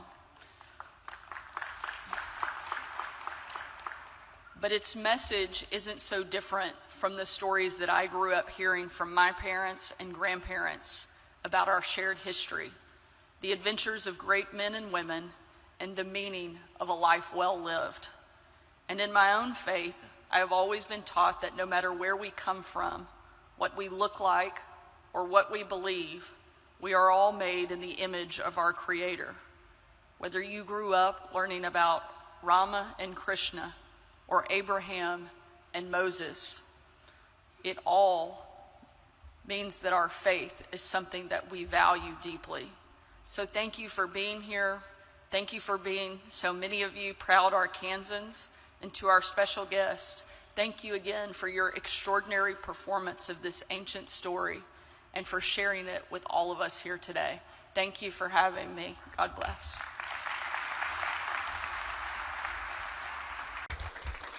Thank you. You can tell those who are ready to actually work and serve meals. No offense, Jacob in a blazer. It's hot outside. I was told to be casual and ready to work, and so I'm ready to work. But don't worry, we will get something out of our secretary here this morning still. But it is great to be here with this group and excited about participating in this program again. Last year, this group was able to serve 293,000 meals. The problem is this year we're in early July and we've already served 325,000, showing what an insane need we have here in the state of Arkansas, but also why programs like this are so incredibly important. We know that if kids in particular are hungry and not eating, they're not learning, they're not able to do anything during the summer if the number one thing they're concerned about is whether or not they're going to have a meal next. And so programs like this, programs like the Summer EBT program, and I see almost 2 full rows of our state legislators that are here. We work together in a bipartisan effort to pass legislation making Arkansas the first state in the South to offer free breakfast to every single student in our state, making sure fewer kids are hungry. That type of activity and action doesn't happen by accident. It's because of collaboration of the members of our legislature, because of collaboration with groups like the Arkansas Hunger Relief Alliance and the incredible team that they have working here, our districts, and of course, Mary and Jacob and a number of our State Board of Education members that are here, several other members of our cabinet that are working in lockstep to make sure that people across the state of Arkansas are not going hungry. It's one of the biggest challenges that we have in our state, but it's something that we are not going to ignore and refuse to take on and tackle. I know that we can move Arkansas from being at the bottom of this list by utilizing programs like this. As we're gathered here, I'm reminded of a story of a very good friend of mine who, she and her husband, they live in Pine Bluff, Arkansas, and for a long time they were coaching their son's baseball team. And they could see on the baseball team that these kids were incredibly talented. However, they couldn't seem to ever win a game. And the husband was smart enough to enlist his wife and say, hey, can you help me figure out what's going on? These kids are obviously talented, but we never seem to win a game. She shows up at practice. She starts visiting with each of the kids, and she finds out it wasn't that they couldn't play. It's that they were hungry. Most of these kids were coming from school where they hadn't eaten and weren't having dinners and snacks and things. So she started getting meals and feeding this team. They actually added more practices. And for 4 nights a week, she was bringing meals for the entire team. Turned it around. They started winning, went on to win 3 state championships, showing what a difference a kid who is fed can make. We can't count on a mom like that showing up and feeding every single baseball team across the state of Arkansas. So that's why programs like this, that's why partnerships like this are so important, so that we can step up and make sure that that is not the exception, but that's the rule, that every kid in the state of Arkansas has access to good, healthy, nutritious meals. And so proud to be here and be part of this partnership, and really appreciate the leadership of all of this group and everybody working together. And Jacob, you may want to ditch the blazer because we're about to make you work a little bit. So thank y'all for being here today. A year ago, and we now are celebrating our ribbon cutting. And I want to let you all know our Kinko team came in under budget and obviously way ahead of schedule. We have seen this building use what was the desire and the dream of Kinko, WDD, our staff, for function and for purpose. And somebody asked me the other day, they said, well, you've been here since April, and we have. But you're just now having ribbon cutting? Well, the reason we're just now having ribbon cutting right now is because we've probably had about 11 different large events. And this is when we could finally settle down long enough to have everyone in and be happy for everybody to be here and everything cleaned up. And so another salute to the staff for the hard work that they've done moving us in and getting us ready, and to Stallion Transportation Group for their help in moving us in as well. The design work from Colby and from Abby, and the hard dedication work from Matt and from Andrew, from Kenco, is what makes this what it is today. Now, we'll say that before we started this project, we were getting ready to interview builders, interview construction teams, and I went up to Chad Young and I said, "So what do you do? What do you say? How do you know? Because you know these people are your people. They are the ones that are going to be with you for an entire year, and Matt and Andrew longer. Just letting you all know right now." And he said, "You'll know. You'll know when you see the project manager, and you'll know when you see the superintendent, because those are the people that you're going to want to work with, that you will be working with every day." And the bond that's been created between Matt and Andrew and our staff and our athletes, you could just see their passion cascade every day as this building was being brought up. And then their finite detail that they would bring to different ideas. And I appreciate the friendship and the partnership with those guys a lot. Thank you all. And we cannot thank you all enough for believing in our purpose and our mission and our athletes. At this time, I'd like to bring up Amy Price from Van Buren.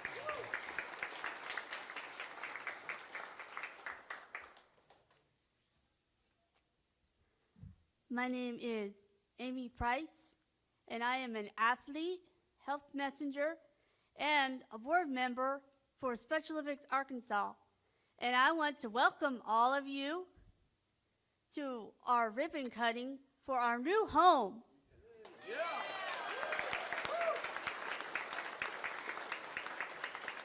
And I would also like to take this time to thank the following legacy donors for their generous donations to this project: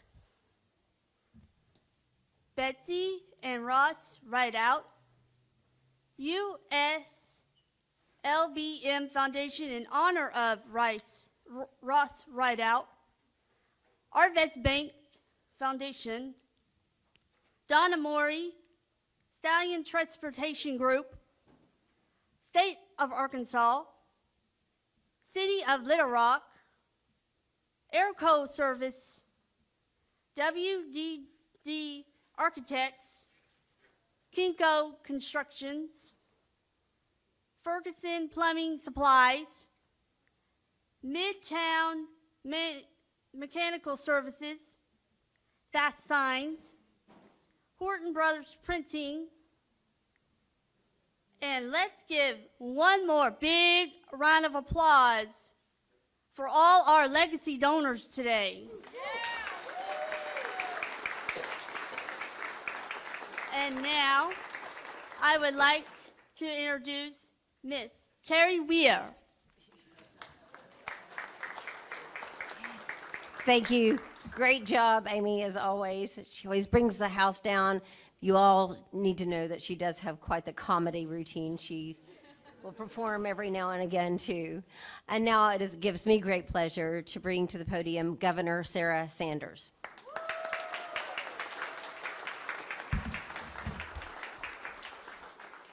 Thank you, Terry. Good morning. It is an honor and such an exciting day to be back and to be here to cut the ribbon on the Special Olympics Arkansas new headquarters here in North Little Rock.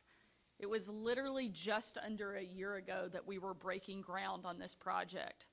I think it shows that with great leadership, great support, and most importantly, great partnership, you can move quick to build great things.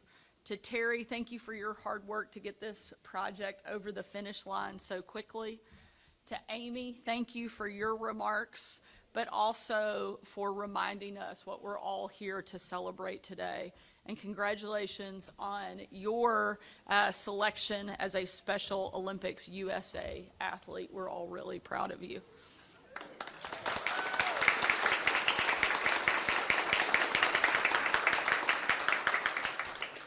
And Mayor Hartwick, who always makes everything more fun, thank you for your great partnership and leaders. Everybody who knows you laughed at that. You realize that, yeah.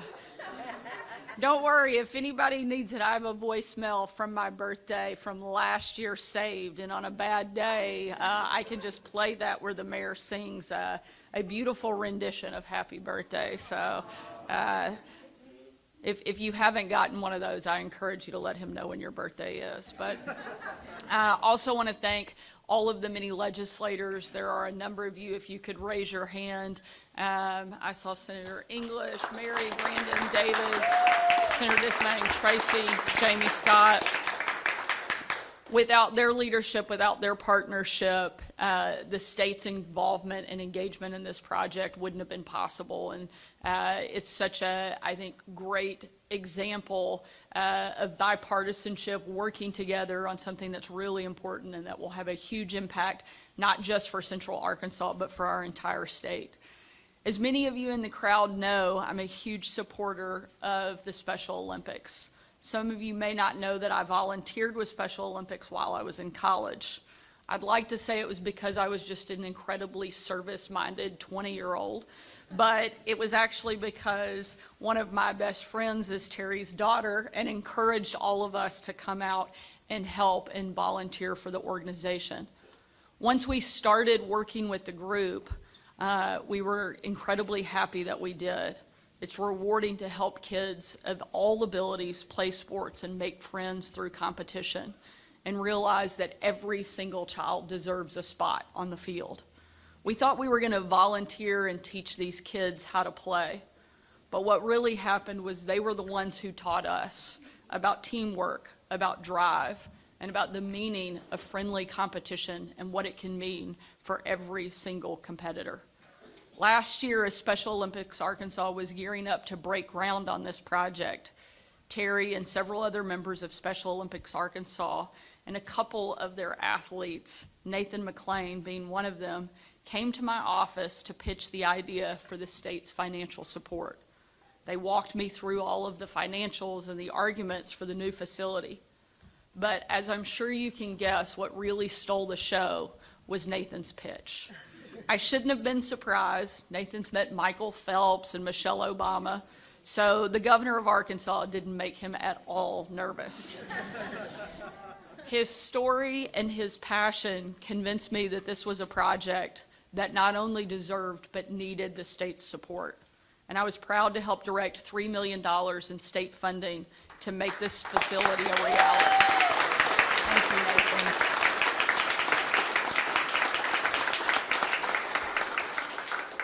It also helps that we have a daily reminder in our office. We actually have a Special Olympics athlete on my staff, Derek Mack, and we've all had the chance to hear how special and meaningful this organization is to him. And I think we've all had the opportunity to wear the medal even for a few minutes, but Derek is always quick to take it back very fast. I got to hold it for about 30 seconds and it was taken back. I don't think he trusted any of us with it for too long. But with today's ribbon cutting, Special Olympics Arkansas will finally have a home that matches the strength of its programming, which as of now counts nearly 30,000 athletes, nearly 1,700 coaches, and 16,000 volunteers as partners. This new headquarters sends a message. Every Arkansan deserves a spot on the team. Every Arkansan deserves access to sports.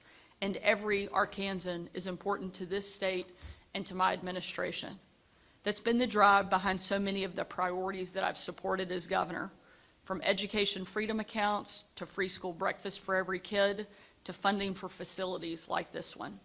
But it does not get done without the support of so many athletes, volunteers, and friends in the community.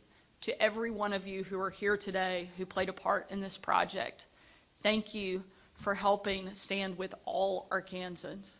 And thank you for helping give Special Olympics Arkansas the home that they deserve. Congratulations, what a great day. Thank you.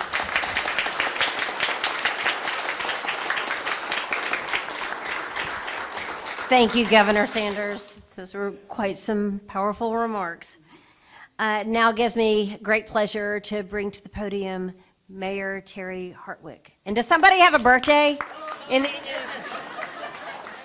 I'd like, live. Come here, guys. Justin, bring everybody up here. Come on, come on. Everybody, come on. This is what it's all about. Come on up, everybody, please. Yeah, I see you back there. Come on. Thank you, thank you, thank you.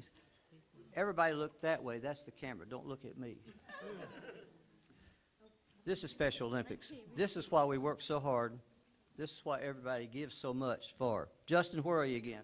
Where's Justin? There you are. Now, what'd you do in the Olympics? Track and field. Track and field. He did it. Where's my swimming team? There's Nathan over there, right there. Got some? What'd you do? Swimming. You did swimming too? Yep. What'd you do? You track and field? What you did? I'm about to get basketball. I should have known. Tracy Steele, where are you? Take him on. Powerlifting. What? Powerlifting. Powerlifting. I got you. All right, well, good. Well, with this, I want everybody to see what this is all about. They say, let me win, but if I cannot win, let me be brave. Without a doubt, what these people are. They're so, so brave. Everybody, please.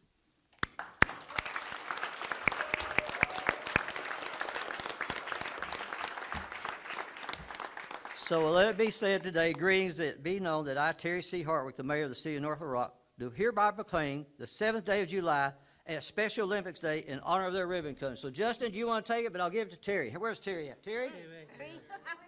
All right, Terry. Throw it to her. Everybody give them a round of applause. Thank you so very much. Nathan, you're up next. Come on, Nathan. Y'all stay here with Nathan. Got it, Nate? I do. Well, that's kind of hard to back up a little bit. So, first of all, I just want to.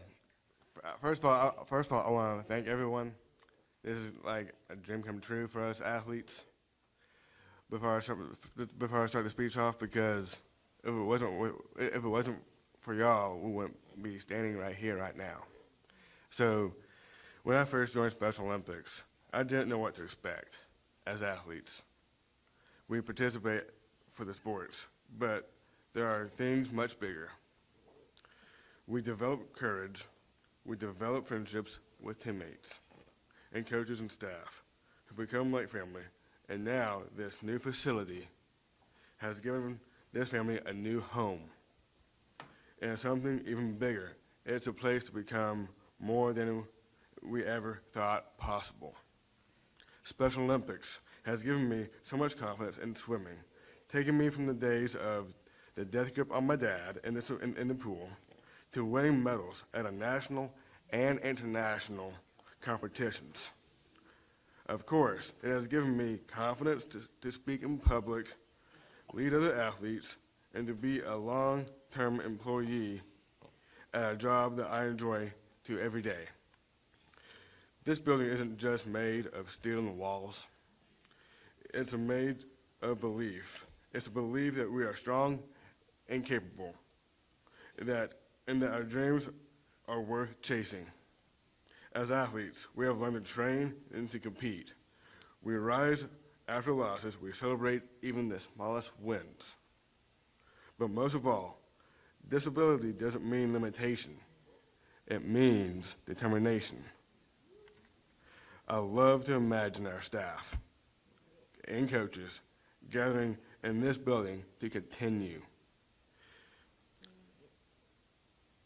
the great work you do for all of us. And each and every day, this place where you keep making such incredible impact on so many lives for many years to come. So to everyone who made this possible, the governor, the donors, the planners, the builders, the staff, we thank you. You didn't just open doors for athletes like me, you built a launch pad. So thank you all.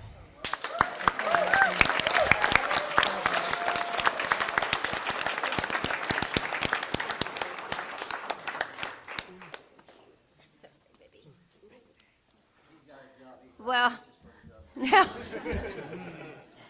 Thank you, Nathan. That was fantastic as always, and always leaves me a little speechless and humbled to know that we all represent each and every one of you every day in everything that we do. I'm a little tearful right now, Nathan. Thank you. I love you.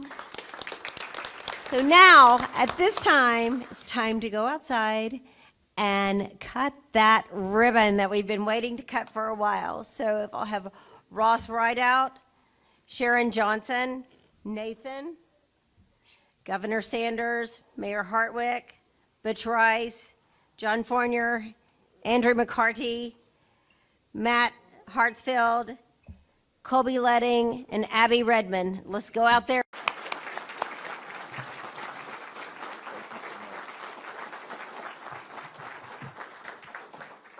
I'm going to lower that way back down. Thank you so much. It is great to be here with this group, and I've already learned a couple things. So clearly education is already taking place, even though the doors aren't officially opened. That is that we should start every legislative meeting with the joke of the day. I think that it would change the attitude in the Capitol, and we would certainly lighten the mood just a little bit, and maybe start things off the way that you all do here. What a great way to get the day started with the Pledge of Allegiance and a little bit of happiness. So I think we will adopt some of those practices. I'm also excited to learn that the official opening is August 13th.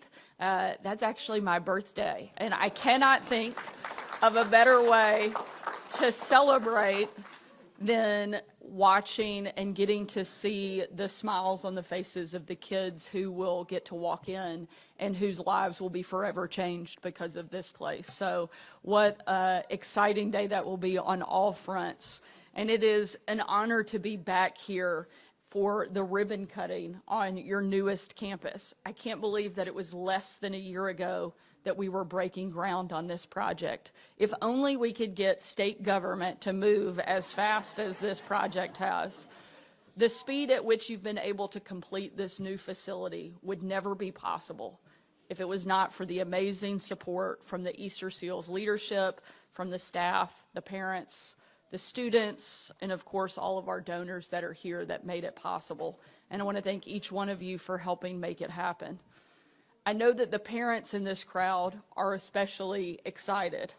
As a mom of Scarlett, Huck, and George, who are going into 8th, 6th, and 4th grade, we are very aware that as the final weeks of summer are coming to a close, while we've all enjoyed summer, I think we're all ready to drop our kids off in a couple of weeks.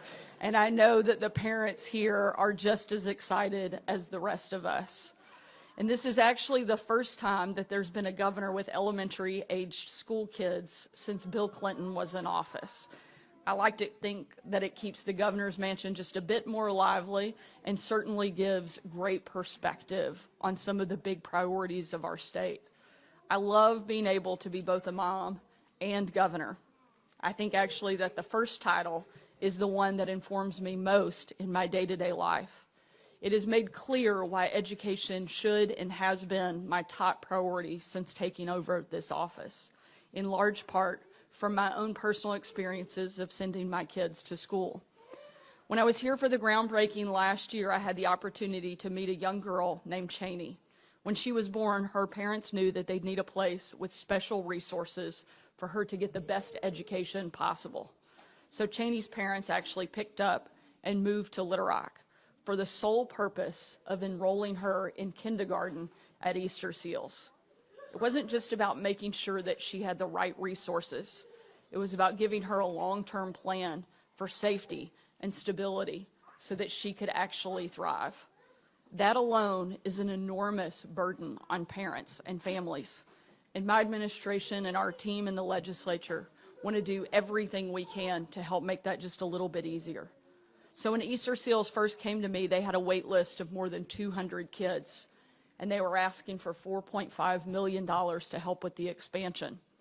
The question I asked when they finished with the presentation was, would this help move every child off of the wait list? And they said not quite.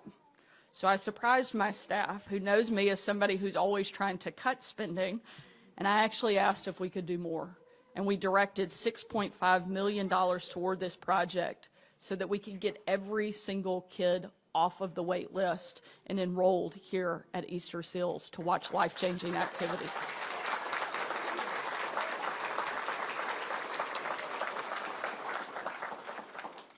But classroom capacity is just one part of the problem. The other is affordability. I heard about a family where the dad works in construction and the mom stays home to take care of their 2 kids. At their previous school, the 2 kids who both have autism were treated like they were at daycare, kept in a room all day, and barely taught anything. Their parents knew that they had to get them out of that school and into a specialized program, but finding the money to do that was next to impossible. Stories like that are exactly why we created Education Freedom Accounts. And I'm proud to say that Easter Seals was one of the very first schools to sign up for the EFA program, and that this coming month, every single student at Easter Seals will take part in the Education Freedom Accounts, and that's something we're extremely proud of.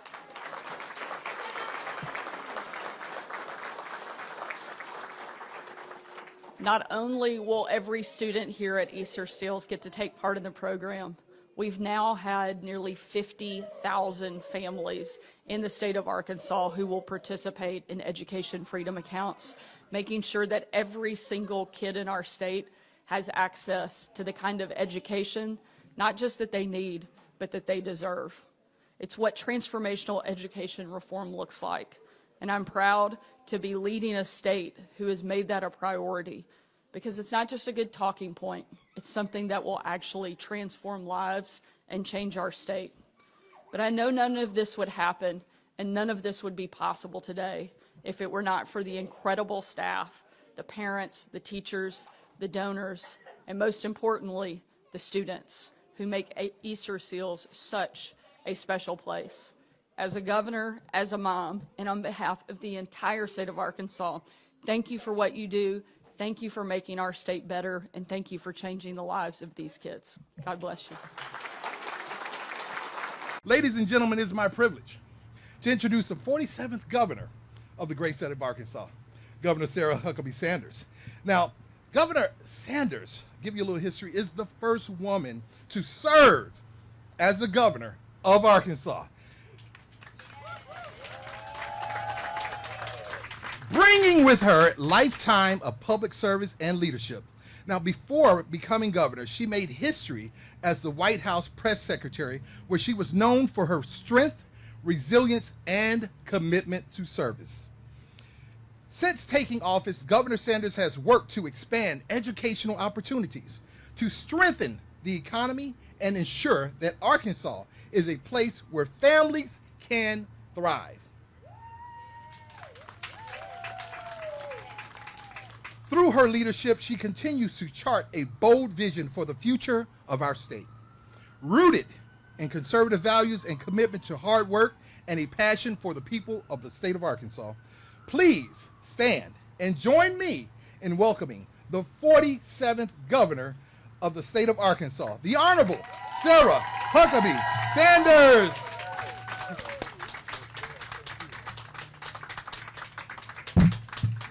Good morning. Can we give a big round of applause to this group behind us who's doing an amazing job and doing it in the rain? So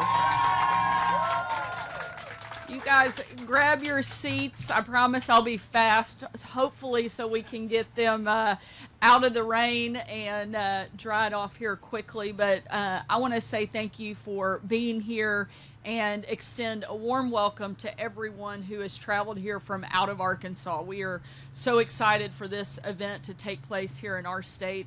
And I want to give a special thank you to our National Martin Luther King Jr. Commission directors who have come from New Mexico, Oklahoma, Nevada, Florida, and Ohio. And so we are so glad that you are here in our state for this event. And I want to give a special thanks to our Arkansas friends here in the audience, including members of the Arkansas Minority Health Commission, the Arkansas Martin Luther King Jr. Commission, and many of our leaders and state legislators from around Arkansas. And of course, yes, we'll clap for all of them, absolutely. And I, of course, want to thank my good friend who is doing such an amazing job. Deshaun, you are doing great work leading the Arkansas MLK Junior Commission, and I know how proud we are that our city was chosen to host this year's national conference. And I think that's a huge testament to your leadership and the great work that you and your team are doing. In Little Rock, we're proud of our civil rights history. Just recently, our state placed 2 new statues in our nation's capital to represent the best of Arkansas. Those 2 people, one was Johnny Cash and the other is civil rights hero Daisy Gatson Bates. I was lucky enough to be there for the unveiling of Bates' statue. And I think that everyone who had the opportunity to attend, and even those who watched online and weren't able to attend in person, would say that there were 2 major highlights from that event. The first, and probably one of the most powerful musical experiences I've ever witnessed or heard, was the singing of alumni from the University of Arkansas Pine Bluff and of Philander Smith College, 2 of our state's HBCUs that came together and shared what could only be described as pure magic there in the halls of the Capitol. The second was the high school students that were brought to the Capitol by the Arkansas MLK Commission. Boys and girls who directly benefit from the equal education that Daisy Gatson Bates fought so hard to achieve, and were who inspired to carry on her work and her legacy. Our state's commission lives out her legacy of helping serve others. They organize food and school supply distributions. They host community events, and they educate our young people on the many civil rights heroes who are lucky enough to call Arkansas home. But we also know that civil rights history doesn't just belong in textbooks. It's an active, ongoing effort in our state and around the country to continue to build the fight for equality for our students. I'm reminded by a story that my dad, former Arkansas Governor Mike Huckabee, likes to tell. In 1980, my dad became a pastor in Pine Bluff, Arkansas, the first town that I ever had the opportunity to call home. In addition to serving as the pastor, my dad had also started a local Christian radio broadcast. When my dad took over the pulpit at Emmanuel Baptist Church in Pine Bluff, it was still an all-white congregation. But one day, a young black man heard one of the sermons on my dad's radio show and called and asked if he could attend church with him. My dad announced his plans to welcome this young man to the congregation. Some of the people in the congregation refused to let the man even sit in the pews. But my dad laid out an ultimatum. Either you greet this young man like a brother in Christ, or I will quit and leave the church. The young man not only joined my dad for worship that Sunday, but continued to be part of that church for decades until its closing.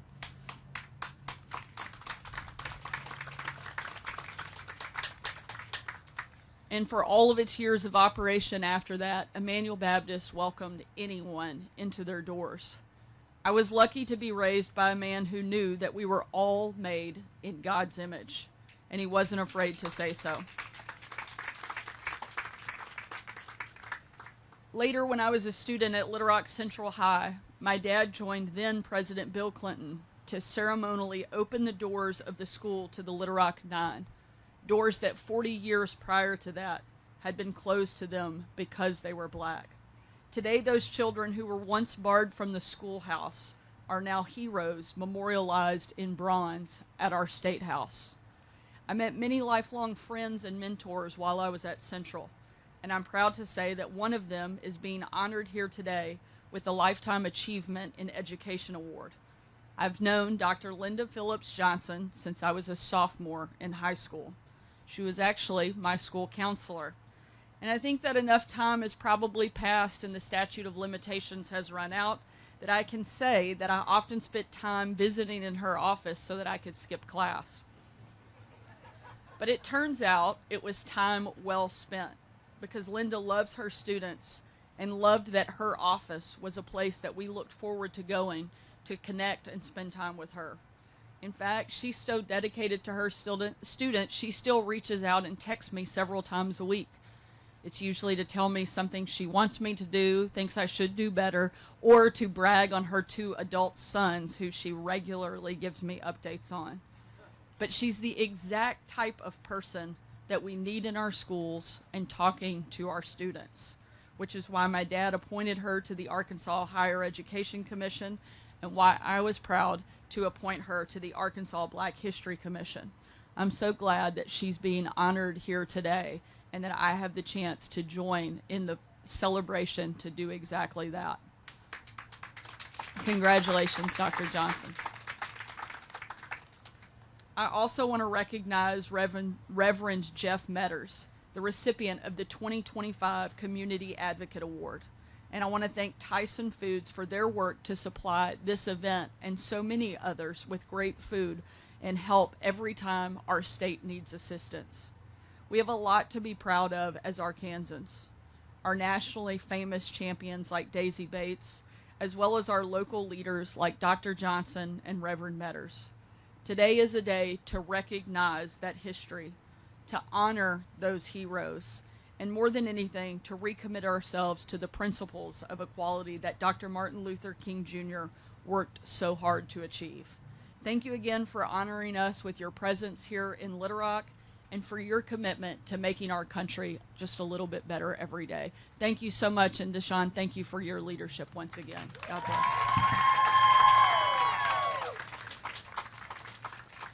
Thank you all for being here. Before we get started, I want to introduce some of the folks that are either currently standing behind us or are about to be standing behind us.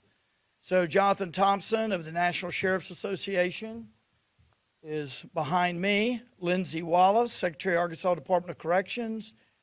Brandy Moore White with the Council of Prison Locals. She's from Arkansas. Scott Bradley, Arkansas Sheriff's Association, and Dexter Payne, Director of the Division of Corrections. I'm happy to be here joined by Senator Cotton, the Governor, and Chairman Carr. Really, really exciting day. We've had a full day of visiting Varner. We came back here for a discussion about this ongoing issue of the damage that having cell phones, contraband cell phones, in prisons, in jails, but particularly in prisons, all the damage that it's causing. You know, we have this concept that we're going to lock someone up so they can't do that again, right? So they can't harm this person or someone else like them again.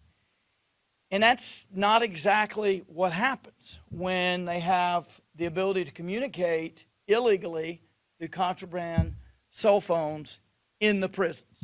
So what we saw this morning, could we go to the next slide? Oh, I have the control. Imagine that. Yeah, so this is what we saw at Varner. These are just a sample of the confiscated cell phones, and you see the drone on the end that's used to drop cell phones in and around the property. The tank there was a air tank that was ordered online. It was stuffed with phones, shipped into the prison, and when they opened it up, there were lots of phones in it. So look, this is an ongoing problem. We know what the problem is. And thanks to Senator Cotton, who has been pursuing a solution through legislation for years. I've been happy to cheerlead for him, but he's been the driving force. And when he could not get, for whatever reason, other people to think clearly and join him, he did it again. He introduced it again. He introduced it again. He introduced it again. Had he stopped and said, this isn't going to work, we're never going to get it passed, then we most likely, in my estimation, would not be here today. It's his persistence in driving this issue that has led us to this extraordinary moment today, which we'll get into the details of briefly. So I just want to thank Senator Cotton for leading on this. I want to thank the governor for being an advocate for this change. I want to thank Chairman Carr for being here and being so supportive. The FCC plays a critical role on this, particularly if we're not getting the legislation through Congress. So it's a really important day. Turn it over now to Senator Cotton. Thanks, Tim, and thanks for hosting us. Thank you all for being here. Years ago, with the help of correctional officers like Brandy and their union and correctional professionals like Dexter and Lindsay, it came to my attention that contraband cell phones in our prisons and our jails were a severe threat. In many ways, it's a central kind of contraband because it enables anything else. Weapons, drugs, money. That's a threat to other prisoners in prison. It's a threat to our correctional officers, and it's a severe threat to our communities as well. There are numerous examples of hardened criminals using contraband cell phones in prisons, in jails, to order hits or other crimes on law-abiding Arkansans and across the country on people in all 50 states. So I introduced legislation that would allow our state prisons and jails to use targeted jamming technology to prevent cell phone signals. So our correctional officers don't have to put their own lives at risk. They don't have to go hunting for every cell phone in cells and common areas that have been thrown over the fences, that have been delivered via drones. As Tim said, that law hasn't passed yet, but there's usually more than one way to skin a cat.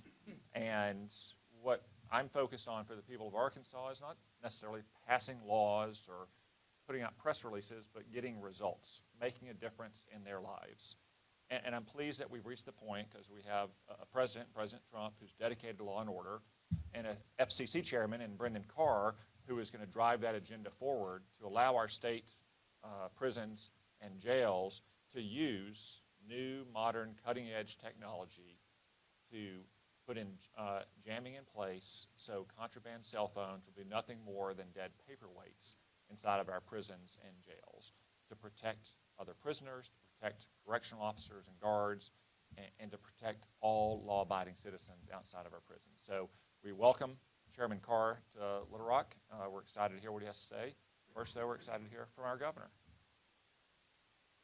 Thank you, Senator Cotton, and certainly thank you to our Attorney General, Tim Griffin, who's hosting us here today. But more than hosting, Tim is leading when it comes to really addressing and raising awareness for public safety. And I'm thankful that we have a great partnership here at the state level and in addition with our federal delegation. We would not be standing here to Tim's point earlier if it was not for the relentless pursuit of Senator Cotton.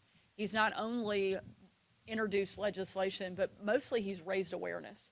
And he's made sure that this is something that is on the forefront and that now we have an administration that is actually taking action. I'm thankful for the cooperation across our county, our city, our federal and state delegations coming together and really leaning into public safety.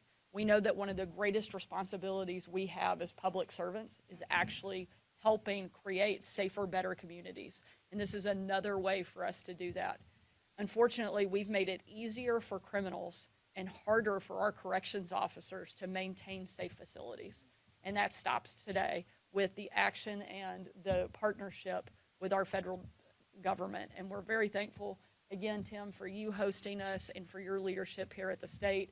And certainly, Senator Cotton, we wouldn't be here today without you. So thank you for what you're doing. And with that, I'll turn it over to Chairman Carr, who we're very excited to have here in Arkansas. You heard there was a football game somewhere. Yeah, not too far, a couple miles from here. Well, thank you so much, and thank you to Senator Cotton for your strong leadership on this issue. The legislation that he has introduced to address contraband cell phone has significantly moved the ball forward in the conversation. As he indicated, we're now at the point where we can deliver results. Thanks as well to the governor, who has put public safety and safer communities first here in Arkansas. And it's been an inspiration to us at the federal level to build on so many of the successes that she is having the back of law enforcement and the Attorney General as well. He's led the effort, bringing together more than 30 Attorney Generals to push for the type of relief that we are talking about here today. Most Americans don't think about it, as we heard, that when someone gets behind bars, the worst of the worst, they think it's over. The reality is we have cell phones that are pouring into prisons by the tens of thousands.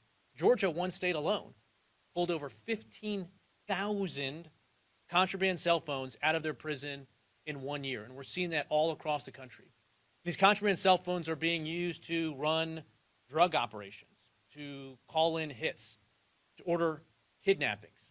We had one story where a prosecutor had his father kidnapped by an inmate that he put behind bars. Just a couple years ago, I had the chance to meet Captain Robert Johnson, who was a corrections officer at the Lee Correctional Facility in Bishopville, South Carolina. His job, as it turns out, is one of the most dangerous jobs in the prison system, which is identifying and confiscating contraband cell phones. He was so good at his job that one of the prisoners there used a contraband cell phone to call in a hit on him. 5:30 in the morning one day, he was getting dressed for work. Someone kicked down his front door, shot him 6 times in the chest, and by a miracle, he survived. Others have not been so lucky. And so the time has certainly come where we need to do something about this serious threat to public safety, not just for our corrections officers, but for the general public as well. President Trump has been very clear. He is making America safe again.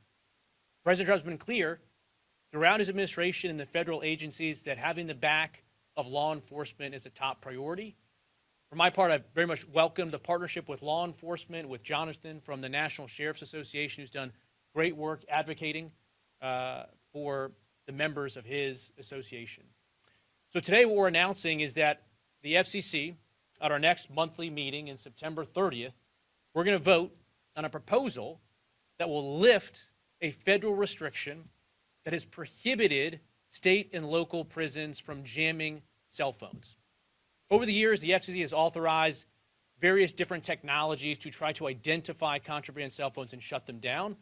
They've worked in some cases. They have not worked in other cases. Other countries and the federal government have authority to jam within their facilities, but state and local officials have been denied that ability based on, in my view, a misreading of federal law. And so we're going to propose to adopt new regulations at the federal level, at the FCC, that for the first time ever is going to authorize jamming in state and local prisons. It may not be a silver bullet. It may not be the right fit for every facility, but there are certainly lots and lots of facilities around this country where this type of solution will and can make a significant difference. We're going to make it flexible. It's not going to be mandatory on any facility to do this. And the technology has evolved where you can tailor the jamming solution in ways that will not necessarily interfere with someone that's driving on a nearby highway or a community that's nearby. But again, when you step back and look at the numbers that we've seen, thousands and thousands of cell phones. When we toured Varner this morning, we met with Officer Shore.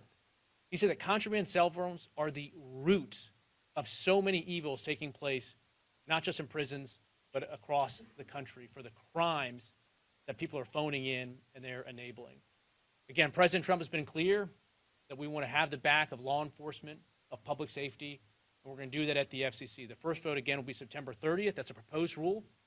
We have to run a period of time for a comment cycle, and then our plan is moved to a final order in relatively short order at the FCC that, again, will authorize for the first time jamming solutions to make a dent in this scourge that we see across the country.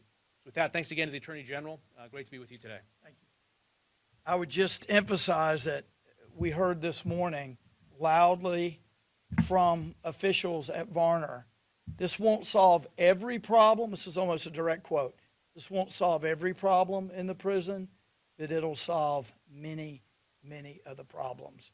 And make no mistake about it, contraband cell phones kill and endanger law enforcement on the inside and your neighbors, your friends, neighbors, community members on the outside. That's what's at stake here. Happy to take any questions. With that, Arkansas advocate. You said that this might be a question for Mr. Carr, but you said that there has been a misreading of the law where these jamming solutions are concerned. Could you expand on that a little bit? There's a provision of federal law, to be specific, 47 U.S.C. 333, that prohibits the jamming of authorized communications. And so the theory had been that you can't jam any communications. But what we can do at the federal level is we authorize communications or we don't authorize communications.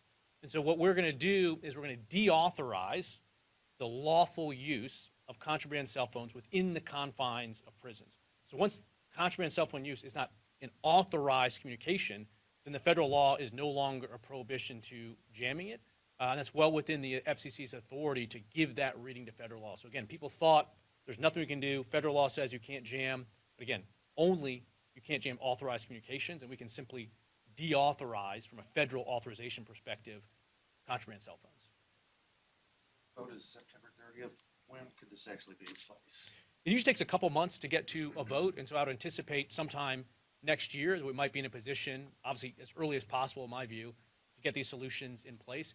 A lot of prisons already have some technology solutions in place. For instance, there are systems that are supposed to catch contraband cell phone calls. So instead of going from a contraband cell phone to a legitimate nearby cell phone tower, it's supposed to capture the call within the prison and then route it so it doesn't actually go anywhere. There potentially are ways that you can move some of those contracts, move some of that technology over to a jamming solution. So there may be instances where there could be relatively quick solutions, but that's what we're going to do. We're going to move as quickly as possible because, again, every single day that goes by, we're leaving the American public exposed, and we've got to close that loophole. Any other questions?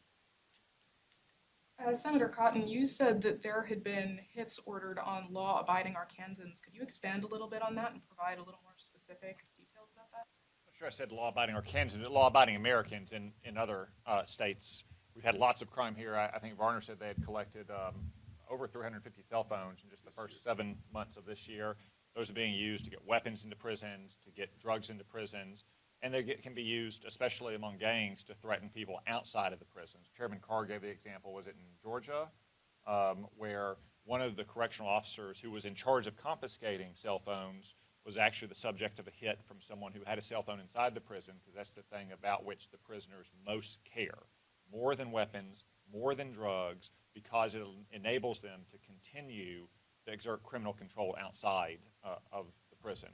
So what we don't want to have is cell phones continued presence in our prisons here in Arkansas and get to the point where we do have a correctional officer or we do have a law-abiding Arkansan outside of a prison or a jail who's the victim of a heinous murder because that cell phone is present there. Yeah, and I would add, because your question is about Arkansas specifically, we have numerous examples of extortion in Arkansas.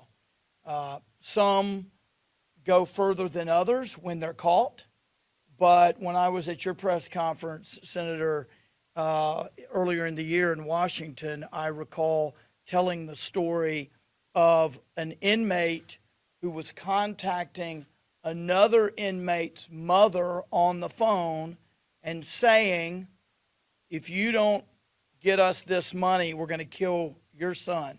So, I mean, this is not up for debate. It's well established that this is what goes on.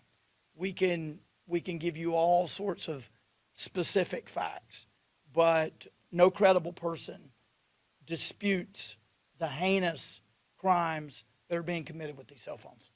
It wasn't, that long ago. I think it was actually Georgia as well. There was 2 13-year-old kids who were shot at a birthday party from a hit that had been called in from a contraband cell phone. So we sort of see story after story. Again, there was a prison official who had a hit called in on him.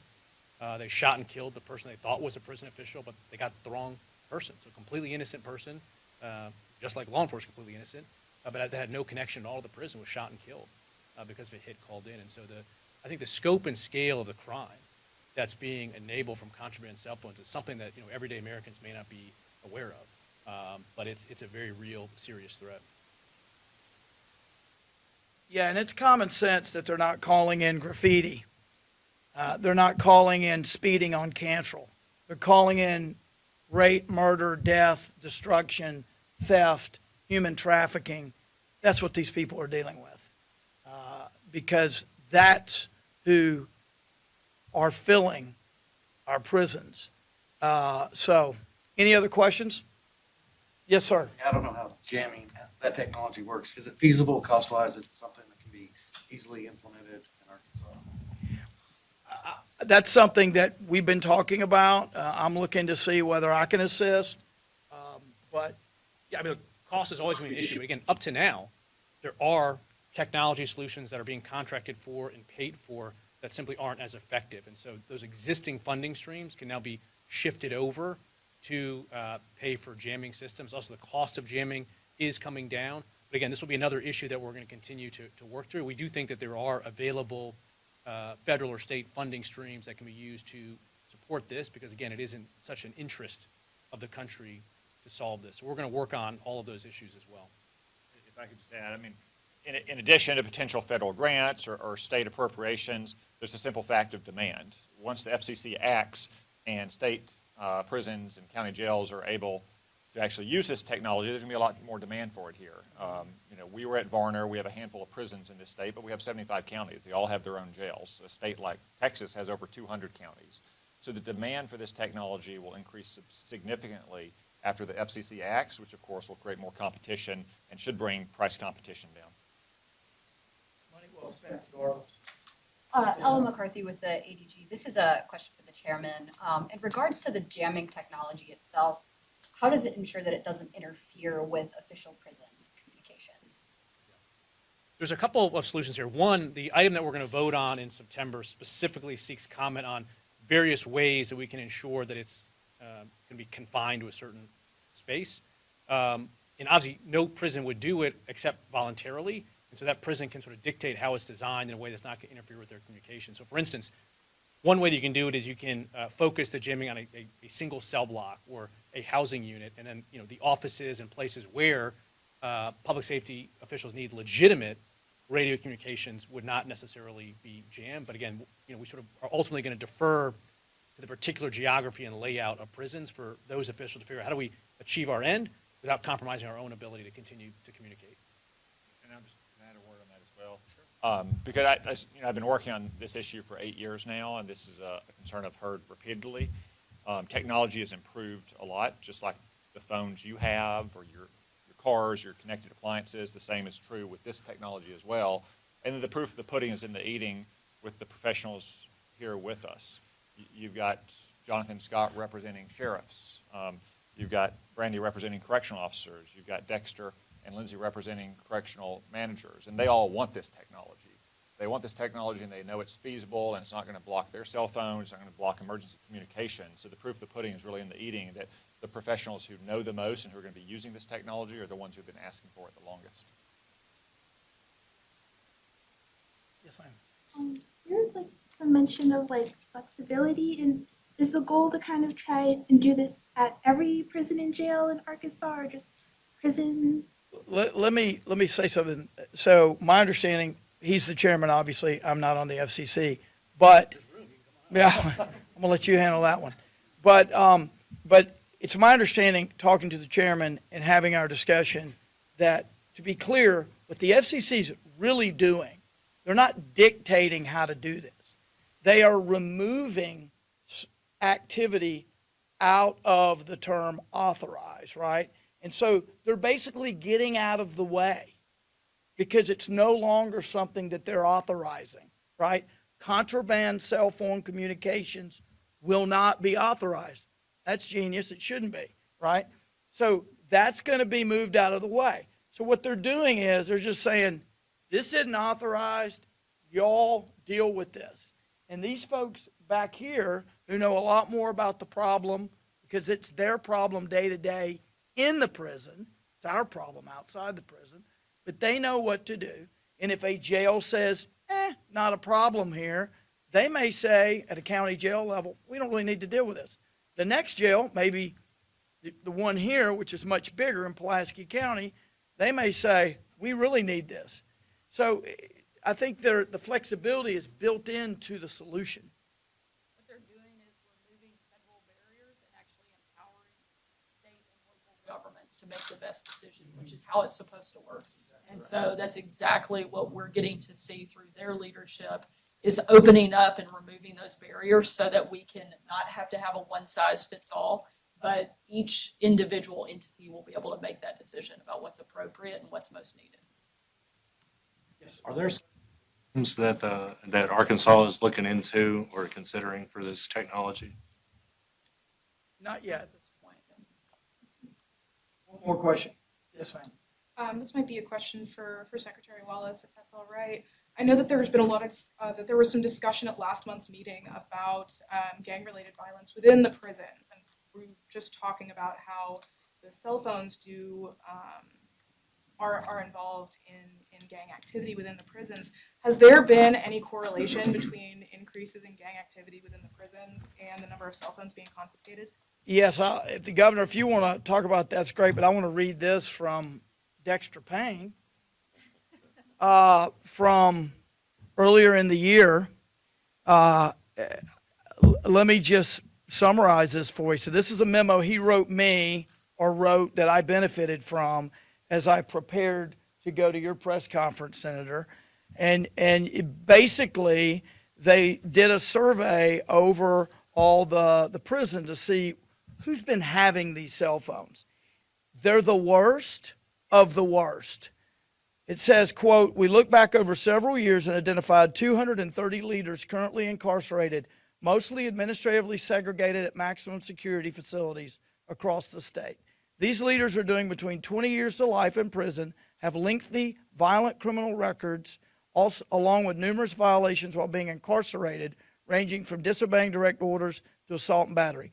These 230 inmates are from all the known threat groups, including Bloods, Crips, Aryan Circle, White Aryan Resistance, along with our largest group, Gangster Disciples. We determined that these 230 inmates have been caught and found guilty of the multiple possession of a cell phone 308 times for a total of 538 incidents." So, yes, the worst people in prison, the most dangerous, the people who are most likely to hurt you and me and our community, are the biggest violators with regard to contraband cell phones, and are the biggest problem. That's foundational. If anybody else, you said it, but if anybody, I mean, it is what it is. It's everywhere. Yeah, they're not, yeah, they've got a long. So thank y'all so much. I appreciate it, you being here, and we appreciate the chairman being here, the senator, the governor, certainly. Thank y'all so much.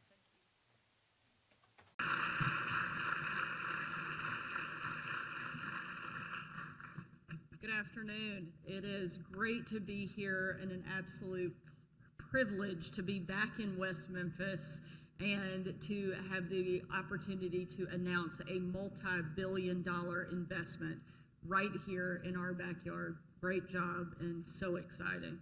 I'm so thankful to our partners at Google, especially Alphabet and Google's President Ruth. We are so thankful for your leadership and love that you came here yourself to be part of this incredible announcement and brought your team. We're thankful for you in choosing Arkansas. And I also want to thank all of our local leaders who have been instrumental in this project. First and foremost, my good friend, Mayor McClendon, who has helped lead this project. And without his leadership, we wouldn't be here. I also want to thank our state and legislators, of which there are several here on the front row, who have been instrumental in helping lay the groundwork for this type of investment and for this announcement.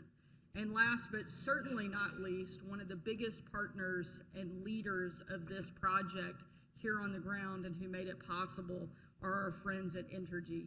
Drew, thank you for your leadership of your company. And Laura, we're a little biased, Drew. We kind of love Laura because she's our hometown girl and does an absolutely incredible job and has been instrumental in getting this across the finish line. You know, the story of Google is a lot like the story of some other great American companies. A couple of really smart entrepreneurs who saw and identified a problem and went out to figure out how do we solve it. This new thing called the internet. And they went out to figure out how do we utilize this in a way that's beneficial to others. The founders started their company in a friend's garage, survived a couple of close calls early on, and eventually built a company that is now number 8 in the world. Along the way, they've changed how all of America, and frankly the world, interacts with the internet. And now Google isn't just the name of a company, it's an everyday verb. Like when my 13-year-old daughter tells me that she wants to go to a Benson Boone concert, I have to Google it to figure out who that is.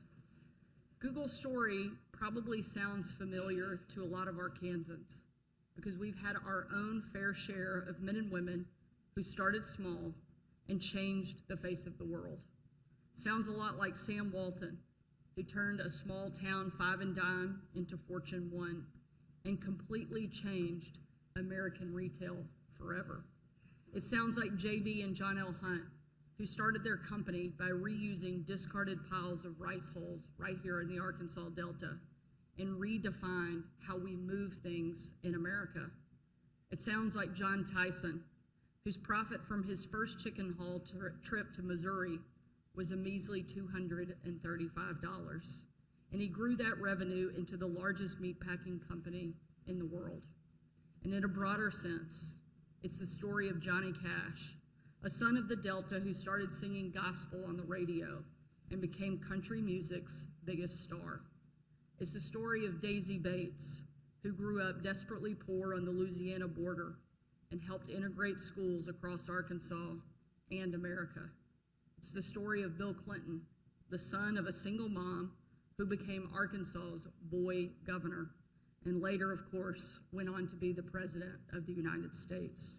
It's the story of Arkansas. It's the story of America. And I can't think of a better town and a better place for this investment to happen than in West Memphis. This is a hardworking community, full of hardworking people. And now they're getting the recognition and the resources that they have long deserved.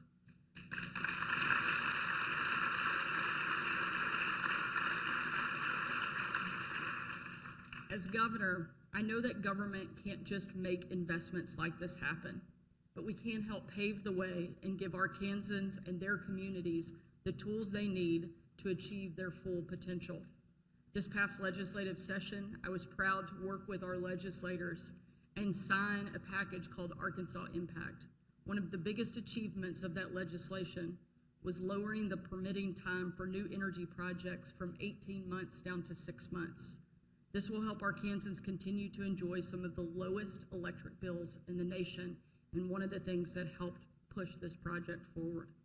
Another part of that legislation included a tax credit for data projects just like this one that will help companies like Google come back to Arkansas again and again and again.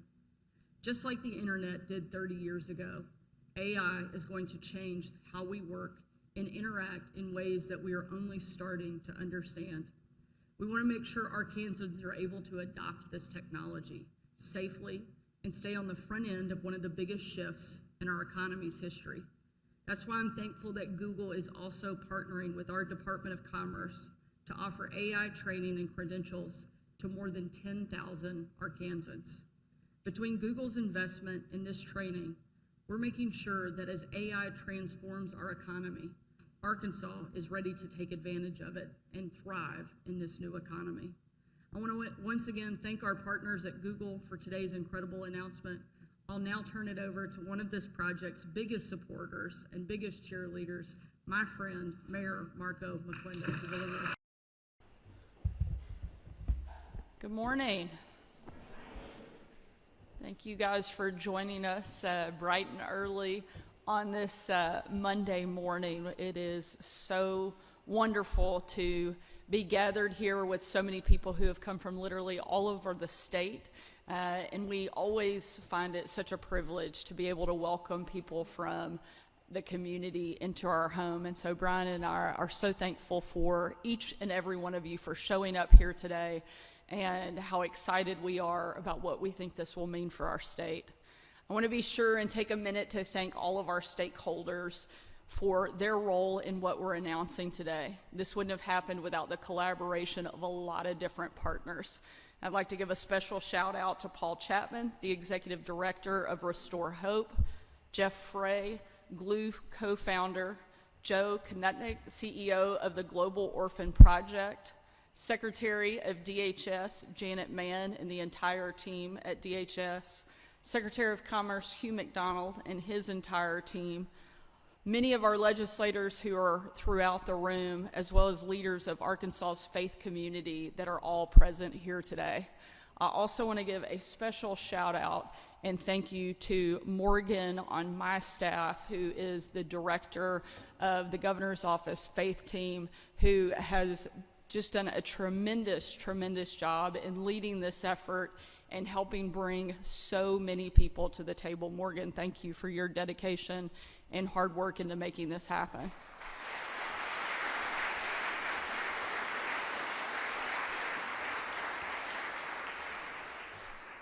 I also want to give a big Arkansas welcome and thank my dear friend, Pastor Paula White Kane, who's the head of the White House Faith Office and a personal faith advisor to President Donald Trump. I don't think there's anybody who has prayed for or with the president more than Paula over nearly 2.5 decades, and we are so thankful for your leadership on the national stage and how you have helped bring the faith community into the White House in a way that nobody ever has before. So thank you for your leadership and for being here today.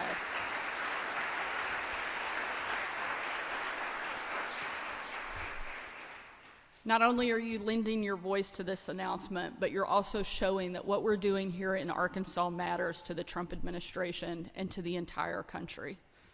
You know, my dad had the opportunity to serve as Arkansas's governor for nearly 11 years. But before that, he was a pastor in both Pine Bluff and Texarkana. My dad's church on Beach Street in Texarkana was more than a place that he went to work every day. In fact, it was a place my entire family made our second home, which may or may not have included a couple swims in the baptistry and some hide and seek in the Sunday school classrooms. We were young. But as a pastor, my dad was there for every moment in our church community's lives. The happy ones like weddings and baptisms, and the hard ones in hospital rooms and praying over families as they grieve the loss of a loved one. 1 Corinthians tells us that by being born again in Christ, the community of Christians is like a body. If one part suffers, every part suffers with it. One part is honored, then every part rejoices with it. And my parents lived that biblical truth, just like churches all over our state do every day. That means that when families are in crisis, it's very often that our faith communities are on the front lines, offering help, from struggles with unemployment, to addiction, to incarceration, to the loss of a family member. At the same time that our faith partners are offering help, Arkansas state government spends billions of dollars each year on assistance for struggling Arkansans, overseeing federal programs like Medicaid and food stamps, and offering state support for child welfare and unemployment assistance.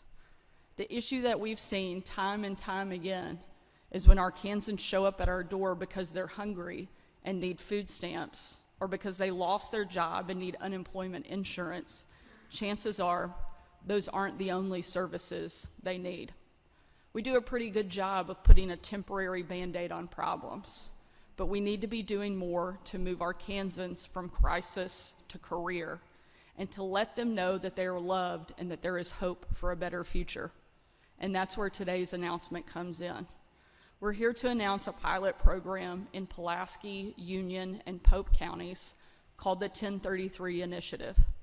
This program was created by my Faith-Based Initiatives office and will use Restore Hope's Hope Hub platform to connect Arkansans needing assistance with the wraparound support that they need. Not a handout, but a hand up. Say you come to a DHS office looking to sign up for a government assistance program. We don't just give you money. We'll connect you with a community advocate provided through one of our faith and nonprofit partners will help address the other issues that you might face, whether you need housing, health care, or employment. And we'll make sure that you're on Arkansas Launch, our state-supported job seekers website, to make sure you get the education or job you need and eventually help you stand on your own 2 feet without government assistance. The outcomes shown by Restore Hope working with Care Portal prove that this community alliance approach, combined with technology, actually works. I heard the story of a single mom in Central Arkansas who reached out through one of the group's affiliated nonprofits with a simple request for a mattress for her 4-year-old. A church member met her needs, but then a few months later, her car broke down. She reached out desperate for help, and that very same day, her faith community donated a new car. The generosity brought her to tears. Another man got connected with Restore Hope when he was taking care of his terminally ill wife. At the same time, he was battling his own addiction. The man was able to find someone to care for his wife and kids so that he could get the help he needed for substance abuse. And though his wife eventually passed, because of the help he received, his family is now stable. His 2 kids are on the honor roll, and he's 43 months sober. The 1033 initiative is named after a passage from Luke 10:33, from the parable of the Good Samaritan. But a Samaritan, as he journeyed, came to where he was, and when he saw him, he had compassion. Jesus was a storyteller. He liked to use parables to paint vivid and powerful pictures of complex spiritual truths and make them memorable and familiar so listeners could understand and ensure the message of the kingdom of God would be spread to others across the world. Jesus told the parable of the Good Samaritan, and after he commanded his followers, love your neighbor as yourself. And a lawyer, go figure, trying to trick Jesus, said to him, Who is my neighbor? In the story, Jesus explained, a man was severely beaten, robbed, and left for dead on the side of the road. A priest passes him by and does nothing. A Levite, someone who worked at the temple and whose job it was to teach laws and rituals, passed him by and did nothing. So 2 people whose actual job it was to teach God's love and care for others walked by a man desperately in need of their help. But then a despised Samaritan, essentially an enemy to Jews in that day, stops. And he doesn't just help him on the side of the road where no one can see it. He puts him on his own donkey, he uses his own money, and makes sure that he gets to safety. He feeds him and truly helps him. Jesus was highlighting that true faith is expressed through tangible acts of kindness, care, and mercy. Even those whom society has forsaken and left for dead are our neighbors. And even those with whom we don't see eye to eye, we need to lend a hand.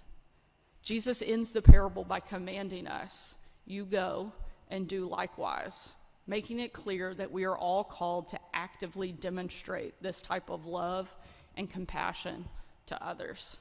So let us leave here today committed, whether you represent government, business, or the faith community, to work together to show that God's love is not limited to a select few, and therefore neither can our work.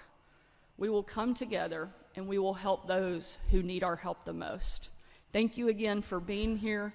Thank you for all that you're doing to help us make this program a reality, but more importantly, for helping lift our state up and give every single Arkansans the hope and the support that they need. We're so grateful for your willingness to be here and celebrate this great moment and announcement today. I'll now have the privilege of introducing and turning things over to my friend, Paula White Kane. Please stand and give her a great Arkansas welcome.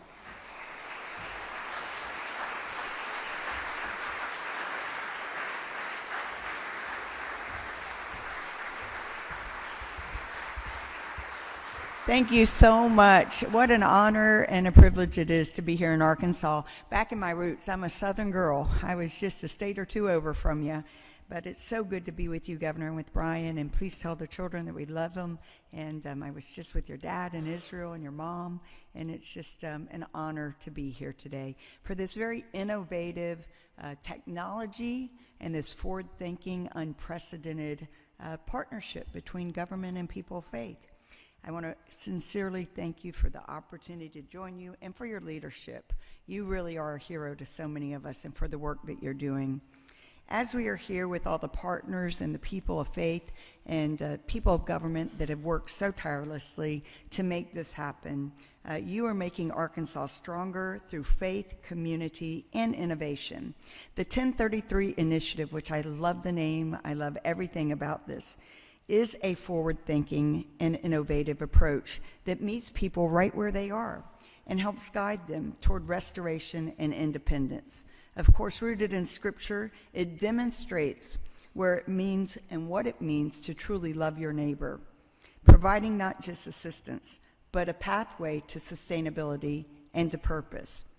When Arkansans enroll in a state program, they'll be connected to a case manager from a nonprofit or faith partner who can help them access other resources, helping more individuals go from crisis to career. Now think about it. Governor, in the last 5 years, I think we've done over 30 million pounds of food from our church in a little tiny town called Apopka, Florida. And I wish all they needed was food and that we could meet that need. But it's often that we hear so many stories. Can you please pray for? And whether it's for me to get a house or a mattress to sleep on or a bed or help for my child, the crises are so multifaceted. And yet until this initiative, there's not been a clear answer to bring all those connections. So we'd get busy trying to do the best we could at connecting those. We'd get a warehouse and work with CityServe to get the mattresses that worked with other organizations. But you, Arkansas, are leading the way to help people really in a wholeness way to meet all of those needs and to connect the providers and connect the people in need. The 1033 Initiative illustrates what can happen and will happen when government, community, and church work together towards a shared goal. It shows that compassion isn't confined to just the people or public office. It flourishes when people serve side by side, and they bring programs and policies that play a vital role. It's people who bring transformation that are people of faith. We know that by the data. Every day in my other position up in DC, you have to drive things by data. And data shows us that faith-based programs and people of faith have an almost 80+% success rate. Purely humanism and secular tend to have under 20%. It's because they care and they have great programs. So I'm excited about what is happening. This initiative creates the framework where both come together to restore lives and strengthen communities. What Arkansas is launching today will set a national example that so many of us are watching and cheering on and praying for you. It is a national example of faith and innovation working hand in hand. And it reminds us that real progress happens when we bring both compassion and collaboration to the table. Governor Sanders, this initiative reflects true servant leadership, addressing immediate needs while building long-term opportunity. The 1033 Initiative stands as proof when we unite around shared values and practical solutions, we not only change outcomes, but most importantly, we change lives. Thank you, Governor, for your vision, for your leadership, your partnership, your commitment in helping families across Arkansas. And thank you to the Faith Office. Morgan, you're a real rock star. It was so good to have you up in DC and hear all the great things that are happening in Arkansas. And Paul and all the other faith providers, thank you for this service. And may all the other states join you so we can make America great again. God bless you.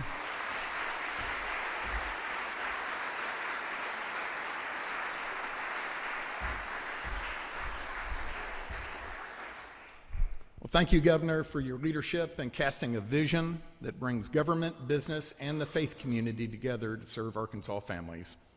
And thank you, Pastor White, for traveling here today, for your leadership in the President's Faith Office. We're honored to have you with us. At Restore Hope, we found that when we resource local communities with the right systems and data, that they become incredibly effective at solving problems for their citizens. Local leaders know their people. They see the challenges up close, and they care deeply about the outcomes. When we give them the tools and the information to work together, they move fast, they collaborate, and they change lives. The governor shared stories earlier of parents who were served by a team of people, each from different professions, but all working together towards one goal. The Hope Hub platform made that possible. Hope Hub is a collaborative case management system that allows compliant communication, service coordination, and outcome tracking amongst all partners. The data gives the community leaders real-time awareness of situations and trends, helping them make better decisions faster and see results by clearly displaying on their dashboards. Working alongside the Department of Children and Family Services, some counties have already increased foster care reunification rates by more than 20%. That's what happens through collective impact.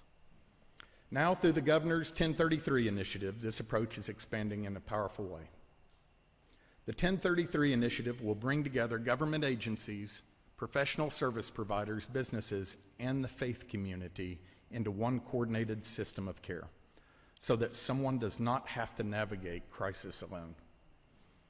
It's about bringing everyone to the same table and surrounding individuals and families with the support that they need to succeed.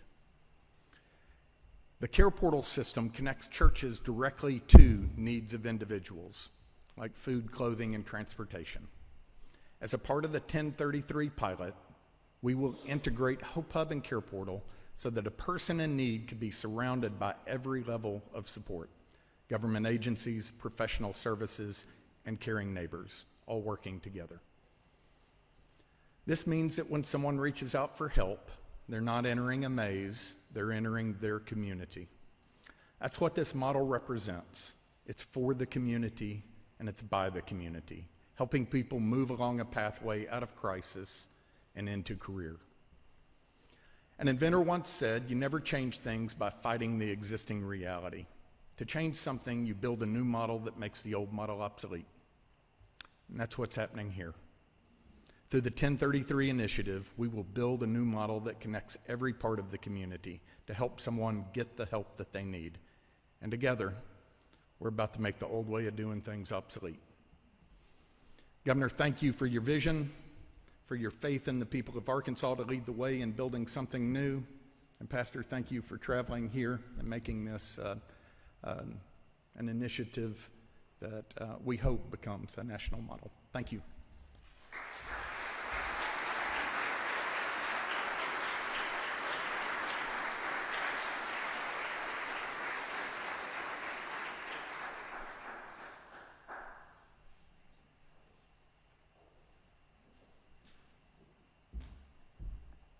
Sorry, I didn't do my final job. Thank you all so much for coming. That concludes our program.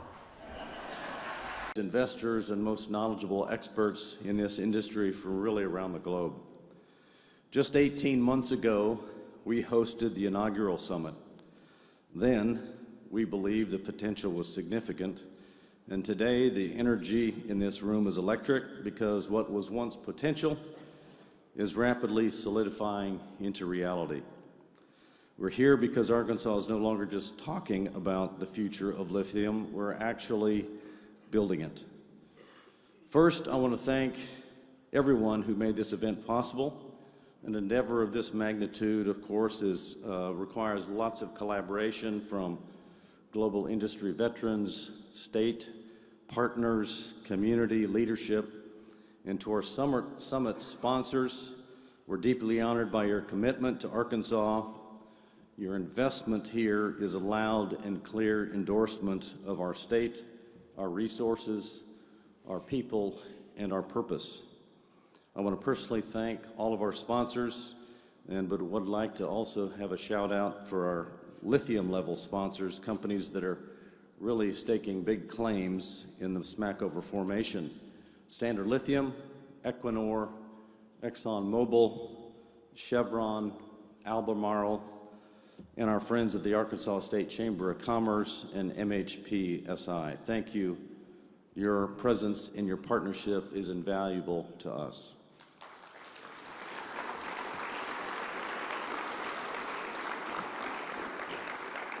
I know you're out there, but I can't see a thing from the lights, but I hear you. Thank you. Also want to recognize the incredible effort of our summit organizers. This team is what translates the vision into reality. A special shout out to our Summit Planning Committee led by Clark Cogbill, Director of the Department of Commerce and Communications. Clark, wherever you are, raise your hand. Somebody that I think everybody in this industry knows, Jesse Edmondson, a geologist and governmental affairs leader for Standard Lithium, and Cheryl Edwards, Vice President of Southern Arkansas University. To the entire AEDC, Arkansas Economic Development Commission, led by Clint O'Neill, their team was super helpful in making this happen. Our academic partners in Southern Arkansas University, SAU, and the University of Arkansas, the Venture Center, and all the companies and the organizations and the economic development professionals that helped put this thing together. So please join me in a round of applause for all of our sponsors and organizers.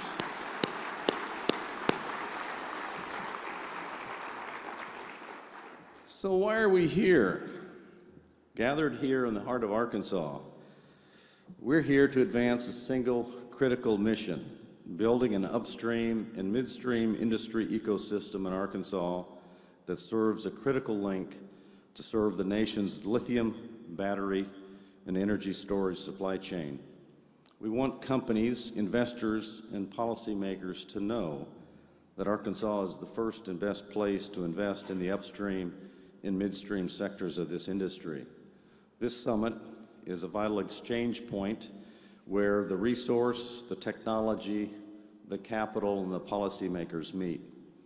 Over the next couple days, we're going to dive deep into discussions that will include the deployment and scalability of DLE, the imperative of midstream manufacturing, how we ensure we don't just extract the lithium, but we convert it into battery-grade materials, cathode, anode components, and ultimately finished battery packs and end-use products. Financing and global market dynamics that will influence investment and production facilities. Workforce development and infrastructure planning, because the lithium boom requires everything from skilled engineers to updated power grids and to new housing.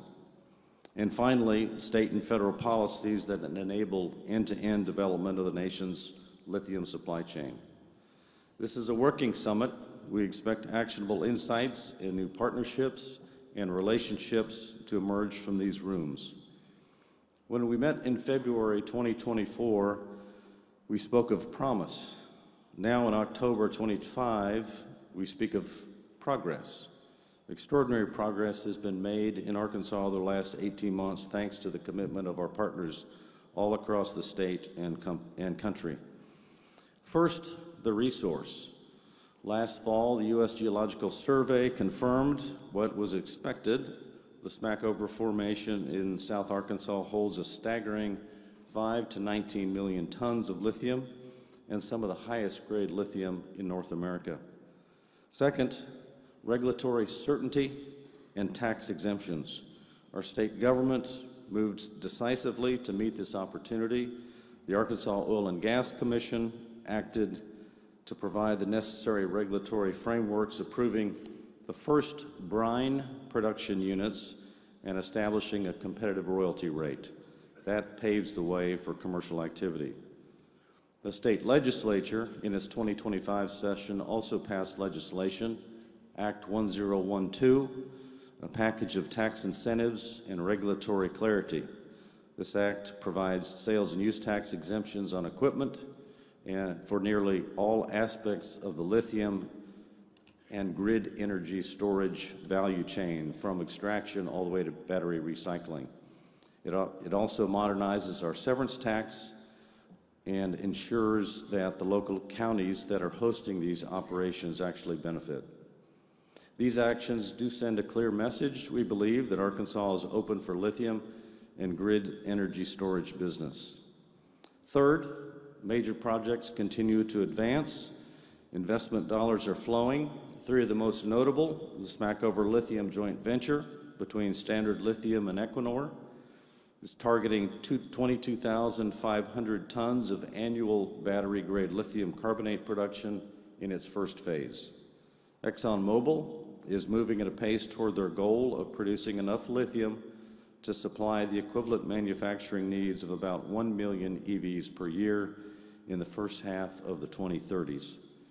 And the entry of Chevron earlier this year, acquiring 125,000 net acres, only reinforces the confidence that the world's most established energy companies have in the quality of the Arkansas brine. And others are continuing to come and knock on our doors. Fourth, our people and our future workforce. We know the resource is essential, but the resource of talent is just as important. Our industry-driven workforce initiatives, Lithium Learns and Lithium Works, centered at Arkansas Southern University, is creating a pipeline of talent that starts from K-12 and goes through technical training and on to four-year degrees. This progress from major resource confirmation, regulatory clarity, tax incentive legislation to hundreds of millions of private and public dollars of capital flowing in demonstrates an all-of-government and an all-of-industry commitment. And fifth, we're supporting the innovation of related technologies. With the formation of the Arkansas Lithium Technology Accelerator, co-developed by Standard Lithium and the University of Arkansas and supported by AEDC and the Walton Family Foundation, it's actually operated by the Little Rock Venture Center that brings together the leading lithium producers with the best-of-breed technology companies in Arkansas for their mutual benefit. So for too long, the critical minerals needed to power our modern economy were sourced overseas, creating vulnerabilities in our modern economy and our national security, and we believe that era is ending. Arkansas is uniquely positioned in the intersection of geology, innovation, and proactive governance. We have a world-class resource in the Smackover Formation, pioneering DLE technology to extract it sustainably, global corporations committed to invest, and the legislative will to build the upstream and midstream supply chain right here in the state.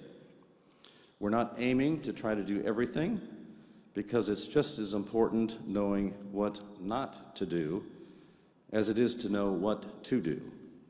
We can't be all things to all sections of the supply chain. So for now, we want to focus our strategy and lean into our natural advantages in building an industrial ecosystem around the upstream and midstream industry sectors. We'll leverage our expertise and the advantages that we have in oil and gas extraction, chemical processing, logistics, our central location, our low carbon and low energy costs, and our regulatory frameworks and permitting. And we aspire to become the most reliable, economic, and sustainable domestic lithium resource. We believe Arkansas can and will become a national leader in the lithium and grid energy storage value chain, and will play a central role in closing the gap to secure the battery supply chain for the nation. It's not a hope, but it's a declaration of our intent, backed by billions of investment and the full weight of the natural state's economic, regulatory, and workforce development policies and actions. And last, but certainly not least, it's completely aligned with the administration's goal of securing the nation's critical minerals and related supply chains. The vision of Arkansas as an economic leader, a place where businesses flourish, jobs are abundant and opportunity is boundless is not accidental. It's the result of focused and determined leadership. The progress the state has achieved over the last 3 years has many involved, but it's driven by one person. That person I have the honor of introducing this morning. The speed of our legislative response, the focus of our economic development strategy, our K through 12 higher ed workforce development initiatives, our business-friendly climate, and tireless commitment to making Arkansas the best place to live, work, raise a family, start a business, has all been shaped by her. She is a national leader, recognized across this country for her clarity, her purpose, her courage, and her bold conservative reforms. She sees opportunities where others see obstacles, and she has consistently prioritized economic freedom, lower taxes, and consumer choice over big government overreach. This is what can create the perfect conditions for a massive multi-billion-dollar industry like lithium to take root and thrive. She is committed to improve all aspects of our state faster and farther than ever before. Status quo is unacceptable, and aspiring to the best is foremost in everything she does. She is the architect of our economic transformation and the most effective advocate for Arkansas on the national and global stage. Ladies and gentlemen, please join me in offering the warmest welcome to our 47th Governor, Sarah Huckabee Sanders.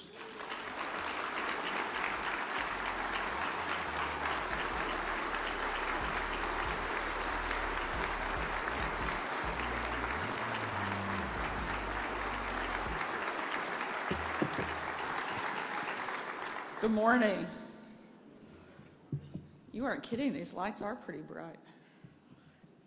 It is great to be here and amazing to see so many people gathered for this event. And it's an honor to welcome you to the second annual Arkansas Lithium Innovation Summit. Hugh, thank you so much for laying out the landscape of Arkansas's lithium industry, and especially for the kind introduction. I may have to take you with me more often. That was better than I get in a lot of places. You know, when I was traveling with my dad as a kid, I got to see him get introduced a lot. And right after he first got elected into office, I remember going with him to an event, and the guy got up and said, "I've been told this man needs no introduction."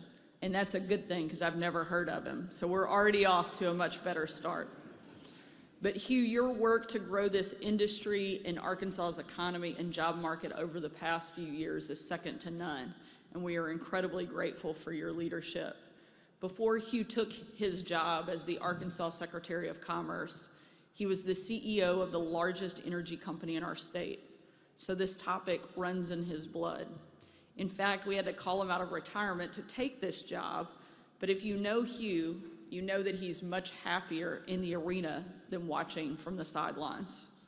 There are far too many people here to thank today, but I do want to take a minute to express my gratitude to a couple, especially our team at AEDC, led by Clint O'Neill, and all of their partners across our state for helping make this summit happen and bringing everybody here together today. Thank you.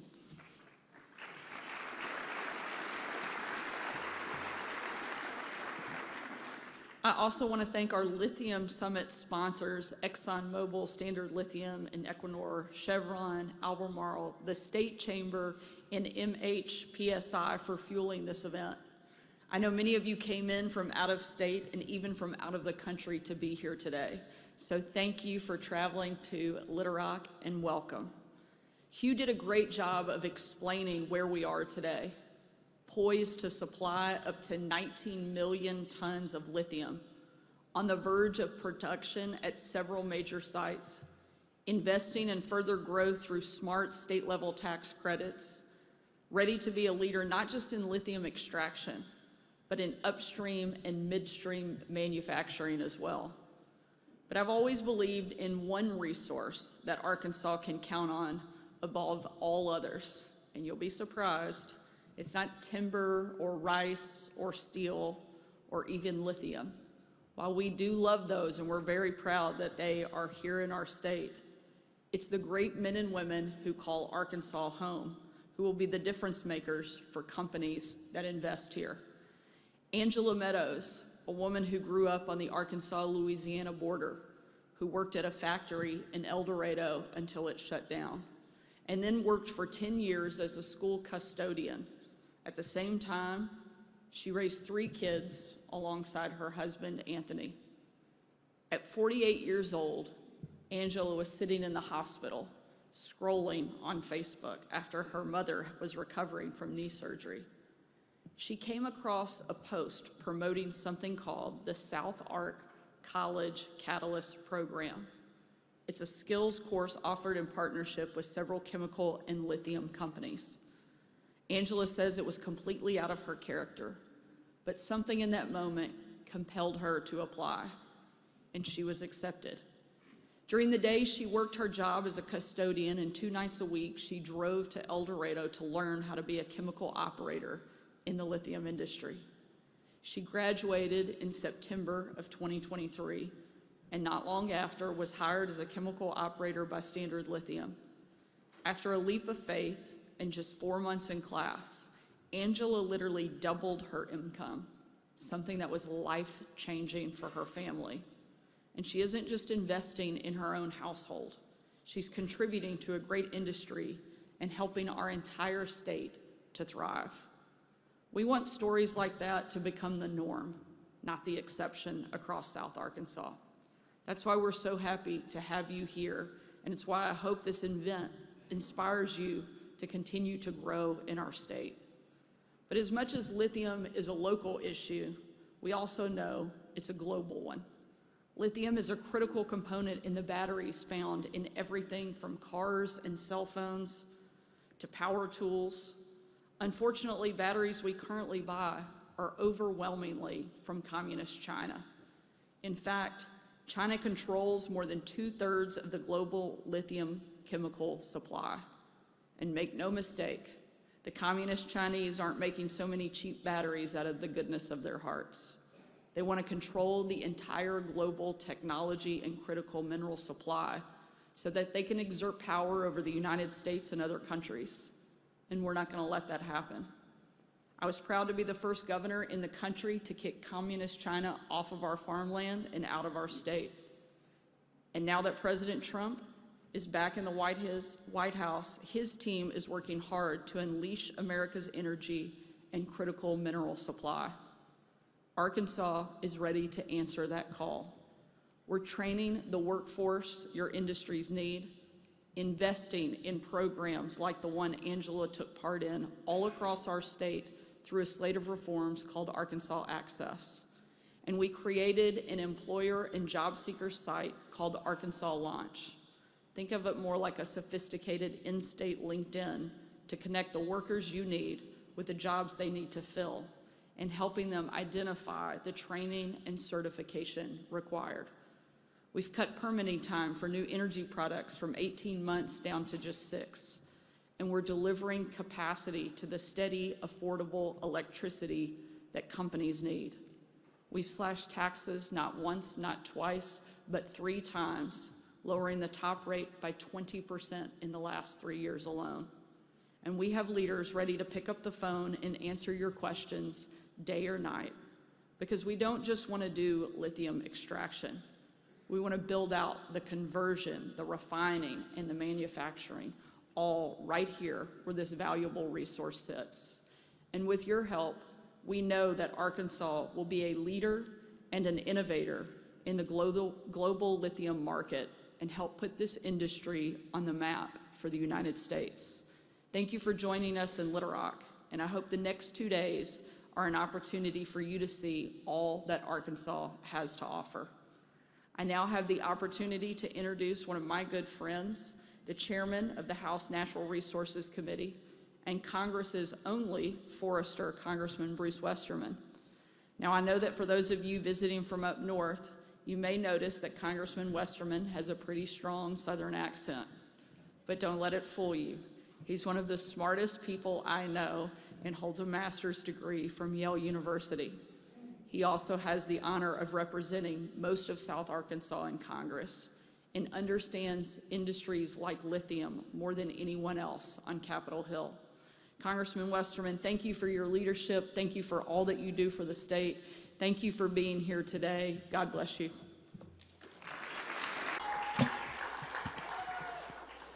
You know, it's never easy to follow somebody with the nickname The Great One, so thankfully, having Mike Huckabee for a father, I'm used to following people who set the bar pretty high.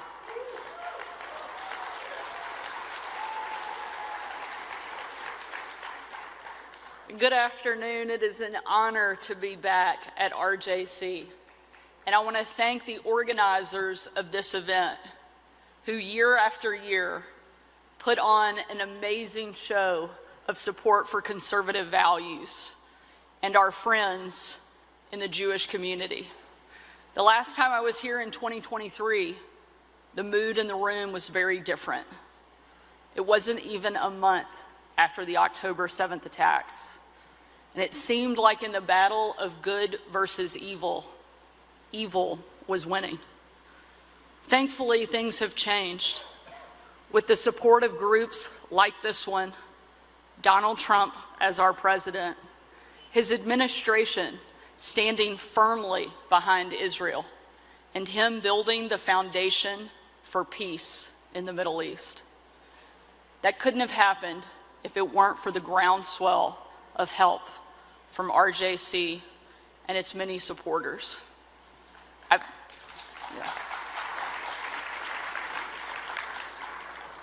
I've known many of you in the audience for years, but America really got to know me when I had the privilege of serving as President Trump's White House press secretary.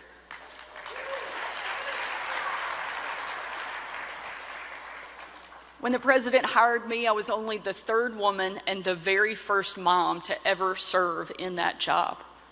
People would ask me all the time, Sarah, how did you prepare to be White House press secretary? I said, it's really easy. I'm a mom to preschool-age children. When I started there, my kids were 5, 3, and 1. So I had to have a tremendous amount of patience. I had to say no a lot. And I was used to answering the same question over and over and over again. When I started working for the president, we did chaos at our house really well. In fact, I was one of the few administration officials who came to the White House to get a break because it was easier than being at home with our kids. But during my time in the Trump administration, I had a front row seat to his actions in support of Israel and Jewish people across the globe. I was there with the president when he made his first trip overseas in his administration, which included a stop in Israel. I defended the president later that year when he made the decision to move the American embassy from Tel Aviv to Israel's rightful capital in Jerusalem. And I was the press secretary in 2018 when he pulled our nation out of President Obama's failed deal with Iran. Every single time the president stood up for our friends in Israel, as you can imagine, the media went absolutely crazy, saying Hamas and Iran would invade and that we just caused World War III. And every single time, the media was wrong and President Trump was right. There's a very clear lesson when you compare President Trump's successes with President Biden's absolute failures. It proves that peace through strength works, but weakness and apologies only create more chaos. It's in large part thanks to President Trump that I'm now the youngest governor in the country.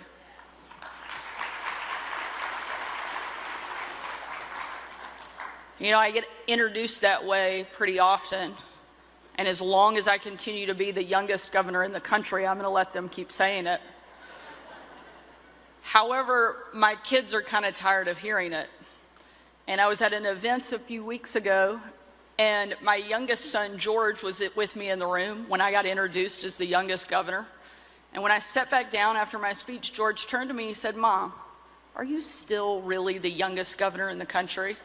Feeling pretty proud of myself, I said, "Yes, George. As a matter of fact, I am." He didn't skip a beat and he said, "Those other guys must be really, really old."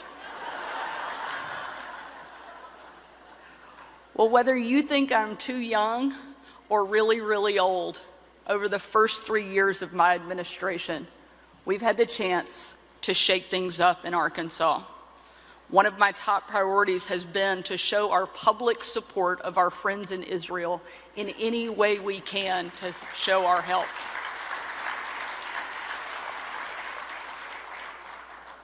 Earlier this year, my state bought $50 million in Israeli bonds, not just showing our support, but making a sound investment in one of the world's strongest economies. We created the Right to Worship grant program to provide thousands of dollars for security at Jewish places of worship that were threatened by anti-Semitic attacks. And we are very proud that written in our state law, the region west of the Jordan River is referred to by its biblical and historical name, Judea and Samaria.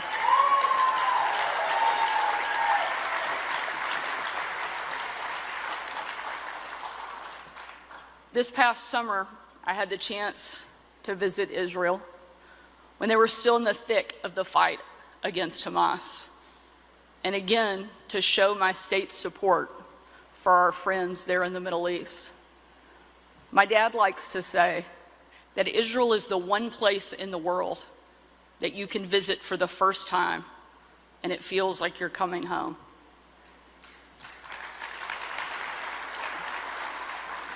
And even though it was far from my first time to be there, it very much felt like coming home. From the center of Jerusalem to the olive groves in Shiloh.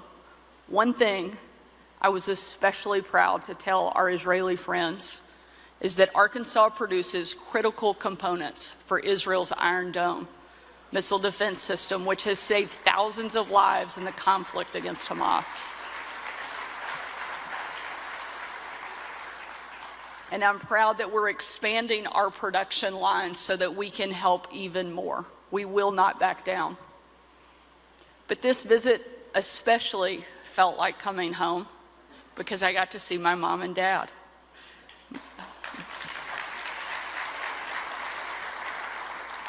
My dad, who is now serving as President Trump's ambassador to Israel, and I may be a little biased, but I don't think there's anybody that could do a better job.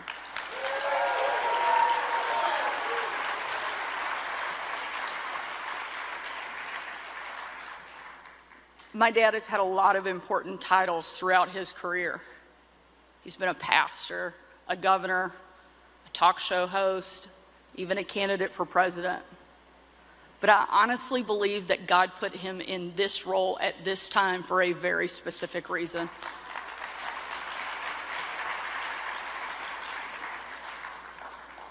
From the moment I was born, my dad has been giving my brother and I advice on life and our faith in God, frankly, whether we ask for it or not. And one of his biggest lessons was on the importance of our faith, of Israel, and our support of the Jewish people. After all, Christianity literally wouldn't exist without Judaism. My dad has been a great, humble leader all of my life. And so it has been both heart-wrenching and inspiring to watch him spend the better part of the summer working from a bunker as Iranian missiles rain down overhead. My dad has not been home since March, and he has not seen his grandkids since he left. But he is more committed now than ever before.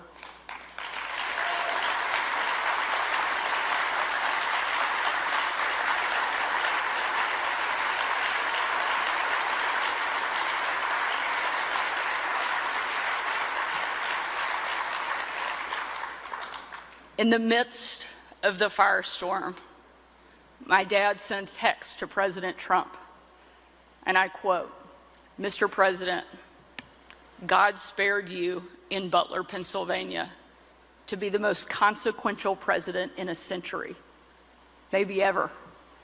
The decisions on your shoulders I would not want to be made by anybody else. You have many voices speaking to you, sir, but there is only one voice that matters, his voice. I am your appointed servant in this land, and I am available for you.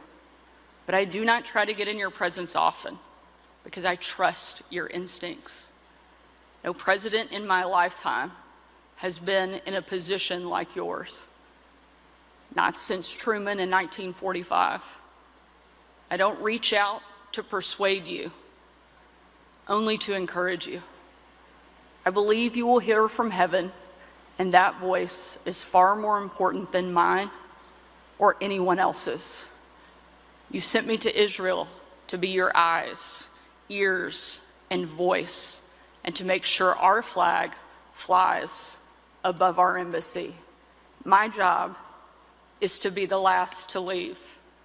I will not abandon this post, and our flag will not come down.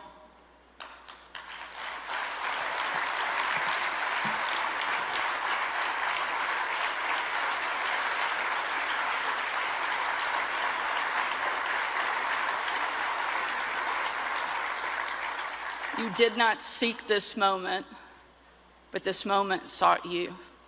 It is my honor to serve you. Signed, Mike Huckabee. Just like President Trump was called to be our president, I truly believe my dad was called by God to serve as ambassador to Israel in this critical time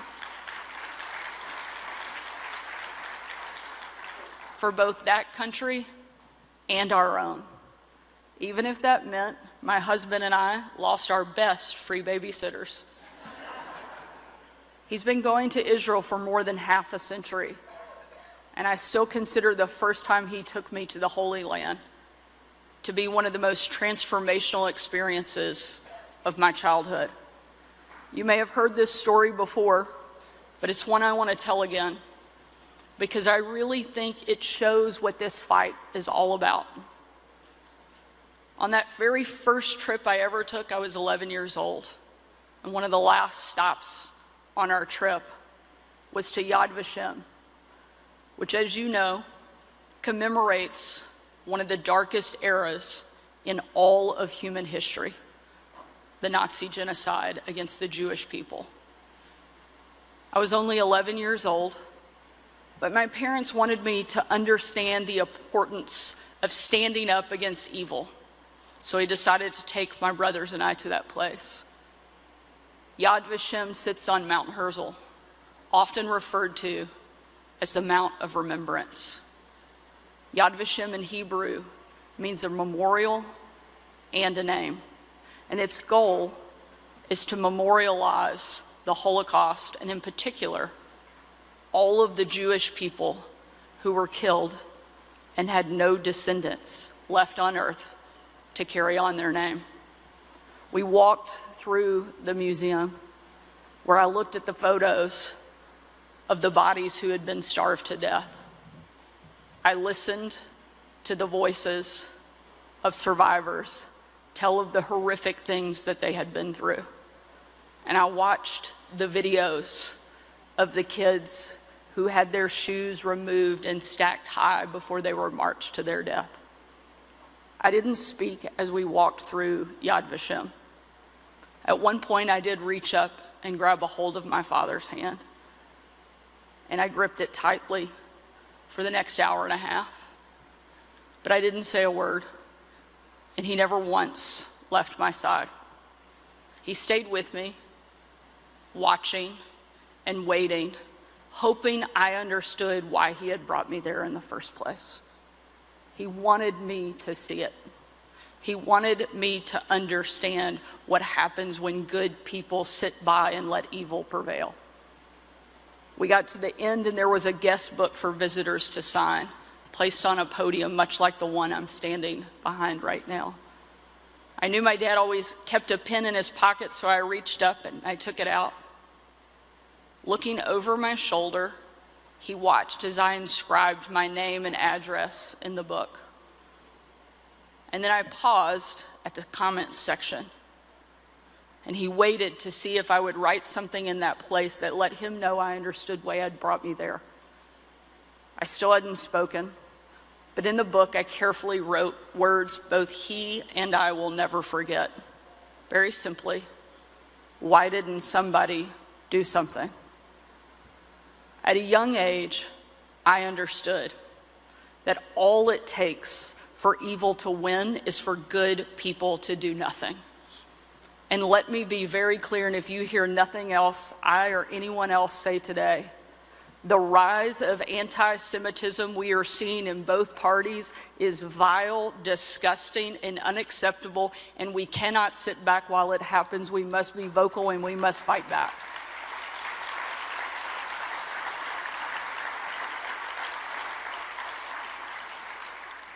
We will not allow the loud voices to overtake what is good and right in this world. And while this place, this world we call home, remains a dangerous one, America now has a president and an ambassador to Israel that are doing something about it, that are being the somebodies that are taking the fight to the forces of darkness that frankly threaten us all. My dad is a man of deep faith and conviction. He's generous, sometimes funny, and he has been my greatest mentor and inspiration. There really is no one better. So let us all commit ourselves to joining him in being the somebodies who do something, and never forget to stand with the Jewish people. Thank you for being here. Thank you for the honor of allowing me to be with you. May God bless you, and may God bless the great people of this country. Thank you so much. An Arkansas resident for 15 years and owns several local businesses in technology, health, and hospitality. He is the commissioner for the Little Rock Convention and Visitors Bureau and involved with several community initiatives in Arkansas. We're honored and humbled to be here today. We welcome everybody to the annual Diwali luncheon, also known as Festival of Lights, at the Governor's Mansion. We would like to especially thank Governor Sanders and First Gentleman Brian Sanders for graciously hosting this event today. We would also like to thank the Indian Council General, T.C. Manjunath, for coming from Houston for this event. We also want to take this opportunity to thank each one at the Governor's Mansion who has made this event possible. Without their support and help of Governor Sanders' team, this would have not been possible. We also want to thank all the distinguished state officials, officer bearers, and community leaders who are present here today. We would like to thank the chef and his team for the excellent lunch. All the food was prepared in-house by his team. We also want to take this opportunity to thank all the sponsors: Wellspun, GSA, AHOA, Appy Arkansas, Friends of India. Decorations that you see here are by Ratna and Sudhir Mandalu, Rangoli and garlands by Ramya Meenakshi, Sitar recital by Shigun Maru. Once again, thanks everyone who has made this beautiful event possible, especially the core organizing committee. At this point, we would like to get the program started, and I would like to invite Mr. Rajesh Shokhani for the stage for the welcome speech.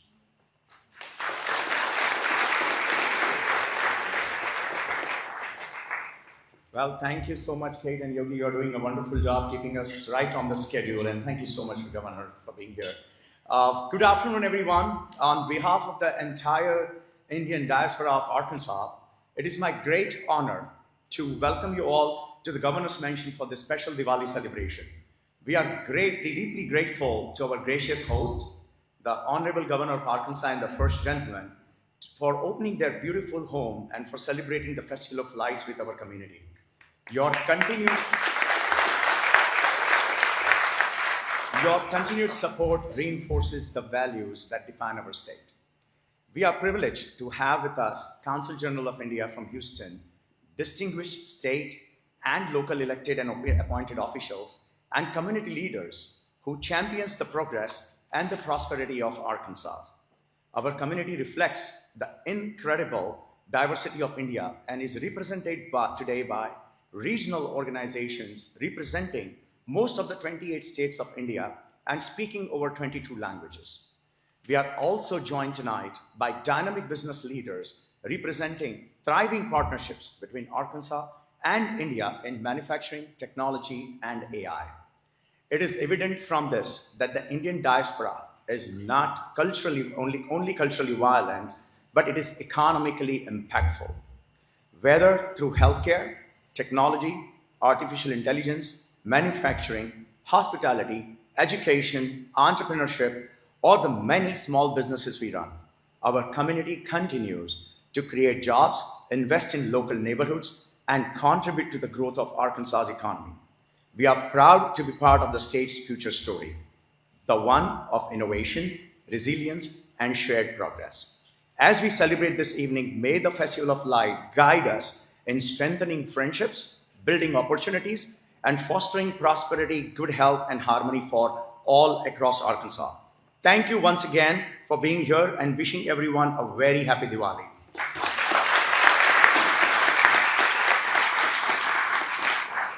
Thank you, Mr. Shokani. Now I'd like to invite Richa Arora and Ruchira Sirsat to come to the stage and talk briefly about the significance of Diwali.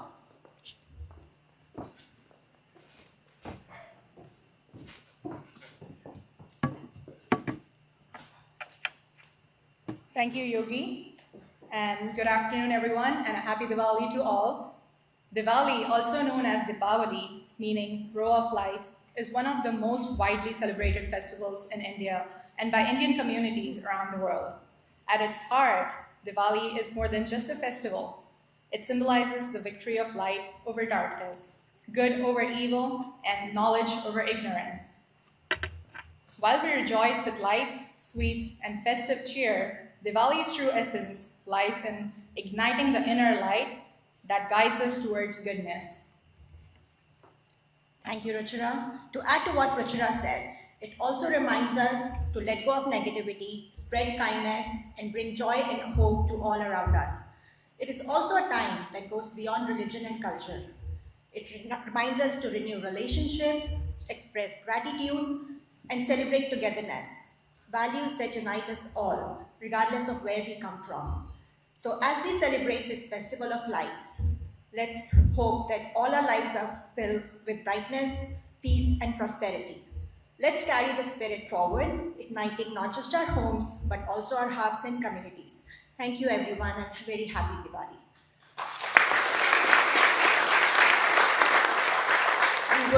We would now like to invite Governor Sanders and Consul General to come up on the stage and do the honors of lighting the lamp. Thank you.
Thank you, Governor Sanders, for initiating and making the significance of Diwali by lighting the lamp.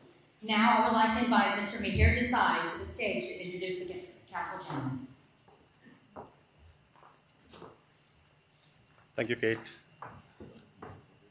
I'm honored to introduce Consular General of India, Houston, D.C. Manjunath. Consular General Manjunath joined the Indian Foreign Services in 2004. Prior to moving to Houston in July 2023, he was joined as a secretary in Ministry of External Affairs in New Delhi and heading the Global Asset Management and Establishment divisions. In his early careers, he has worked in Indian embassies abroad in Moscow, Astana, Colombo, and at the Permanent Mission of India to the UN in New York in various capacities. Please introduce Sri DC Manjunath.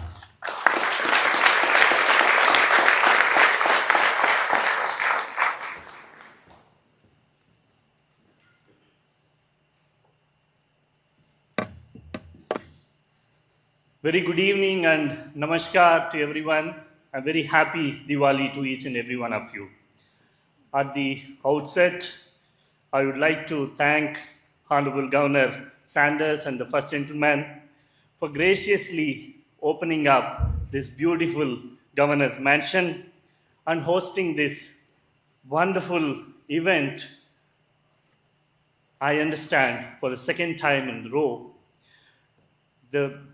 We don't need to dwell upon the significance of Diwali, which our beautiful ladies have already mentioned to us, the Festival of Lights. I met Governor Sanders, this is the third time. Last year, we, along with our Charge d'Affaires and Deputy Chief of Mission, Ambassador Sri Priya Ranganathan, we came and met her. And subsequently, for the Wells Funds, groundbreaking ceremony. And here I am for the third time. And it is always such a pleasure to meet Governor Sanders and her experience, her warmth and friendship, which, the manifest in all of you present here. That is, her good work and how she carries along all of you and the state of Arkansas.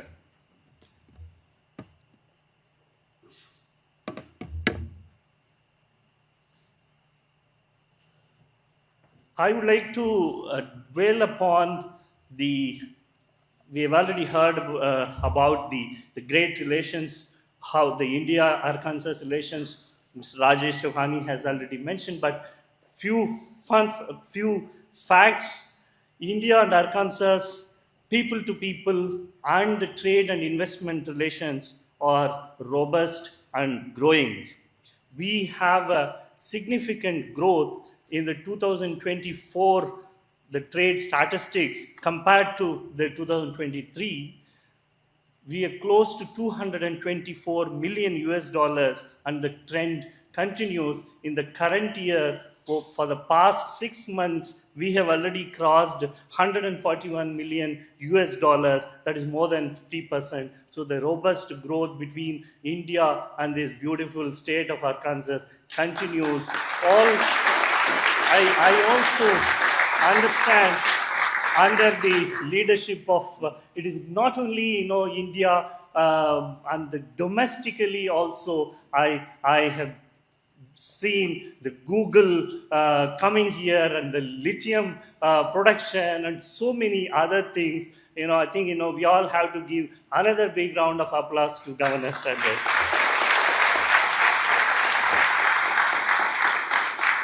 And about the Indian companies investing and operating in Arkansas, we all know about Wells Fund and, of course, about the IT companies in the Northwest, Wipro, TCS, and other companies, and also the strong Indian community here, whether it is the doctors, the physician community, or whether it is in the hospitality industry, or the IT and the new fintech and other industries. So these relationship and this trade and bilateral investment relationship are continuing. We look forward to strengthening those relationships. And I know last year the Economic Development Cooperation Commission also visited India and had very good meetings. We look forward to that is a prelude to having our Honorable Governor to India. We look forward to having the Governor in India at a mutually convenient time. And I would like to reiterate again and extend our invitation for visiting India whenever it is mutually convenient. I also want to thank all the cabinet ministers and all the state and city officials for all the great work and your support to your own Indian American community members in the Arkansas.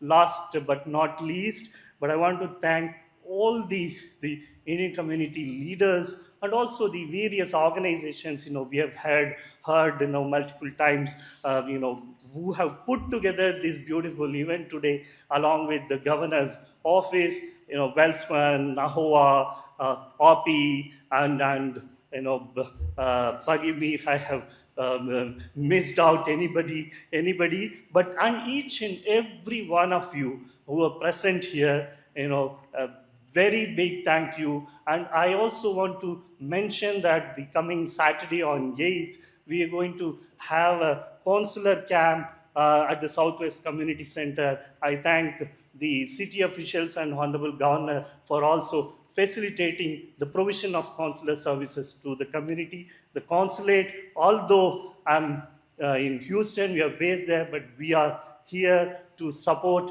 any kind of help we require to foster these people-to-people and the trade and investment relations between our two great democracies, and especially between India and this beautiful Arkansas state. Thank you very much. Thank you, Governor. Thank you.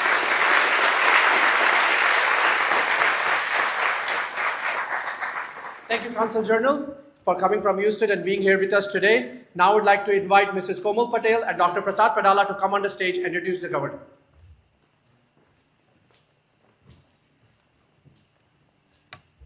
Good afternoon, everyone. It's an absolute pleasure to be here at the Governor's Mansion to celebrate Diwali with you all. I have the pleasure of introducing an amazing person who exudes Arkansas pride in everything that she touches. Sarah Huckabee Sanders is the 47th governor for the state of Arkansas and the first woman to ever hold the position for the natural state.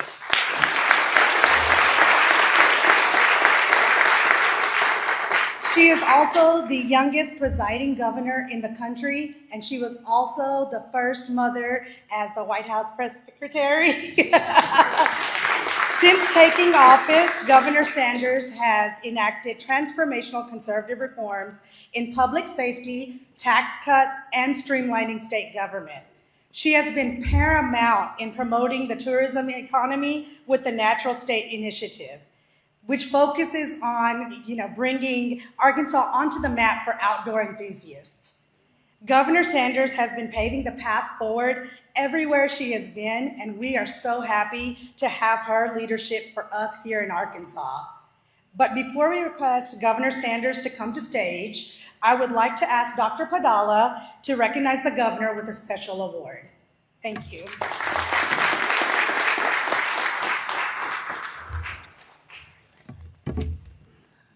Governor Sanders, on behalf of the American Association of Physicians of Indian Origin, API Arkansas, which represents over 500 physicians across the state, we wish to acknowledge our profound thanks for the impact of Governor Sanders' leadership on health and well-being of Arkansans. As a psychiatrist, I have observed critical and rising levels of depression and anxiety among children and young adults. And we deeply appreciate the governor's personal commitment to this crisis and wholeheartedly applaud the governor's signature initiative, Bell to Bell, No Cell Act. The governor's dedication to the state's health extends through several high-impact policies, including the Healthy Moms and Healthy Babies Act. Furthermore, we commend the administration's effort to promote citizen health by banning use of taxpayer money for buying sodas. In recognition of these significant legislative achievements and the transformative leadership demonstrated by Governor Sanders in prioritizing the health and future of Arkansans, API Arkansas honors her with a special award. Ladies and gentlemen, please help me welcoming our very own Governor Sarah Huckabee Sanders, who will accept the award from API Arkansas President Dr. Shailendra Singh, followed by her remarks.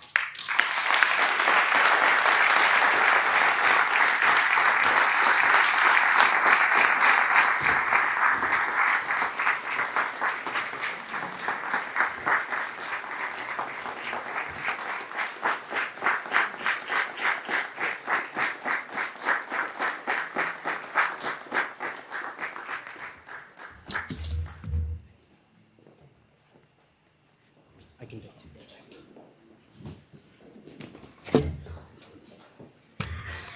Thank you so much, and good afternoon.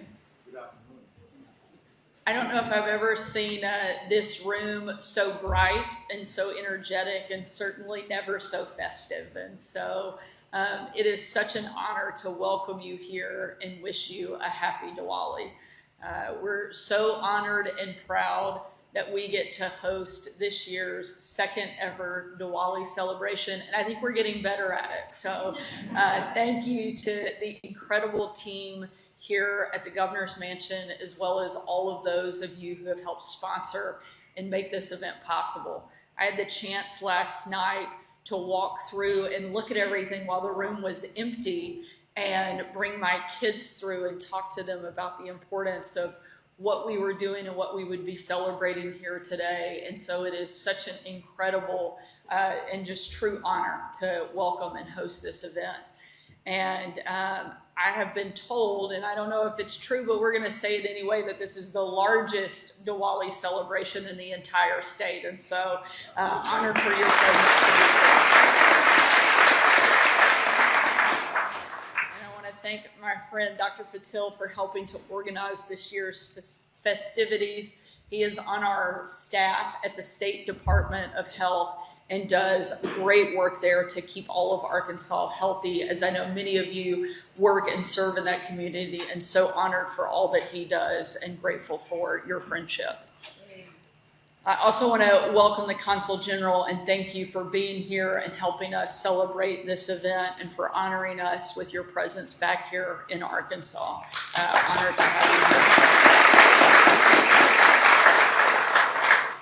It's always exciting to have the opportunity to open the Governor's Mansion and to welcome guests here. But as I mentioned before, I brought my kids in last night, not today, because they come with their own set of challenges. My kids are 13, 12, and 10.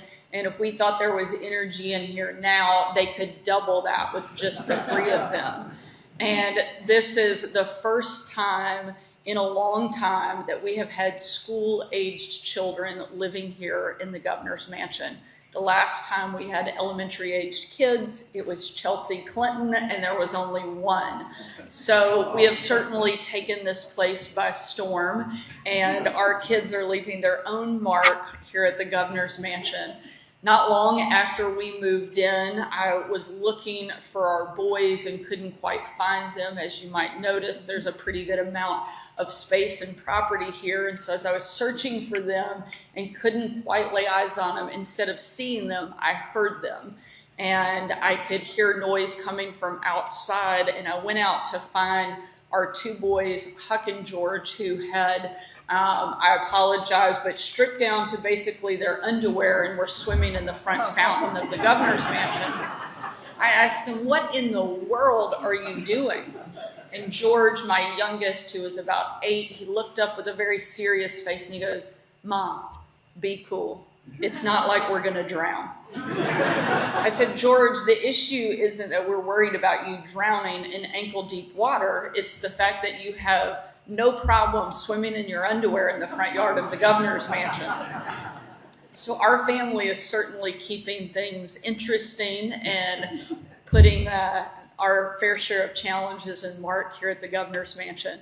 But they also serve as a great reminder that everything that I do as governor is for my kids, as well as every other kid here in the state of Arkansas.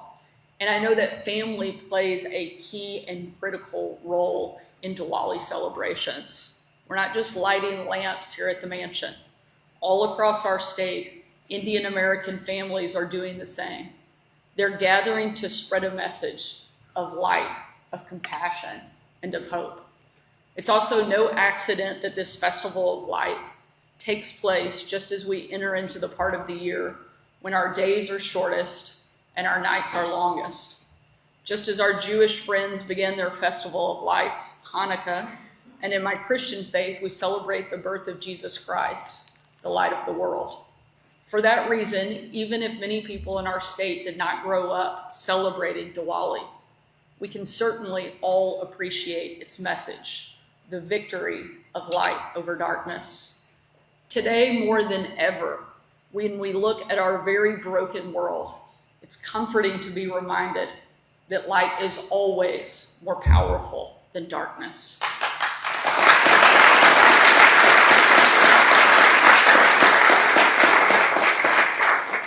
So thank you for calling Arkansas home and for sharing your light and your heritage with all of our state, and for everything the Indian American community contributes to Arkansas. You are the doctors, the teachers, the researchers, the business owners, the parents, the bankers, and so much more that help our state thrive. I hope you enjoy your time here and you appreciate this moment here at the Governor's Mansion, and that you take the light that these candles represent and help spread it to every corner of our state. Thank you for being here, and thank you for honoring me with your presence. God bless you.